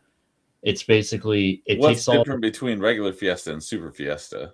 it takes all the Fiesta is just all the random weapons. Super Mhm. Fiesta is that, but with all the weapon variants in Warzone. Oh, okay. So it's Because basically the same, just your guns may look different than the default version. no, it's not. Well, it's not just looks. They actually do different things. Oh. There's this energy sword called the Prophet's Bane, which is the Arbiter's sword in the campaign. It turns you invisible permanently, Oh. and it's so hard to see people in active camo in that game. It's the hardest one to see anyone in that game. I'm surprised I was able to do it, but yeah, it takes you invisible, and your lunge range is like almost a mile. It feels. They added the hammers later. They had a variant called the Tartarus Gavel, which does exactly what you think it does. It's a gravity shockwave that goes across the room. Oh, that sounds awesome. And then they had a rocket launcher variant that shoots like a sniper rifle at people, and it was very What? yeah. It wasn't That's that fast, but it was pretty awesome. fast. But what else? They had a beam rifle that shot black holes at when it hits the wall or a body, like Dude, this instant sounds death. freaking awesome. Dude, it was my. I don't know why I said hit Warzone Firefight. This is actually the best Halo mode ever. Was Super Super Fiesta on Halo Fiesta. 5. I've never It's heard of in this. it's in Infinite, but it's a downgrade because there's not as many weapon variants. But yeah, Halo 5 Super Fiesta was the most fun I've ever had, probably on Halo ever. That does sound like a lot of fun. So, Yeah, Canadian said, "Did someone say Sonic Unleashed?" Yeah, we did. Like I I mentioned, the did. lowest earlier. Talked a whole section on Sonic, and we talked a bunch about Unleashed and colors and frontiers and adventure. So, if you missed that, it was pretty early in the stream if you want to catch that part of the replay. But yeah, I fully agree with LanLo with Halo 5. The story was awful and ruined the campaign experience. The multiplayer was just too much fun. And I've never played the multiplayer, and I only played the campaign, so I don't really have a very high opinion of Halo 5. Yeah, there's a dedicated fan base of Halo 5 multiplayer defenders. So I'm one of them. So. It looked good. I just by that time I was not interested in PvP, no matter what game it was. Yeah, and I will say it's stupid that they they took time to add modes as DLC, even though they were all free. They brought Forge as a DLC, Infection, the Warzone Firefight.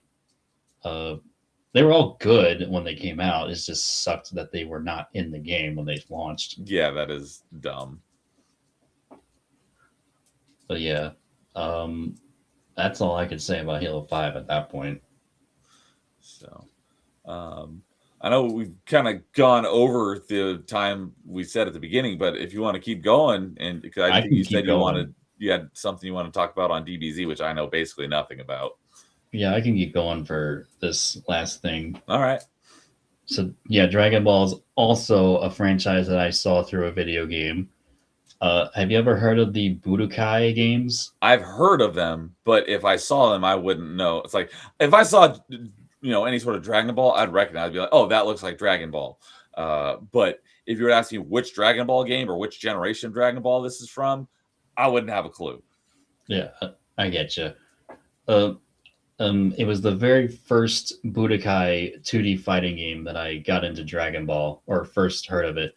And I love one that of the game. 2D fighters then. Yeah, it was a 2D fighter. It wasn't the Tenkaichi 3D ones. I did get the... I was going to say, what's the 3D ones? It's the Tenkaichi? Yeah, it's Tenkaichi. I had the second one like a decade later, and I love that one to death. That one was so good. I know 3 is better and a bigger roster, but I had 2, and that one was so much fun. And there's like a mod of Tenkaichi 3 called 4, and it adds all the Dragon Ball Super characters to it. Because 3 was in a time before Super was a thing. It was all like DBZ original and GT, those animes. Okay, yeah. Which series of Dragon Ball came first? I have no idea. I'll try to explain it as best I could, but yeah, like I think I mentioned on Party Chat, but my only exposure to Dragon Ball is I've seen a good chunk of Dragon Ball Z abridged. That's about all I know about Dragon Ball, and that was freaking hilarious. I watched a little bit of it, but I haven't finished it. But yeah, before like all the games, the animes were just the original Z and GT. And everyone hated GT when it came out, but the best thing that came out was Super Saiyan 4. Do you know what that looks like? Okay, it's basically a red fur body and black hair. It looks the most primal. It's a lot of. Okay, yeah, I have seen that before. I thought this was like another one of the series of like you've got Dragon Ball Z, Dragon Ball Super, Dragon Ball GT, Dragon Ball Super Saiyan 4. You're just saying basically that's like the 4th level of evolution. Yeah, that's back when GT was a thing, but I'm not going to go into the timelines for Dragon Ball because I know it's going to be confusing. But I'm just going to talk about Trunks the games. is from the future. Congratulations, you figured that one out. But I'm just going to talk about the games. The Budokai series is like 2D fighting, like I wouldn't say Street Fighter level, but it's like arcadic fighting, and you can move around, fly around and stuff. They were so good. Well, I only played the first one. I never played 2 or 3, but I played a game called Infinite World, which is basically the 4th one, and it's so much better than Budokai 1 gameplay wise. And then I played Tenkaichi 2. Well, I played another game called DBZ Sagas, which was not good. It was like the only thing that was good about it was like it was co-op and you play through the Z story. But it was like third person, the combos sucked. It was like action adventure more than fighter. But after that, it was Tenkaichi 2, and then shockingly, I didn't play a lot of these 360 games. I think at that time I was more. This is back when I was asking for Xbox Live and playing Halo. So at this point in my life, I was more loosely a fan of Dragon Ball. But when Xenoverse 1 came out, you know, the Xenoverse series, I've heard of it. yeah, it's pretty much the most popular one now. It's Xenoverse is the one where you can create your own character and you go through the Dragon Ball timeline to fix corrections that these demons are making because they need Oh, energy. okay. It's a really cool concept, but the story, it's like hit or miss. But then the second game story is kind of the same, but it's a little worse. I don't know how to explain it, but the DLCs for Xenoverse 2, like the story modes, like they were really good. Like they brought a lot of like different what ifs and stuff. But yeah, Xenoverse is what kicked my love for Dragon Ball like really like Into high gear. yeah into high gear. Like I started learning about the lore more and like different species and techniques and stuff. Like because there's like there's the Saiyans, there's just what Goku is. Mm-hmm. And Vegeta too, right? Yeah, Vegeta as well. They have all the transformations like Super Saiyan 2, 3, 4, God. There's a lot of them. But then there's like the Frieza race, which they're like these aliens that can breathe in space. Or not just breathe in space, like survive in space vacuums. It's so weird how Dragon Ball works. Because all these characters are overpowered, but then you have characters that can't breathe in space at all. And then there's these aliens that can breathe in space. Then there's like the Namekians that created the Dragon Balls. The Namekians are Piccolo's race, right? Yes. Yeah. And the you can play as humans as well in Xenoverse, but Xenoverse is also a 2D fighter, right? no, it's 3D. Oh, Xenoverse is 3D. Okay. Yeah, it's full on 3D. It has like RPG elements to it. You can level up your characters and give them different builds and stuff. So yeah, there's the Saiyan race, human race, Namekians, Piccolo's race, the Frieza race. I wonder who's that named after, and then Majins, which are like Boo, the fat pink blobs. Oh, okay. I was like, I remember the name Majin Buu, but I had to think about it. I'm like, I think I remember what character that was. Yeah, the chubby pink guy, and he's got like a little thing on his head, right? Yeah, those are all the races you can make in the Xenoverse games. Xenoverse is well known for like I said, the custom character aspect, and on YouTube, there's like this is what my second channel that I'm more focused on is based off. It's based off of the role play aspect of all the custom characters and all the stories that people make. And I'm not gonna lie to you, I'm really shocked at how well it's doing for me. I'm at like 350 subs in 6 months. I'm like, this is a market I wish I would have tapped into before because I could have done this probably years ago, but I just didn't. And the way I'm doing it is how I thought I would do them today, anyways.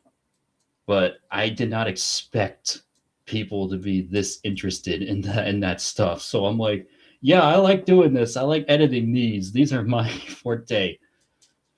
Yeah, I've been on YouTube almost 3 years, and I'm barely over that. But then again, I don't do videos; I just stream, and that's not the way to grow. But yeah, I know.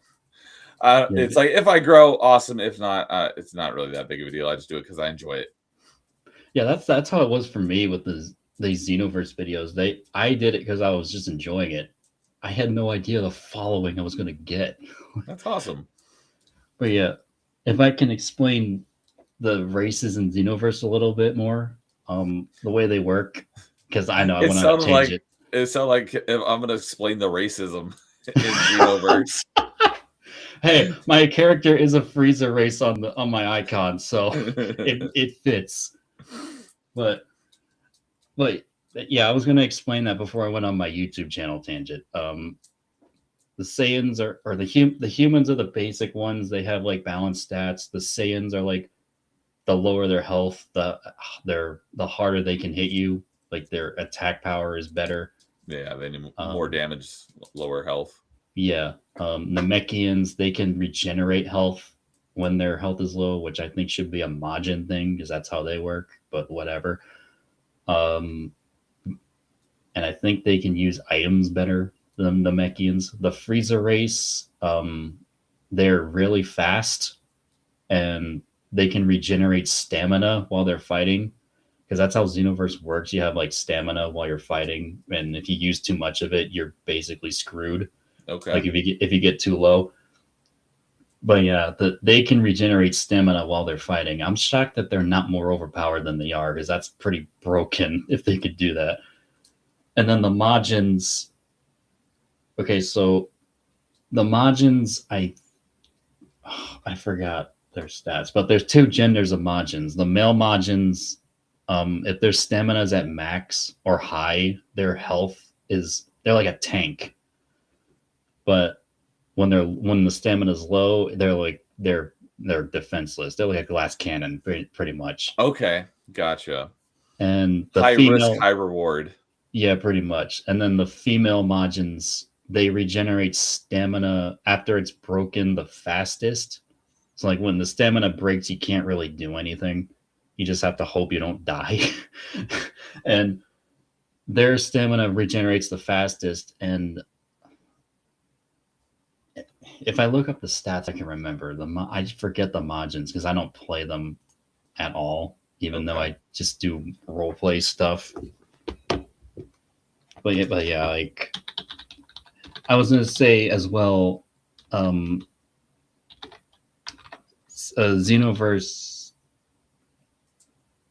Oh yeah, Xenoverse 2 is my favorite game to mod at all because the base game, you know how Super Saiyans have their hair sticking up? Mm-hmm. Yeah, that doesn't happen in Xenoverse for the custom characters, which is stupid. Oh, yeah, it's a big letdown. But there are mods that I was gonna say this. It sounds like there's probably a mod that fixes that. There are a lot of mods that fix that, including the revamp mod. The revamp mod is like this big overhaul for the game. And there's also like map mods, skill mods, excuse me, character mods and stuff. Sorry, I'm like fanboying over a game that you have no idea what I'm talking about. I understand what you're talking about, but yeah, I don't know any of this off my own experience. Yeah, I just thought I'd share Dragon Ball real quick, but I do have the Majin or all the character traits because there's also male and female humans and male and female Saiyans. They also have their own different traits. Like they give you a reason to play as every creatable type, pretty much. Definitely sounds like it. Yeah, Saiyan male, low health but high attack power, damage increases after health is low, and stats. Oh yeah, all stats rise after they revive because the way the Saiyans work in Dragon Ball lore is if they get revived after a near-death experience, they grow like far vastly stronger than what they were before. Okay. That's why Goku's like always overpowered all the time. And he comes back and he's like, he can take on Frieza's final form, whereas everybody else couldn't even take on his first form. Okay, I'm sorry. I'm not going to read all of these. It's a lot, but yeah. But yeah, they all have their different stats and stuff. That's all I wanted to say. So, it sounds like the Frieza race is your favorite race to play as? Yeah, pretty much. Okay. So, if I was playing the game legitimately, yes, they would be because the stamina regen thing is a big thing, and plus I like the way they look. And they're very fast too with their combos too, not just their movement. Okay. So, yeah, obviously I haven't played any of these, and I know very little about the franchise, so I don't really have much that I can input on this one. I I Oh, did play like go every, ahead. I was just gonna say I played like almost every other game after Dragon Ball game after Xenoverse came out, like Fighters, which is like Marvel versus Capcom All right. ish. So you're well versed because I've heard Fighters and I've heard Fighter Z. It's the same thing. People say it differently. Is It's there it's a technically Fighter Z. okay? I was gonna say, is there a technically correct way to say it? Because I've heard it both ways, and I don't know which one's right. So I was just curious if there was a correct one. Everyone just says Fighters because it rolls off the tongue easier, but it's technically Fighter Z. Okay, thank you for the clarification. So Canadian says I played Xenoverse 2 for a bit and had fun. Nice. It is a good game. It's just playing it legitimately. There's a lot of grinding involved, and the I understand why it's popular in the legit way because you can play co-op with people and do raids and stuff. It's just it doesn't hit the potential it should, and I'm hoping Xenoverse 3 that got announced recently will do Okay. that. But I'm keeping my expectations low for that. So like lowest expectations. Yep, I was gonna say the lowest expectations. He'll be proud. Keep But your expectations low, and you won't be disappointed. yeah, You might exactly. even be excited and have your expectations exceeded. So I've had that with a number of games that everyone says sucked, and then I played it with low expectations. I was like, that was actually a lot better than I was expecting. Yeah. What else? The one Dragon Ball game, Sparking Zero. You know that one? I've heard of that one as well, but I don't know anything about it. It's basically the Tenkaichi series just Okay. brought back. Oh, And so the it's Tenkaichi games, those were a bit older. yeah, they brought it back, but there was some problems with the launch, like lack of characters, some characters not being there, but they're adding them now. But the best thing about it, and this is also partly why I started my YouTube channel, is it has a what if creator. So like you can create your own stories with the characters in the game too. It's actually kind of cool. It's actually what those games are known for too, is the what if scenarios. And they added a whole what if creator and it's massive. I'm like, this is insane. That sounds great. Almost makes me think of like not that I've really played much or watched much of it, but like the storyline creators in like some of the WWE games. The only wrestling games I played are like some of the ones on N64. I forgot to mention that earlier. Okay, yeah, I've never played any of the wrestling games. I've watched a little bit back when I was in college because my roommate was into it, but he created characters in the game for all of us, and I think he basically set up like a storyline between all of us to play our own characters and stuff. And there was one time I think he even like just put all our characters in a ring and just simulated a match and to see who would win. So yeah, he was big into wrestling, so that was some fun stuff. Um, but the other thing I was going to ask is about the anime. Because I know there's all those different series of the anime. Have you watched? Mm-hmm. I don't know. Maybe asking if you watched all of that might be crazy because maybe each one of those has like 1,000 episodes. But have you watched a lot of the anime as well? I'm actually watching through the original DBZ in English for the first time because Oh, okay. I've watched. There's DBZ Kai, which is that I've heard of same that. one, but a lot of the fillers cut out. So I've seen that, but I've never seen the original series, which has a lot of the filler. Okay. And So I've seen bits and pieces of GT, but not all of it. And I've watched Super. I haven't watched the newest one yet, but I plan on it, and I plan on watching the original series too eventually. so you're planning on getting through a lot of it. You haven't done much of that yet. So most of your experience with Dragon Ball is through the video games, not necessarily the anime. Pretty much the games, yeah. But I am working on watching the animes, and they're not. I mean, well, collectively, all of them, I'm sure, are 1,000 episodes, but I think DBZ is like almost 300. So it's not as long as you probably thought. It's not like Naruto long, but Yeah. I don't know about many animes. I've not watched much, but I know that there are some animes out there that have like thousands of episodes. I wasn't sure if Dragon Ball is like that. I'm assuming that since you mentioned, I'm assuming Naruto is like that, where it's like Oh, endless. yeah, that's what I've heard. The only anime I'm into is Dragon Ball. That's not to say I don't want to get into more because my girlfriend loves anime. But That's awesome. yeah, but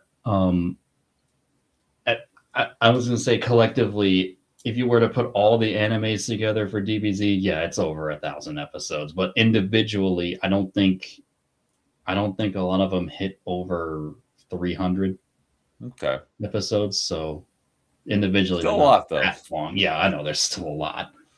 Oh, But there and are quite a number of series, right? there are there's all of those I mentioned, and there's like one that's a promotional anime promoting the Dragon Ball Heroes game on the Switch.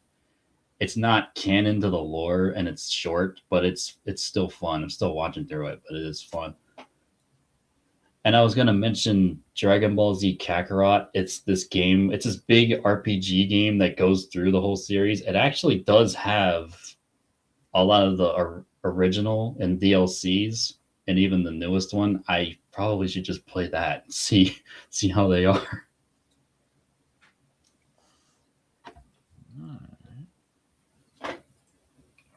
So, well, anything else you wanted to mention about DBZ? Otherwise, that's probably a good No, place to wrap it for the night.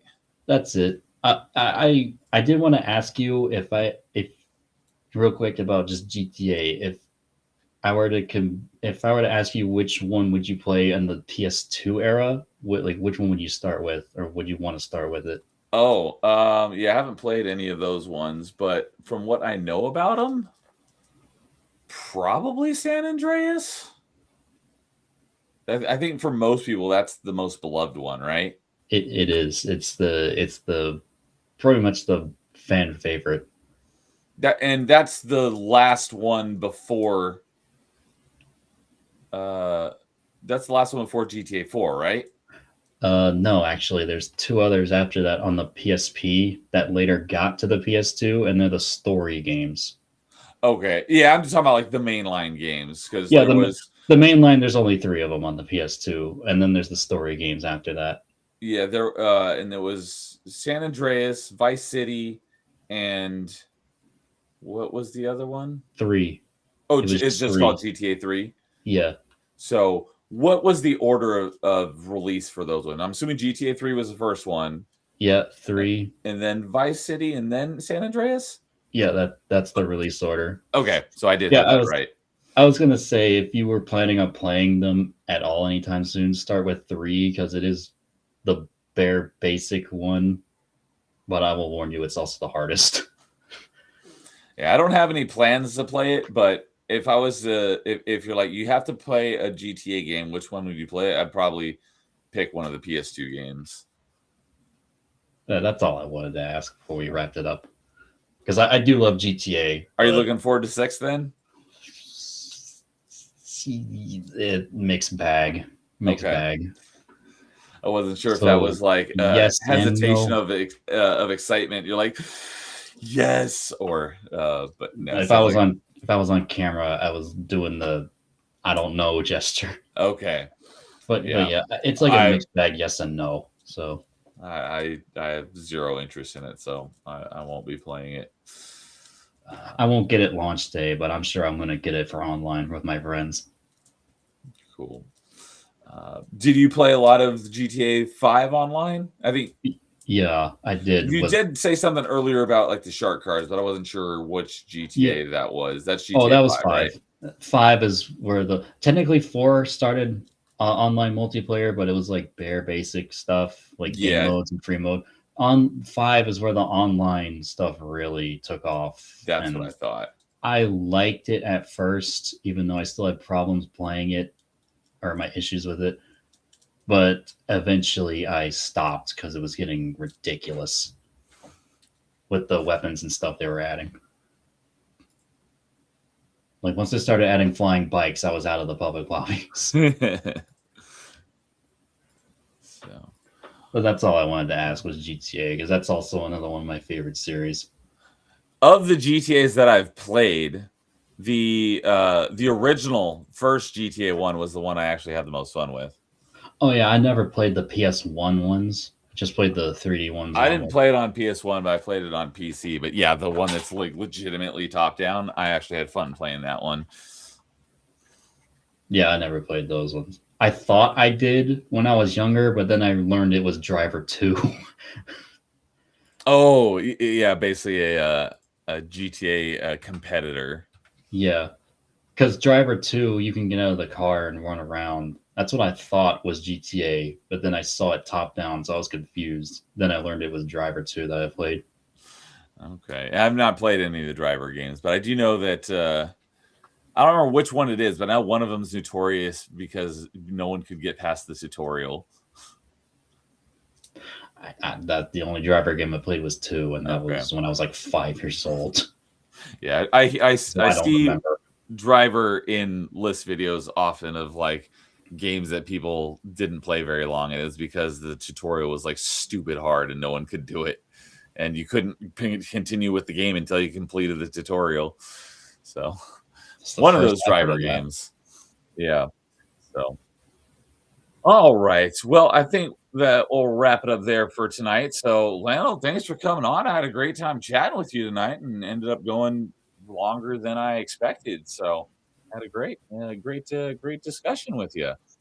Yeah, you too. So, is there anything you want to shout out what you got going on or anything before we bid adieu? Well, I can shout out my 2 channels. Obviously, it around here. I know I'm known for the G&G highlights, but I haven't been really posting those a lot because of my other channel. But if you guys want to go check those out, I have like a whole library of Geeks and Gamers highlights on my channel, and also old gaming videos from like 6 or 8 years ago. If you want to check those out, they're really cringy, but I, I still like that I uploaded them. It was something. But So, yeah, I there's that don't channel. have them in the stream description yet. I forgot to, I asked you for the links, you provided them to me, and I forgot to put them in the stream description. So I'll do that as soon as we're done. But I did drop them in chat. So go give Krazy LanLo a follow. Links are in the chat and they will be in the stream description basically right after we finish the stream. Yeah, and I was gonna mention my other channel. You did link it. It's my Dragon Ball Stories channel where I just do role plays of my custom characters on Xenoverse. That's it. Okay. And that's the one that seems to be And yeah, getting some traction. that's the one I'm mainly focused on. Okay. Well, fun stuff. So I am glad that whenever it was, you reached out to me and said, "Hey, I want to come on for an open mic." So I'm glad you did that and got you on to chat. So Yeah, because I think we chatted on a Melee Games Town Square once, only a little bit, and yeah, the more streams I watched from you and the open mics, I thought this guy could be a cool person to talk to. I don't want to talk to him. well, I'm glad you did. So if anyone is out there catching the this on rewind, open mics basically open to anyone. So if you want to come talk video games with me, let me know and we'll get it on the calendar. So. Again, thanks for coming on. Had a great time chatting. Links are in the stream, are in the chat. So go give him a follow, and then I will add those into the stream description in just a few minutes once we're done here. As for myself, I will be back tomorrow with some more Chatisfactory, as I've normally been doing on Fridays. And then Monday will not be a Metroidvania Monday. It's the last Monday of the month, so I've been doing I do Mass Effect Monday. So we're going to be playing some Mass Effect 3 multiplayer, so which is also open to anyone. So we do have a full party already, but if there's anyone out there who wants to join, just let me know, and we will cycle some people in and out so everyone can get a chance to play. But that's going to be a lot of fun because Mass Effect is my number one favorite video game franchise, with Metroid being my number 2. So. Thank you. Oh, there we go. That's my icon for my other channel. Okay. And is that one of the existing characters, or is that a character you created? That's the character I created. She's the main character. Okay. Nice. I tried to find that before you ended the stream. I'm glad you did. So that if you see that, you're at the right place. So go give that channel a follow. So thanks for being on, chatting some games with me. Thank you everyone in chat. The last half of the stream, that was mainly just Angry Canadian, but always good to see Canadian. Hope you're doing well. And yeah, I'll have to get you back on here in the near future for another open mic. We'll figure out a time that that works for you. So yeah. Thank you everyone for tuning in for another open mic, and everyone have a great evening or night or whatever, because it's already almost 1 o'clock for me, and it's I think almost 4 o'clock for you if I'm not mistaken. So and if you're catching us on the replay, you know, have a good rest of your day. So everyone have a good one. We'll catch you all next time, and as always, in the meantime, game on.